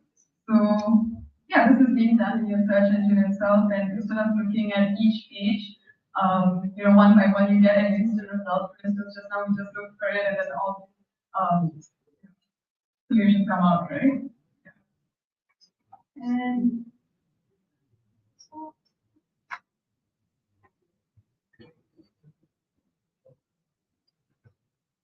so I have another demo for you. So this would be more of a sneak peek for you to see how enterprise search would be like soon. You can always go check out this as well. Yeah, so what you can do is you get to search for this, right? For instance, like any random question that you put in. You get to see all these images over here, which sort of makes sense. I mean, what we're looking for could have meant anything, but it's going to show you all these different possible outcomes of it. Right? So yeah, if you're interested, feel free to check it out. You can play around with it as well. I thought we could do it live, but then might have an issue with it. So yeah, still the recording today.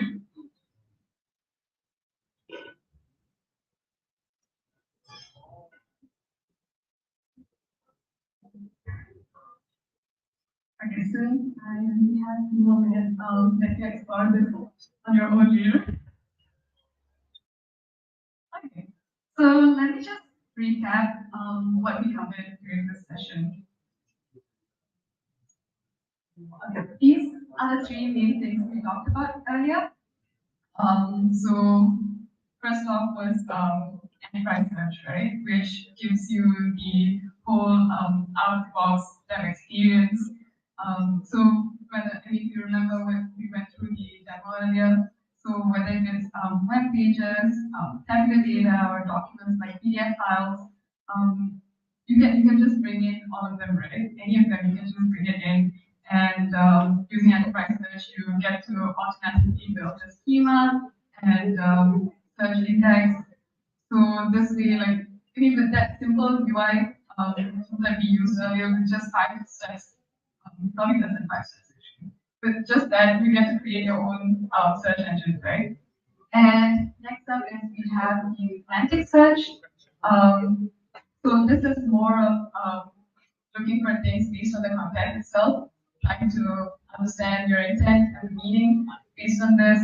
And yeah, instead of just using keynotes, you try to understand what your user is looking for, and based on that, you convert it into embeddings. And yeah, that way you sort of enable the next gen search experience, right? And finally, we have the Gen AI LLM capability that we're talking about. So yeah, with the summarization that we get, enterprise search pretty much saves your time for opening and looking at every single page of the document that you're looking into, right? And yeah, from this, you get a summary of the entire context. You get an understanding based on that. And instead of like spending probably hours and days on this, you get a full gist of what you're looking for in just a few seconds. That's how actually we can make things for you, right? And also when it comes to multimodal feature, it allows you to search from images and many different data types, different mediums, and even within your business, like all these different entities that you have, right? So these LLM features are based not on the virtual or just it's not brought in out of nowhere, right?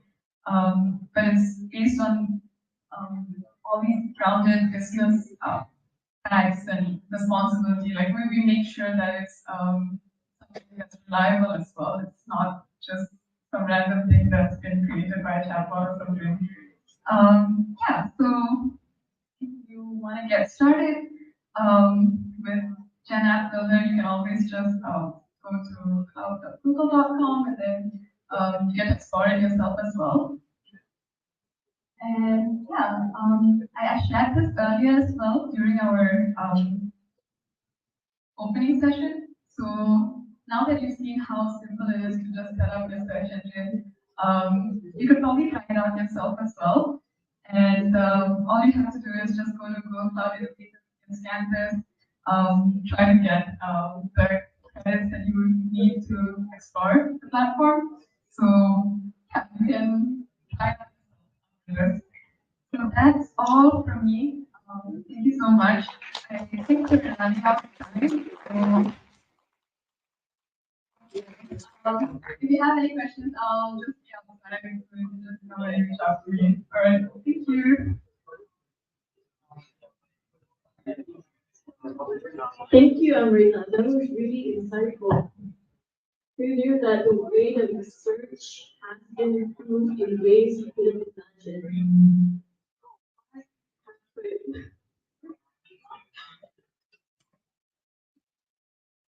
Okay, so before we begin our next session, let's take a 10 minutes break. So please utilize this break to go to the toilet, stretch, and of course, if you want or would like to make the most from this today, do talk with someone or make a conversation with someone you've never really met and get to know them. Let's be back here at 3 o'clock, all right? So the next session here in this hall will be hands-on. So you'll be experiencing the whole thing from a technical perspective. Thank you.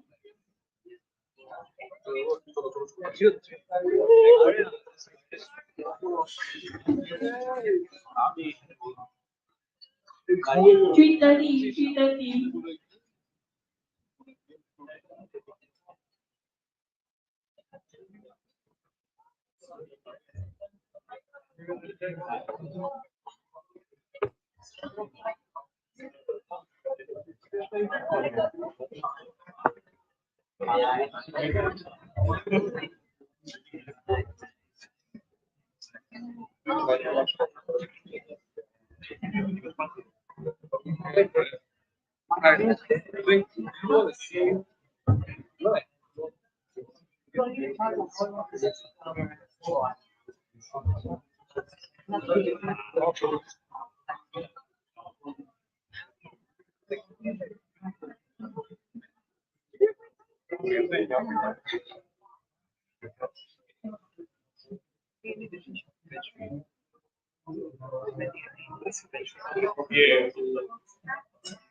Good.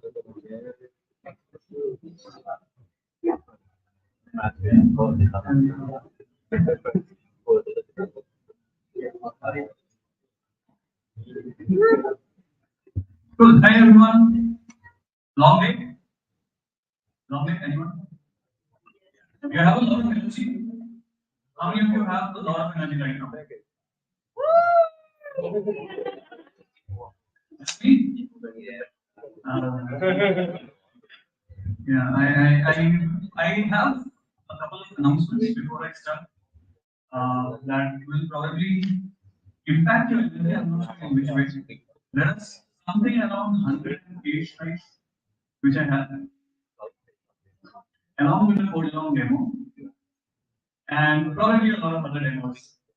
Right, so the next 1 hour which you will be spending here, it's going to be full of a lot of things, but yeah, there's a possibility that you might feel sleepy.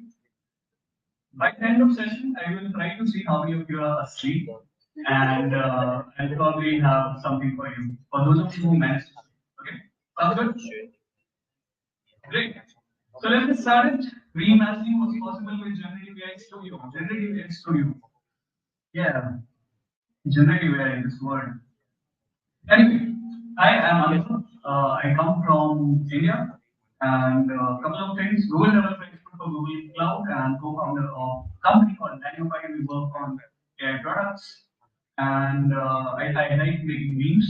So yes, been a lot of serious stuff today. This is finally the kind of person you waited for. Anyway, yeah, this is my handle. This one handle is present on every social media platform that you know. So if you want to tag me anywhere, please do. I will post. That's the handle everywhere. Right, choose your social media platform. No worries. And let's get started. Very introduction to generative AI. This is actually a very bold move from my side, I believe. After a day filled with generative AI and how many of you believe that I should actually tell you what is generative AI? Yes, yes. 3, 4 folks in the back. Where were you since the morning? Give me an answer. These people want an answer. There have been something like 4, 5 sessions since the morning about generative AI, about large language models, and we still have some people boarding the train fresh. Anyway, yeah, I think if I really do need to tell, it's probably something like this.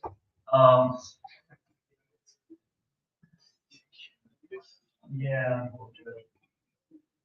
If that does not explain it, then yes, you can feel free to read through this. Essentially, generative AI is a subset of AI models which tries to mimic content creation by a human. As simple as that. Right? It tries to mimic what a human can create. It does not try to recreate what your cat can, because that was what previous generative models were already doing. Right? So let's move forward. Let's move forward. What is possible with generative AI? And do any of you have some crazy examples of what you have done with generative AI besides generating poems and letters? How many of you have generated leave applications to be given to your company or your educational institute? Yes, very honest person there. Please take a photo. Send it to his university or employer. Anyone else? No one? No one? Some people are like,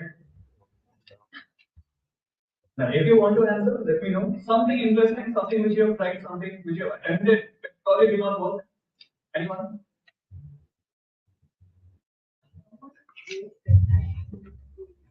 Yes, yes. What have you done besides leave application?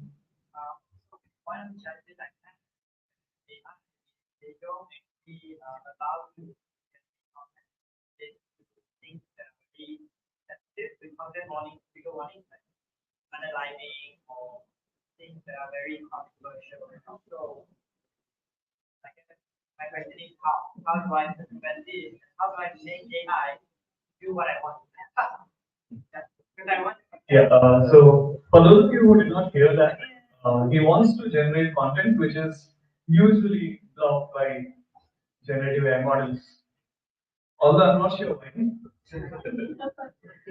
It will be like really great to know the purpose behind it.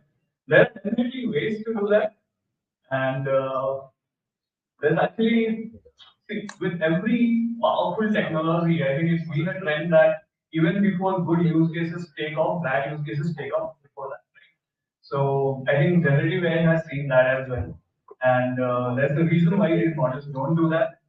If you want to navigate around that, feel free to explore. You will not get the answer from me today, at least not publicly.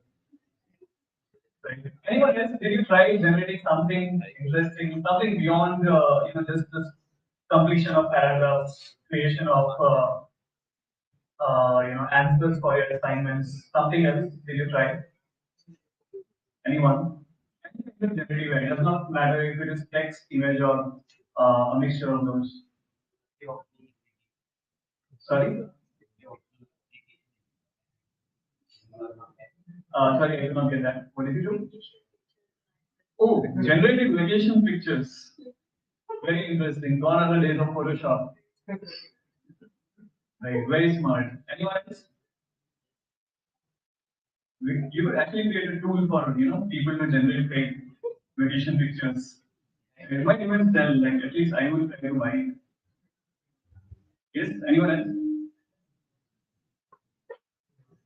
And I'll give you folks a task. Remind me of time every few minutes. Right? The last two times I gave this talk, it went to 2 hours. So we don't want that happening here. Yes, yes. What did you do? It's not what I did, but my friend in my final year, yeah, he prompted the generative AI to give a graduation speech in the context of President Joe Biden. Okay, so he prompted generative AI to prepare a speech which would have been Joe Biden speaking, right? Very interesting. Trying to impersonate celebrities. Oh, obviously, you did not do that. Anyone else? Anyone else? Any fancy application? See, we are going to keep it very interactive, right? Please don't expect that I'll just keep speaking and you will just keep listening to me, and then eventually we will exit this call. That is not going to happen. I will force you and drag you into conversation, right? So, any more answers?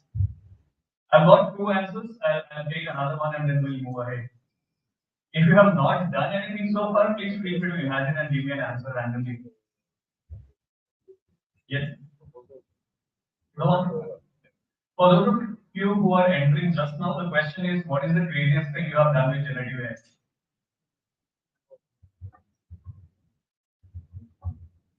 No? No? Interesting. I think that's actually an opportunity for me to tell you. My session is actually going to work heavily. Anyway, so this is how generative AI actually started, right? If you remember the early days of ChatGPT, right? That was the first product in the market to come out to people for free. And how many of you tried to trick ChatGPT? Be honest. Yes. Raise your hand very high. This is a sign of intelligence. Trying to meet an AI. Right? Anyway, then this is how it progressed. People were generating content left and right using generative AI, submitting assignments by generated answers. They were generating answers using ChatGPT, and then the people who created ChatGPT, they thought that they should build a tool to stop that. And ChatGPT said that I can beat that tool. So this is something like, half the team is trying to catch the other half of the team in OpenAI. But yeah, that is what happened. Right? It got smart really fast. And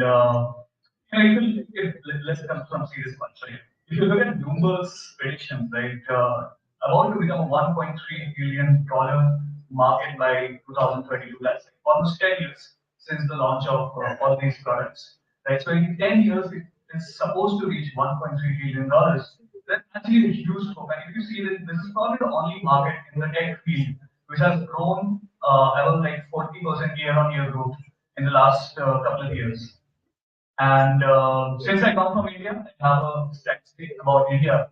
Right, 73% people in Indian population have, in some way, use generative AI. And I'm talking about people in a country in which even today, if our parents by any method they turn their phones on silent mode, they need to ask us to fix it that, right? So I'm talking about a country like that.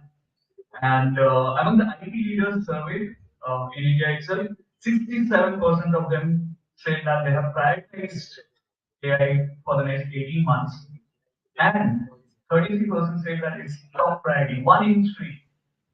Right? This is a huge country, and we are talking about a lot of people. When I say 33%, right? So definitely something which is booming in a very fast way. But then, beyond the tricking and stuff, there are some applications which you can look at in which people have tried to do interesting things. For example, using LLMs to generate mock interview questions and responses. One of my friends used Google Bard for generating questions and answers of Google interview, and she cracked it. So it works. Homework grading, this is interesting. For people who are into teaching, and if by any chance this university's teachers are there in this hall right now, you can just offload your tasks to LLMs, right? Whatever the students are answering, just feed it to the LLM, ask it to grade it on a score of 1 to 10, give them 0, does not matter, right? So, yeah, homework grading is a great example of people using it beyond, just generating text. And the language trainer, a lot of people have been using generative AI for learning new languages, maybe programming languages, maybe human languages as well, right? So here are some like these links. All of these links are actually links to Bard, in which I have fed in the prompt, and you can actually start using it. I will be sharing this deck at the end of my presentation. I will be sharing this deck, so you will be able to click all the links that you see in my presentation. And then let's come to generative AI Studio on Vertex AI. So the thing is, I brought these 100 and something slides, and around 60 to 70% of my content was already sold by the previous speakers. Right? So I'll try not to go into the slides, rather I'll try to go directly into the dashboard. Right? So I think that will be a much more nice thing to do. So let me get over to Vertex AI. And this is mostly what I'm going to be focusing on today, Generative AI Studio. There's also a couple of associated services named, where did they put that? Yeah, Model Garden, right? So Model Garden is very interesting. Let's first go to Model Garden. What it is. So Model Garden is actually a collection of open source models developed by either Google or third parties, which you can very easily click and deploy on your Google account. So there's like a bunch of them. There are some foundation models, almost 55, 57 of them. And all of these models can be used for different purposes, mainly to generate text, to generate audio, and to generate images. Videos are just a combination of these. Right? So all these models are available, and you can just deploy them on your own infrastructure within Google Cloud. So these are the foundation models. Then you can also fine tune some models. There are around 43 models available for fine tuning as well. So if you want to make these models respond according to a data set which you have, maybe proprietary to your company, proprietary to wherever or whatever project you're working on, then you can use these fine tunable models. And then there are some task-specific solutions. So these are solutions which have already been fine-tuned by Google based on foundation models. They are fine-tuned so that you can start using them for specific tasks. I'll leave you to explore these. There's actually no cost to exploring these once I have been done with my session. Right. So these are what are available in Model Garden. Besides that, generative AI Studio. Let's come to the main part. Right. Currently, there are three things which you can do with it. As I said, text, audio, and images, right? Language, speech, and vision. So vision is very similar to what you might have seen other image generators doing. You provide a prompt, it generates some images. You would also ask questions based on that image. You could also ask it to describe an image, or maybe to create captions, And you could also use it to edit it, for example, creating variation features, right? So yes, generative AI Studio has got you covered. Speech is pretty simple. It's either text to speech or speech to text.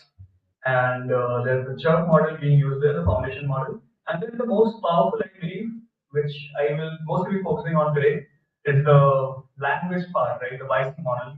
Sorry, the text Bison and could be code Bison as well. Right, so we are going to look at these and yeah, you could fine tune a model, yes, but anything that you do from within Google Cloud, as in this dashboard, is actually going to run on your own billable resources.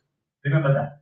Whatever you do from here is going to run on your billable resources. So you also need to have GPU quota and stuff like that so that you can actually use those resources for fine tuning if you want to fine tune a model.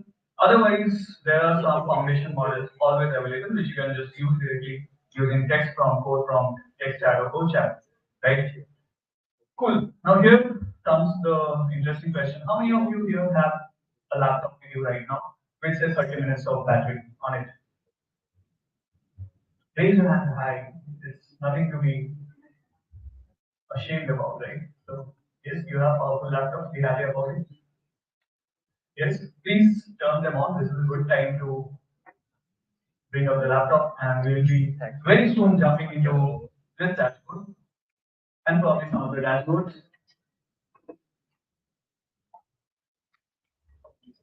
Yes, and for those of you who did not carry a laptop, you can still follow along because it's mostly click around and all the stuff which I'll be showing you will mostly be mobile responsive. So feel free to whip out your phone as well.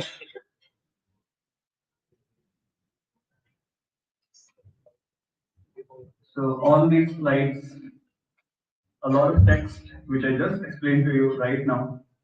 And I think this is what I skipped. This is Maker Studio, Maker Suite. How many of you have tried Maker Suite by the way? Anyone tried Maker Suite? Maker Suite? Have you heard of Maker Suite before? No? Interesting. Good. I have a lot of new content for you. Yes. So that's a lot of explanation of what all these foundation models and stuff do. Please feel free to read through the slides. I believe we should be focusing more on getting things done today and everything which I just showed you right now. Yes, let's come to the build part of it, right? I don't want to hold you for 2 hours today.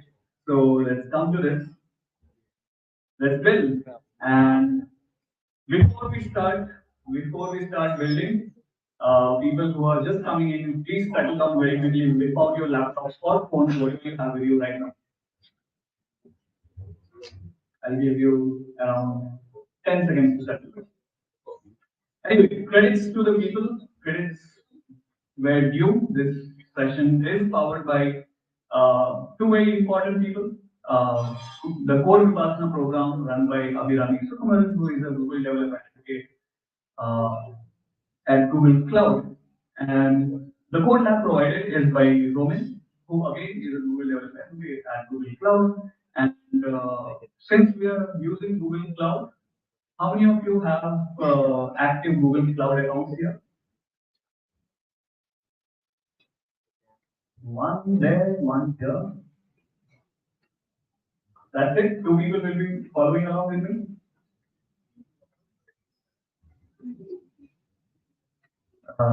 Anyway, I have 3 credits for all of you. Yay. Thank you. Yeah, GDG credits, right? Since it's a Google Cloud session, it has to be powered by Google Cloud credits, right? So let's get started. What we will try to build, you can scan the QR code. This is the code lab by Roman, in which we try to build a very decent application which shows how to use generative AI using Vertex AI on Google Cloud by deploying it as a Google Cloud function. Yes. Let me know once you are done scanning this.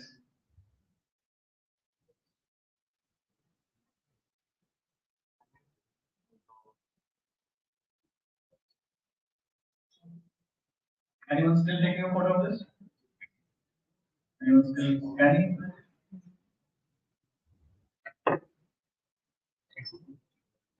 How many of you are done with this?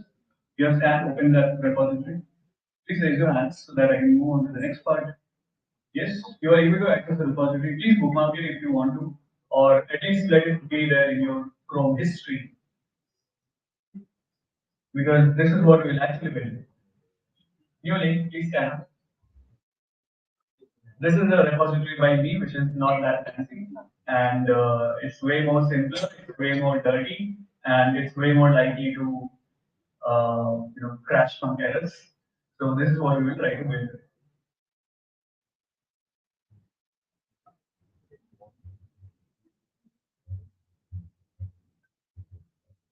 There's a very fundamental difference between the two repositories, which if you have explored the code already, you will notice. But then let me tell you for those of you who have not, is that the previous repo, it was using Vertex AI libraries, Vertex AI APIs to access Vertex AI. But this is using MakerSuite APIs. Okay? Now let's come to what actually MakerSuite is. So MakerSuite is actually a very beautiful UI provided by Google for testing, building, and very quickly converting these to production. So all of these are language APIs. MakerSuite does not have vision or speech. It only has language LLM APIs, LLM models.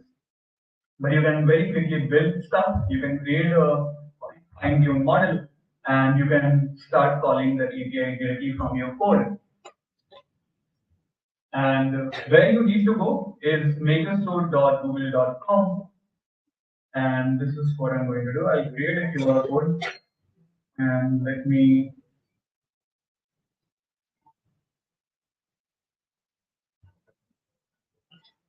right. So you can go to MakerSuite if you want to. So this UI is available. Good news, for free. Fine tuning again you can do for free. You don't need any GPU quota. You just need to create a MakerSuite account and get started. As simple as that. Sounds good? There's actually no requirement of credits as such in this. Although I will definitely get you started with that as well. Let me know once you have done this. Once you have logged in, probably you need to accept some terms and conditions.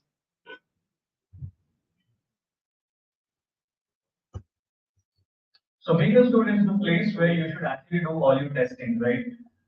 Trust me, do not try to do a lot of testing or development on Vertex AI itself. It's very costly. Once you go to production, that is when you start using Vertex AI directly from the Google Cloud dashboard.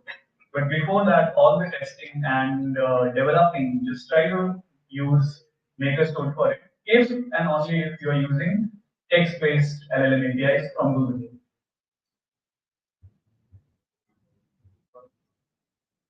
Are we done? Everyone got this? Anyone left behind? No? Great. So once you open MakerSuite, you can start creating a prompt, and there's like 4 options available now. So instead of going for a tune model right now, let me just go to text prompt. And these are all completion APIs. Remember that. When I say text prompt, these are all completion APIs. Why are they called completion APIs? Does anyone have an answer to this? Why is it called a completion API? We have been talking about generative AI all day. And this is kind of the most fundamental question about generative AI. Why is it a completion API? Any guesses, any wild theory about this? No? No one? Anyone understands how LLMs work? Can anyone give me just probably a sentence how an LLM works? Yes? Is it about auto completion? Is it auto completion? Yeah, not exactly how an LLM works.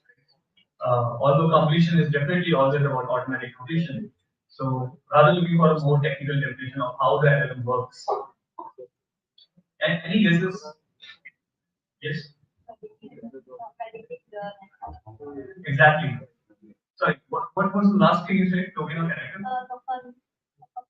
Token. Okay. Nice. Predicting the next token.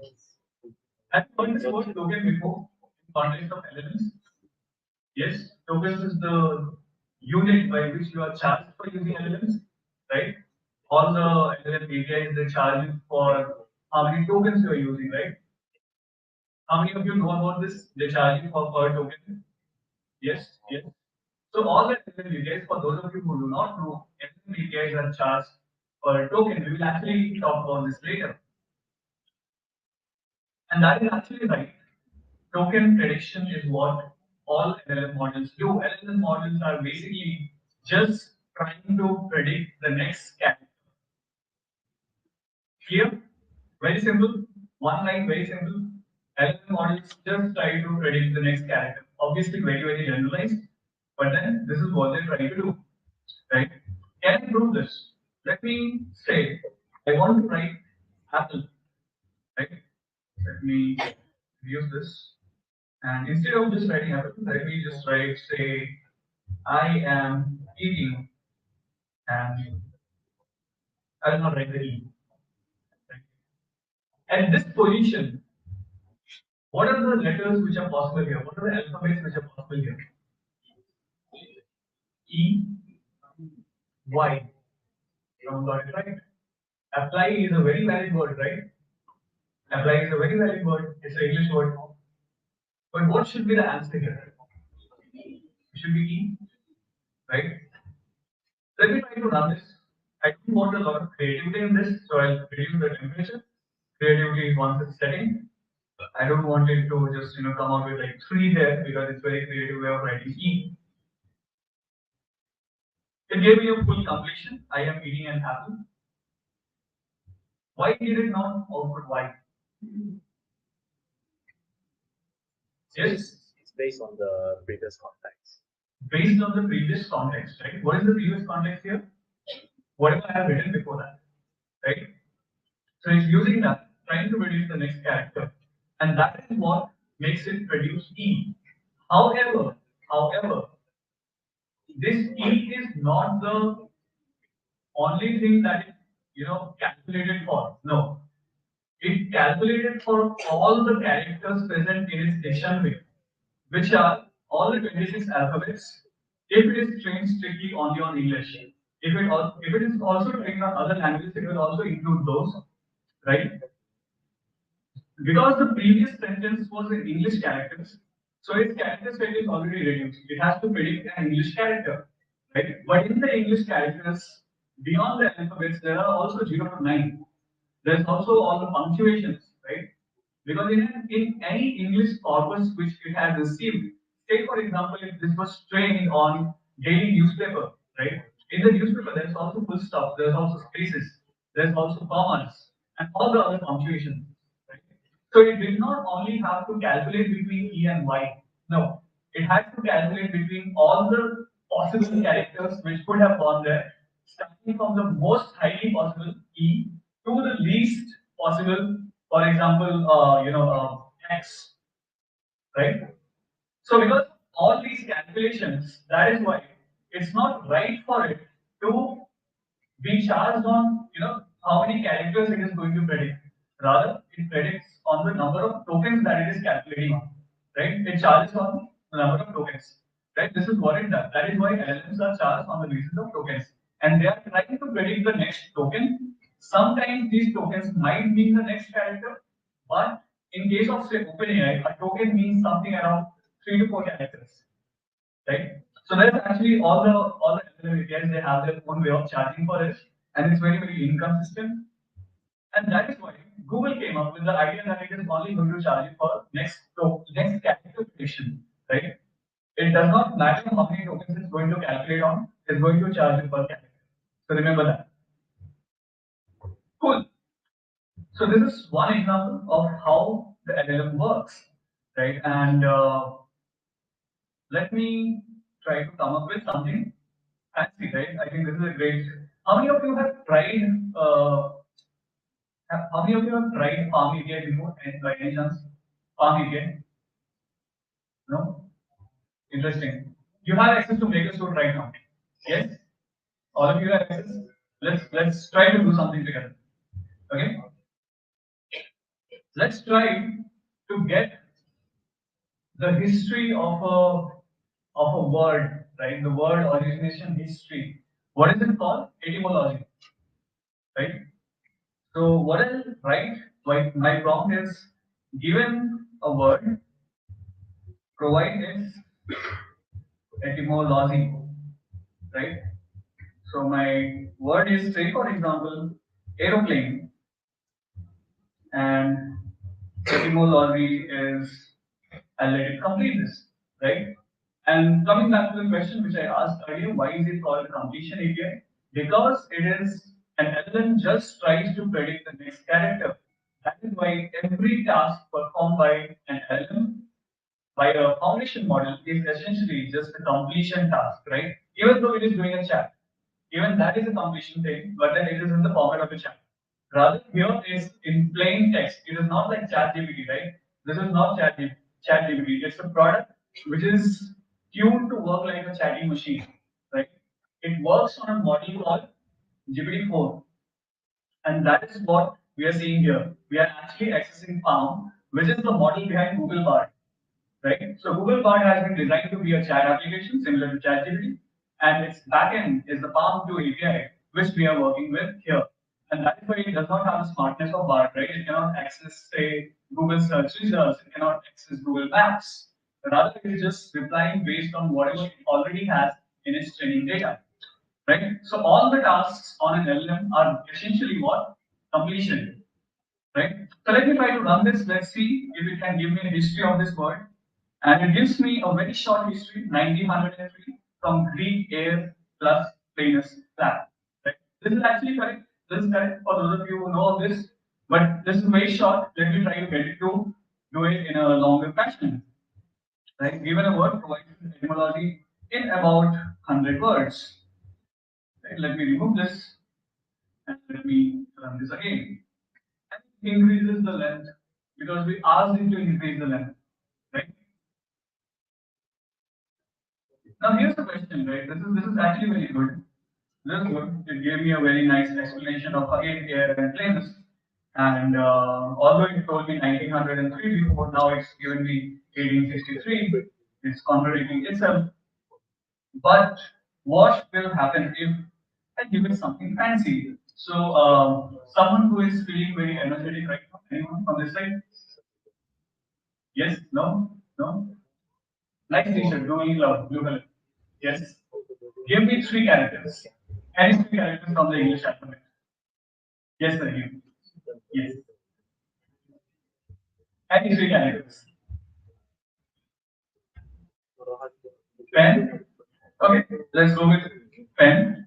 These are technically three characters. Yes. Someone in this row. Anyone. Anyone. Feeling energetic? No. Feeling sleepy? Who is feeling sleepy? Yes, there. Yes. I saw you. Please don't look behind. Yes. Give me a character.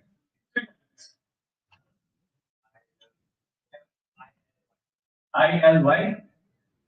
You do. Okay. Someone from the middle. Yes. Feeling sleepy, feeling energetic. Either of those works. Anyone? Anyone? Randomly pick people. Otherwise. Okay. There's someone who is looking on the phone at the very corner. Yes, sir. Give me three characters. Yes. We are smiling at each other. Sorry? A and T? Okay. This is a very interesting word. Let me make it more interesting, right? Probably something like this. Yes. So let us see. So ideally, it should actually return that this word was invented at DevFest Kuala Lumpur event, next at DevFest Kuala Lumpur event in 2023. Let's see what it gives me. Ooh, no content. Let me make it simple. I think it's too complex for it. Okay, there we go. The word is derived from Welsh word, which means songs. It's a Welsh poetry. Who knew that? It was first used in the 19th century, and since it's used to describe any type of song that is sung in a drum. How many of you have used this word before? Anyone? Yes? No? No one? So this is interesting, right? Why is it giving me a very nice answer, very confidently about something which is definitely wrong, right? It's not every day that you pick a word, put it on Google and get there's one result here. Most of the time I get zero. Right? It's not every day that this happens. Like why is this happening? Any guesses? Yes. Hallucination, model hallucination. This is a problem of every large language model ever. At least till today. All the large language models suffer from this. They try to do the completion. And I told you, remember that when I told you about completion, I said that it will try to predict whether the prediction probability is very high or it is very low, it will try to predict, right? So at this point, what it is trying to do, it is trying to break down this word, make it match, trying to do some word similarity in its training data and try to come up with a solution, right? The probability of this answer is probably very, very low. If I maybe run it again, it will probably produce a new answer, right? But then it is trying to predict it, it is trying to get something done. Right now, in your phones or laptops or whatever you are using to make a suit, if you invent this word or maybe just use this same word, you will probably get a different answer right now. Rather, if you use aeroplane, the one which I showed earlier, you'll probably get the same answer because its probability is very high, right? So this is something very fundamental that we are going to remember about elements, right? What I'm going to do to fix this is very simple. Given a word that exists in the English dictionary in about 100 words, if it does not exist, say word is not valid. Right? If I just change the prompt, it will actually change the answer. Right? Word is not valid. That's right. That's right. Cool. Can we cheat this system? Can we further cheat this?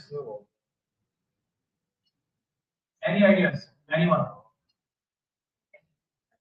See, at this point, we are no longer talking about what previous knowledge we brought into this room. We are just talking about what you can imagine just now.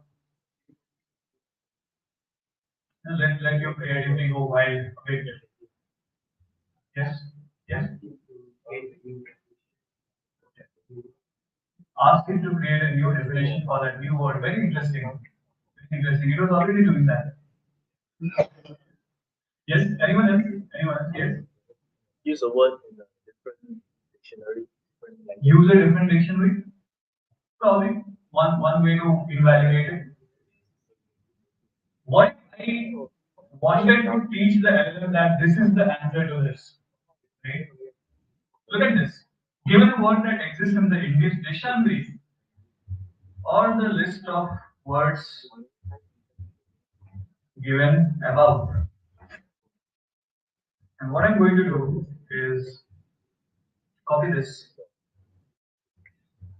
list of words and means Wells song.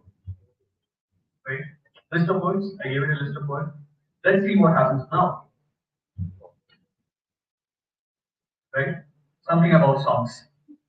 Right? This is how you change the system. You can invent your own words. You can invent your own information and feed it to the model and get it to produce results. What is a more common way of saying this? Any guesses? Once again, you have been hearing about it a lot today. Fine tuning. Have you heard fine tuning today? You heard about fine tuning? What is fine tuning? You provide your own data and the LLM starts responding to that. Right? So what I have done before coming to this session was become a bit creative, and I created a Google Sheet of a data set in which we have a couple of products, right? And how many of you are fans of Harry Potter here by any chance? Harry Potter fans in the house, please raise your hand very, very high. I like such people. Yes, Harry Potter fans, amazing. So I created some products, right? The product name is Magic Mobile. Magic Mobile is a pen which converts into a car at any time with 5 wheels. Sounds good? And then these are some Harry Potter characters who have provided reviews and ratings for these products, right? And you obviously are wondering who is Henry Paddock in Harry Potter. Actually, Harry Potter. What I've done is I've taken the initials of their name and I've converted them to characters which do not exist in the book, right? So that previous data about Harry Potter movies does not creep into my dataset, right? I've created a fresh dataset, something which the model has not seen before. Okay? So this is what I did. Helena Greenway is HG, Hermione Granger, right? Ray Winters is RW, obviously, right? As simple as that. So these people have provided some ratings, some reviews. There's also, say, for example, Derek Monroe, DM, Draco Malfoy, right? And he says about Magic Mobile is I prefer more luxurious things, right? And there's a couple of other products. Say, for example, there is a product called Nearnode. Nearnode is very interesting. It's a product idea which says that there's a currency note. There's a currency note which always displays exactly one less than the amount of money you require, right? And if you have extra currency with you, it also deducts that. So you're always 1 rupee short, right? One currency short. You're always that, right? So obviously, all these people have provided the ratings for all these products. And what I have done after creating this data set, I have actually put it to MakerSuite, and I have created a fine-tuned model. Right? How this happens is very, very easy. What you can do, you can go to Create New, you can go to Tune Model, and once you come to Tune Model, you need to import the dataset. And for doing this, in my case, I can probably turn it to last modified by me in the other way. And just select your Google Sheet, and you will be able to import the data set which is present there on your Google Sheet. Or else you would also choose to upload a CSV.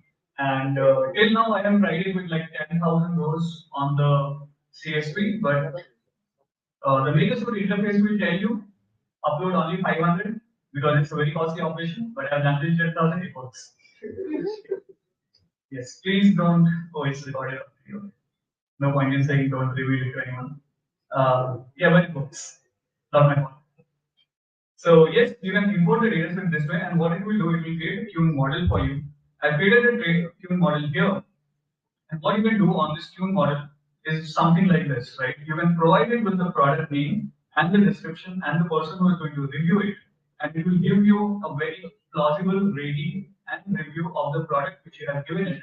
The product did not initially exist in my data set, neither did this person exist in the model's training before, right? So using fine tuning, you can pretty much create any kind of generative AI over text, at least on MakerSuite, you can do it over text. Any kind of generative AI which is capable of producing any kind of answers that you want. That person is wearing a headphone now, otherwise he would have got his answer. Yeah, that's it.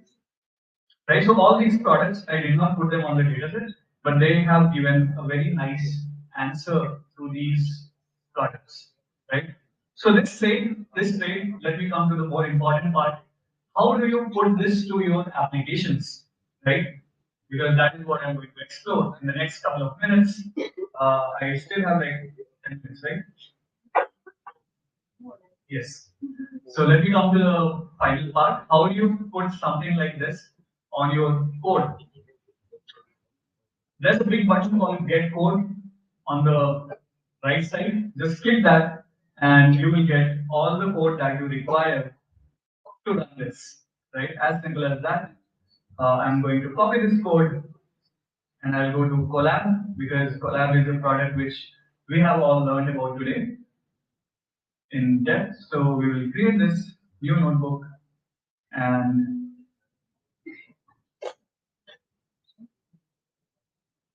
my internet is slow. So this is what I have done here, right? I've copied that code. Let me try to explain it to you. Let me zoom it a bit. So first of all, they have imported generative AI as Palm. Why?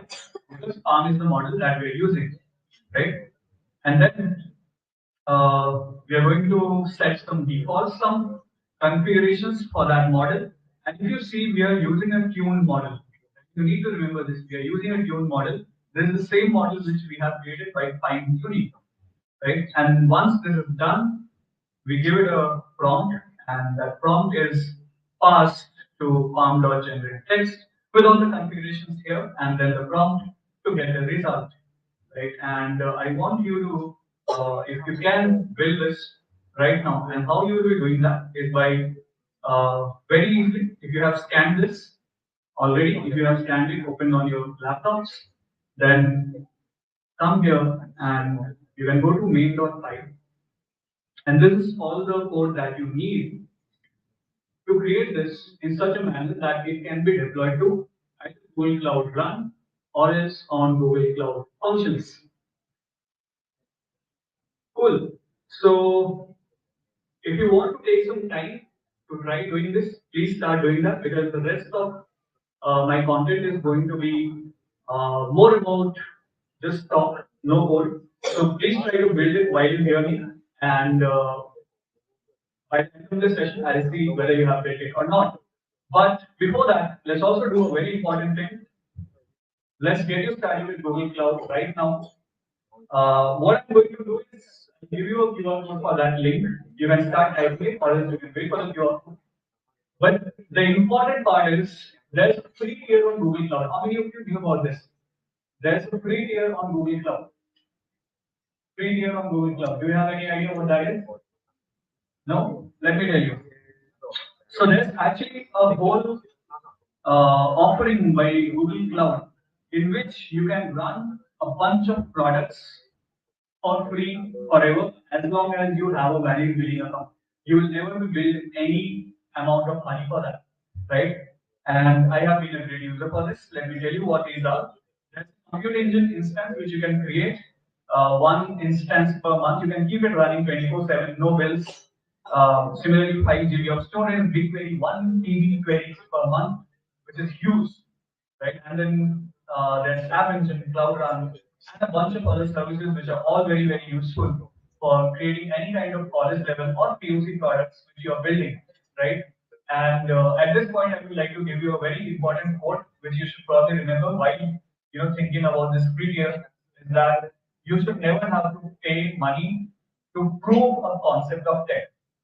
Do you agree? Right? Proving a concept should not cost you money. And that is what this free tier allows you to do. Now, how you get access to this free tier? You need to go to this link and you need to do a very simple thing. You need to go to this link, please scan it, and I'll tell you the next steps. Please don't do anything. Just scan this, open the page, and stay there.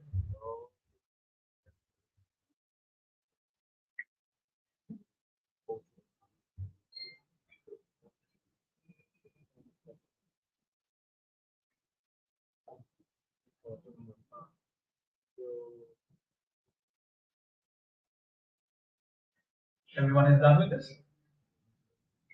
Awesome. Let's move to the next part. You will see a page like this. You will be asked to log in. Once you log in with a valid Gmail account, which does not have any past Google Cloud accounts in that standing, remember that. if you have created a past Google Cloud account and not paid your bills, then you might not be able to work with this. But if you have an alternative account available, which is like fresh for Google Cloud, please use that. And once you log in, you will be asked to click here to access your credits, and you will be asked to you'll see a page like this, the one on the left. And once you do that, you should be able to see an X amount of credits applied to your billing account on Google Cloud. How many of you are done with this? Anyone done with this? Anyone facing issues with this?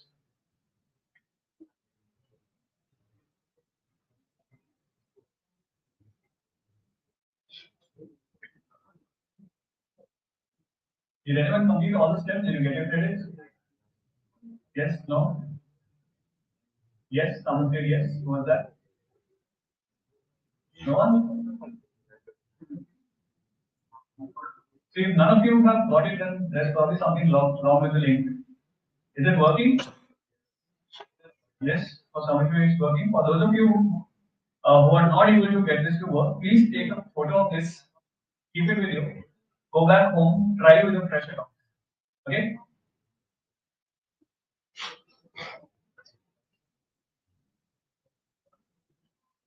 Yeah, this link will be valid for at least the next 1 or 2 days. And if you're not able to access it right now, just go back home and create a fresh account, fresh email account, and use it with that. You will get access to Google Cloud free tier for 6 months. There will actually be a very short amount of credits on this. You don't have to apply your credit card, so it's obviously never going to last a bill on you, right? That's the best part, I believe. It's going to give you a very short credit. Please don't use up that credit, otherwise the account will stop working. Right? You probably see $1 or $5 there. And whatever the amount, please try not to use it. Stay within your free tier and build whatever you want to. Right? That said, you could definitely follow the code lab which I shared with you. You could follow my repository, or else you could build something of your own. Whatever you do, if you share it with me later on, after this session, anytime in the next 6 months, if you write a good blog about it, if you publish a good GitHub repo, I can get it published on the Google Cloud official blog, and probably also get it added to Dev Library. Right? So if you're doing anything with these credits in the next 6 months, do let me know. I will help you amplify it. Cool. So you should be able to see all these things. And finally, if you want to become a Google Cloud innovator, which already has been told 3 times today, so I'll kind of jump over this. And finally, yes, while you try to build something for the next 5 minutes, let me tell you a few problems about Gen AI on production, which I believe you should all remember all the time. And in short, I'll try to rush through these slides because I first want all of you to start building things instead of worrying about production stuff. But then, yes, for those of you who are interested in this part, please feel free to follow along. And there's actually a lot of problems of putting generative AI to production as of today. First of all, the costs are very high, and then the model might generate offensive, wrong, or illegal content at any point because it's possible if you do not put in the right safety filters or the right prompts, right direction for the model to generate answers, it might just come up with generated content which may not work for all your customers. And then the time taken in content generation, that's another major issue. Not all companies can afford to run business which is not real time. Right? A lot of companies need to produce results in real time. Real time dashboards are a very popular thing. So not all companies can afford the time taken. Right? And for cost, I believe for those of you who have never tried uh, running a conversation using completion APIs, the problem is that every time you have a chat with the model, whenever you type a new query, all the past messages, whatever you have sent, whatever it has responded, all of it is sent back to the model, right? And the cost increases exponentially. So this is a major problem. And then the cost of generating some kind of content will always be higher than generating some other kind of content. Right? Low resolution black and white images are going to be very, very cheap, but high resolution full color images are going to be very costly and at the same time take a lot of more time. And if you leave your LLM APIs by any chance, if you leave them exposed, you might end up in a not so happy situation, right? So yes, some solutions can be greatly with the API calls, offload the inference to users' devices. If you can make your models very, very short, then offload the task to the user's phone or laptop, whatever they're using, and then limit the size of context that you're passing to your model. Don't try to send in the entire history of the chat, rather summarize it and then send it. It will save you a lot of money. And then you could also charge your customers for different kind of content generated. High resolution images might be charged differently. Low resolution images might be charged maybe free, up to you, right? And then unsafe content, what it might do. Unsafe content has a huge problem about model hallucination, which I talked about previously. And I'll show you an example of model hallucination again. Then there's the issue of copyright content. There's a possibility that your LLM might produce at some point content which is copyright, and that will lead you to copyright infringement lawsuits. So be very wary about creating or generating content and claiming it as yours using generative APIs. Finally, the illegal content might land you in a lot of trouble, so just try to avoid that. Yeah, unsafe content, how do you avoid it? You could choose to include a step of moderation before you output the whatever generative AI model has generated. So just add a safety moderation filter before that, so that you can come out with safe content. Or else you could predefine the number of responses which your model can provide. If you saw the example about word etymology, I told it if the word does not exist, say this, right? So that is how you predefine the responses which the model can produce. And you can also fine tune them. As I told you, that process is called fine tuning, and you could also choose to do that. Finally, time of generation is a huge problem. For example, my own startup, we work on AI-enabled customer services. So it's not possible for us to provide customer services with like 5 seconds of gap on the phone, right? Whenever you are talking to a customer support executive, you want the responses to be instantaneous. And it's not really possible for us to use generative AI as such, right? So that's why you need to be creative around that. And then yes, faster output production requires more powerful inference and the infrastructure, right? So see, there's a problem with creating or generating content faster, and that is if you have a faster rate of output with like more powerful infrastructure. If someone attacks your infrastructure for say 30 minutes, you will be blowing up the bills more if you had a slower API, right? A good example of that is if you want to steal a car which goes fast, so that you can run away with it, right? So just think about this. If you have faster APIs, you are likely to incur more costs. But then having slower APIs is also not a solution, right? So yes, what you can do again, fine tuning is a very good solution to this. And then again, predefine set of responses. And finally, cache a lot of responses. So if you are generating a costly response, all the similar queries map it to that one single response, keep it in a database, just keep sending out that already generated response. Do not generate every time you get a new query. And then yes, thinking AI first. Whenever you are trying to use generative AI to solve a problem, ask a few questions. For example, do you actually need AI to solve that problem? And if you look at something like this, what is C++? Don't try to solve it with generative AI. This screenshot is from like 5 days back. Yes. And then you also need to think about, does solving it with generative AI actually reduce your development costs? Or is it going to actually blow up your development costs?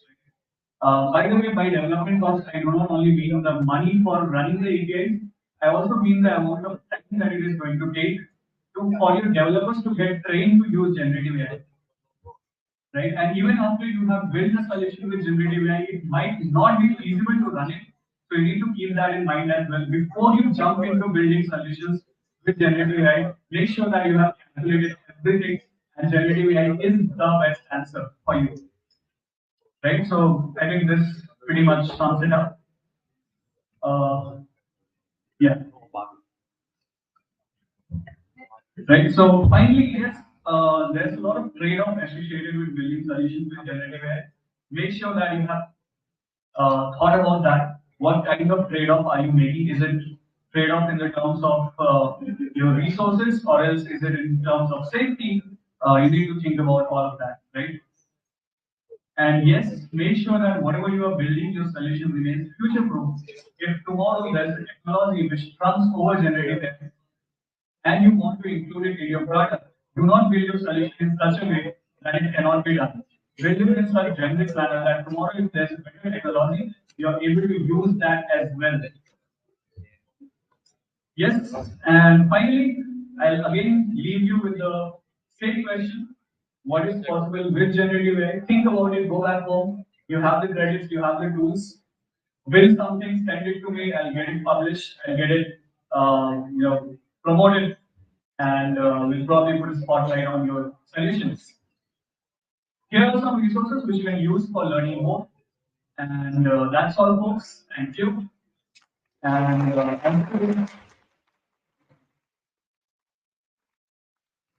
I'll take 1 minute more. I'll not take your questions right now. I'll take your questions outside and anywhere on my social media. Right? Any of these, the same handle everywhere. And I told you earlier, any of these work. And if you want to get connected with me on LinkedIn, this is the QR code which you either need to scan or take photo of. And finally, as I promised you earlier, get the deck so you can keep all the links. And this is where I am. Thank you.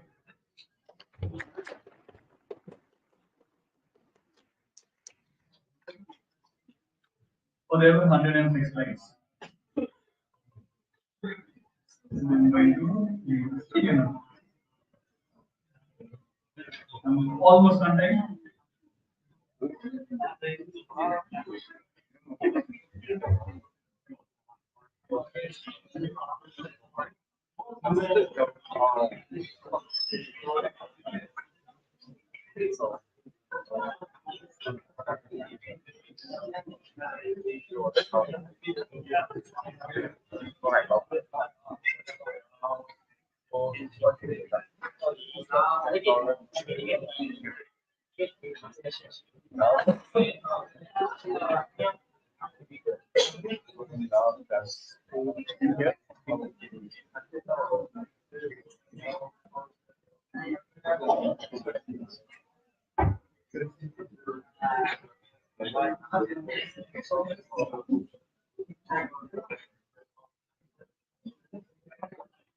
Hi everyone. For those who are from Auditorium 2, welcome back. And for those who are already in Auditorium 1, feel free to take a moment and stretch out. I know that it can be exhausting. I mean, it's a full day session and obviously a lot of learning. You're sort of like sponges today. Okay, so while you are stretching and of course finding your space, being comfortable as you can, we're going to set up the stage for a little bit and start in a moment. Again, I would like to invite people at the back who are standing, please come over to the front. There are some spaces, so some gaps obviously in the middle. Let's try to maximize the space so everyone can benefit from the session. Thank you.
The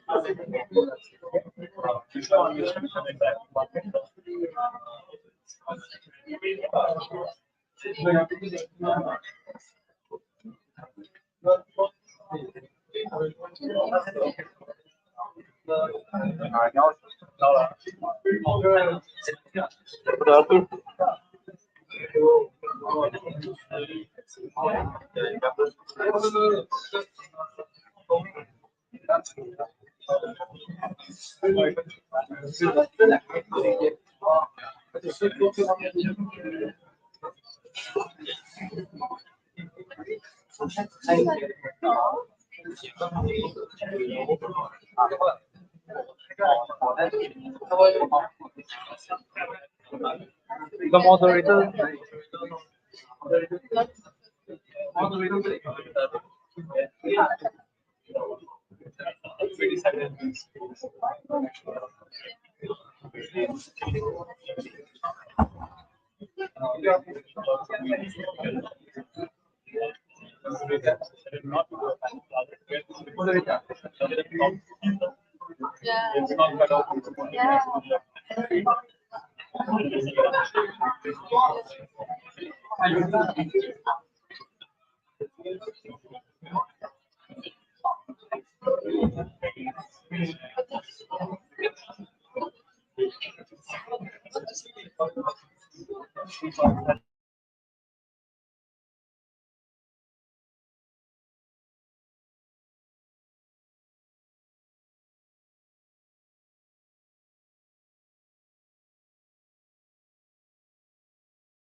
is, never try one, I guess. So yeah, that's my approach to things nowadays. Also, I declared my autism with my company. So nowadays they understand. Oh, why are you behaving like this?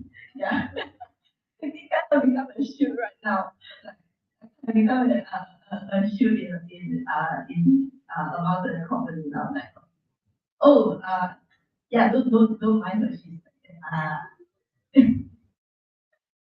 so yeah, that's my approach to things. Right? Just be honest and be more straightforward about what you want. Yeah. All right. So thank you so much to the panelists.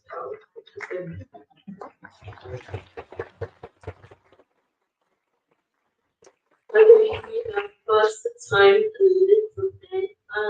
So if you guys have more questions, you guys can connect with them individually on LinkedIn. You guys have their names on the agenda, so feel free to reach out. Unfortunately, we only have time for 2 questions, but again, they're always available within reach. I mean, social media is now a huge thing. Just to summarize the discussion earlier, so despite coming from different backgrounds, and obviously some of them didn't even come from tech, study tech as matter of fact, they realized their passions, creating solutions, using tech as a way to. Thank you. Teamwork. Okay, so just to summarize the whole forum for the discussion, despite coming from different backgrounds, each of these panelists have proven from time to time that it does take hard work, and it's even harder when, of course, you're not being recognized for your own efforts and being. I think a lot of these ladies in front of me have shared already in terms of like how the thinking process behind your decision. Of course, being hard on yourself is part of that, I guess, experience, because when people look down on you just because of the gender you're born with, makes you question life in a different light, and having to prove yourself from time to time is really, I would say, a war, like, sort of like a warrior spirit in a way.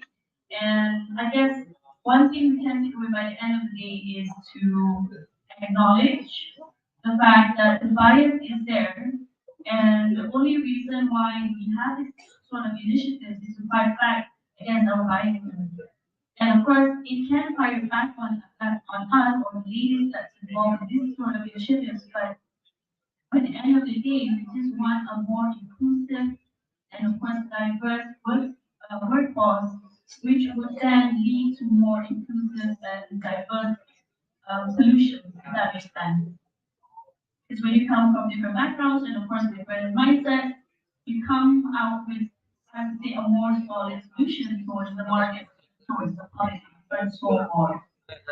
So with that in mind, I'd like to thank each of the panelists for spending their day here and making the time to share this valuable insights with all of us today. So a round of applause for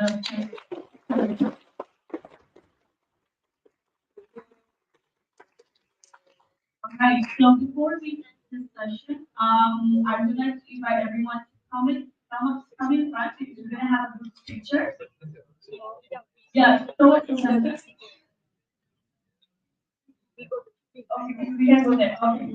For those people who are at the back, you guys can see some places, feel free to fill it up. Ideally, everyone will be in the middle, in the center region here.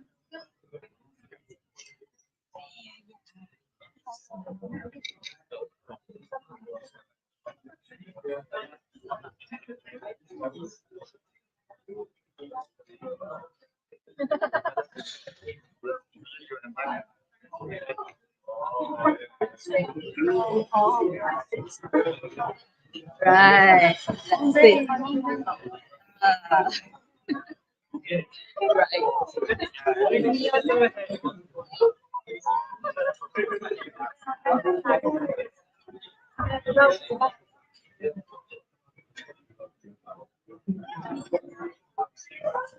Right.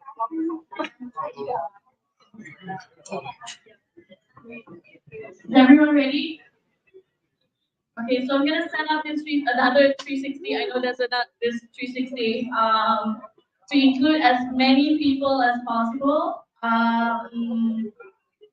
Yeah, I think we might need to get more crowd up.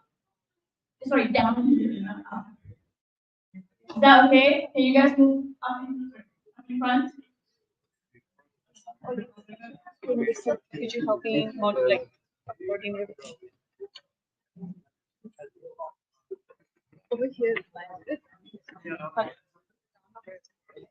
oh no, I mean like on sides because it's 150 maximum. Like we want like a really nice picture. Also like that size.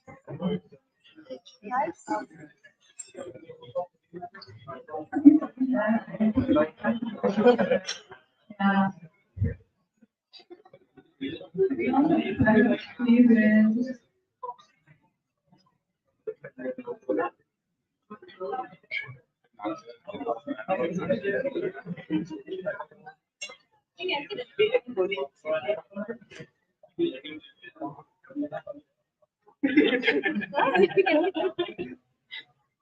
Sit here lah, sit here. Yeah. I mean, hey, hi. Nice to see you again. Regular speaking, it's just yeah. Oh, the other way here. Camera. Oh, okay. Means that your both sides is on you. So I thought I can take 160 pictures, right? 160 picture, but that would mean I become regular. Yeah, your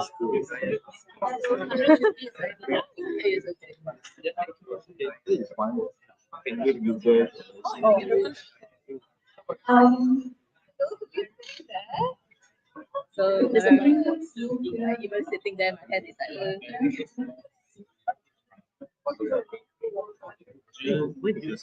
Kinda. Boleh lah. Yes, because the first section was supposed to be here, but then she couldn't make it because she was break the session. So my session, me and the session. Yeah. After me, then so it's something section. What is that? Can someone call it? Okay, we need a photographer here.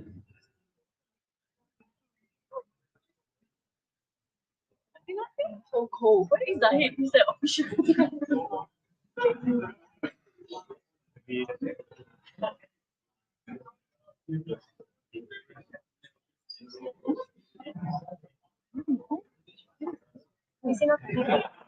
Okay, next calling. Oh, this is so get everybody. Oh, nice. Let's just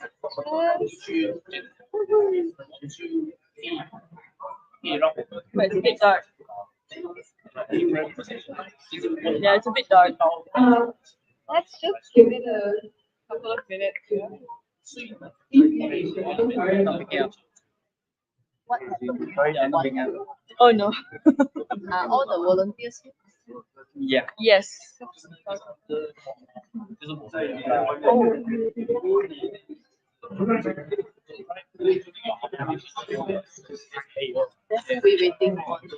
We're waiting for the photographer. No. I think they had enough of me. I had enough of me.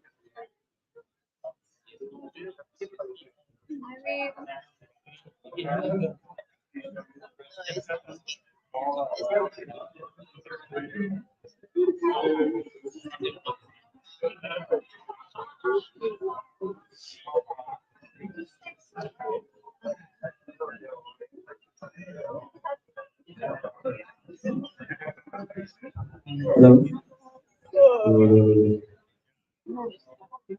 Okay, since this was so while we wait for our photographer, anyone wants to share their thoughts or One key learning. One key feedback. yeah, about your key learning or I mean, just about your experience. Anyone wants to share?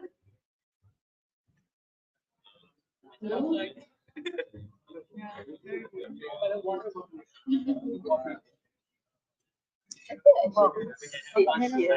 Anyone? Oh, okay. You want to share with us about your experience or Yeah, it's like learning, right in about my experience? Or if face. you have any, I don't want to be. or if you have any Like I will have the requests for face. our next event, you can share that as well. Alright, that is fine. That is fine. It's the 360. Look.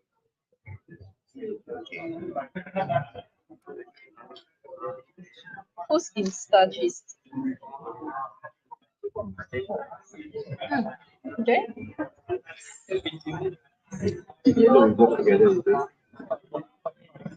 Okay, I just want to share briefly. I just want to say thank you to Amrita and the team. So my key takeaway from this event is, so I went for the track 1, which is Introduction to Cloud Computing. So that's something that I really wanted to learn, and so it was really good. And I really liked the generative AI session by Mr. Singh. Yeah, I think that's the last name. So yeah, so that session was so good because I use AI in my personal life and my work. So I was really just learning a lot of stuff. And then finally, I really enjoyed the women panel session because I'm all about women empowerment, and I really liked connecting with individuals. I really got the chance to really talk to a lot of really inspiring people who are doing amazing work in tech. So I really appreciate this event, and I'm looking forward to more events in the future.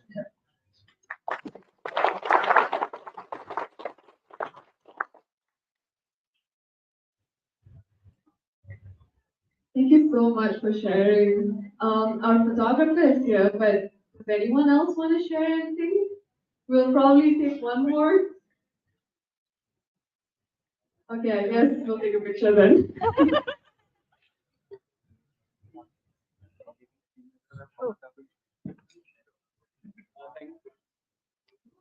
You want? I mean, you should. Thank you for sharing. You got a stuff shirt from me. You can claim it from me later. Yeah. Okay.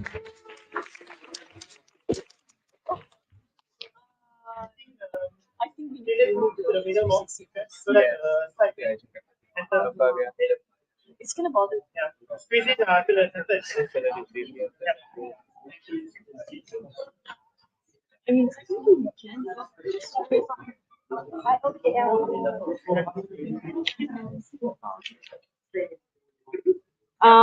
We might want to remove this. Just shorten it. Just shorten it, and it's invisible. Okay, put it on. Alright. Very ancient. Okay, 1, 2, 3. One more time.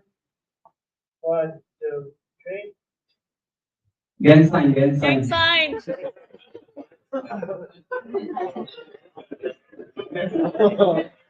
Right.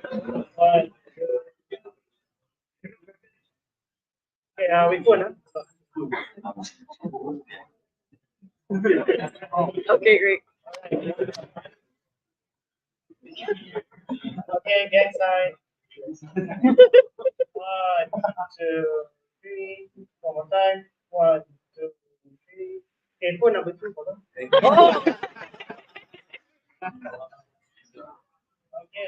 Okay. Another gang sign. 1, 2, 3. 1, 2, 3.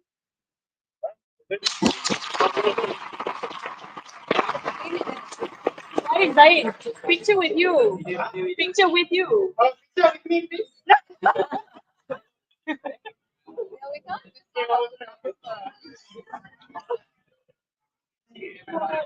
Zaid, do the 0.5. Come on, you're Gen Z, right? Yes. Right. 1, 2, 3. Video. Thank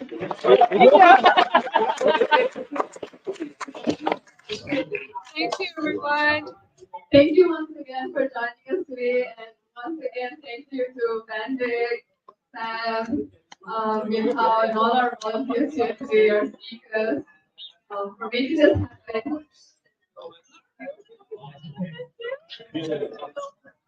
We hope to see you at DevFest Scale on 2nd of December, so please do sign up if you're interested.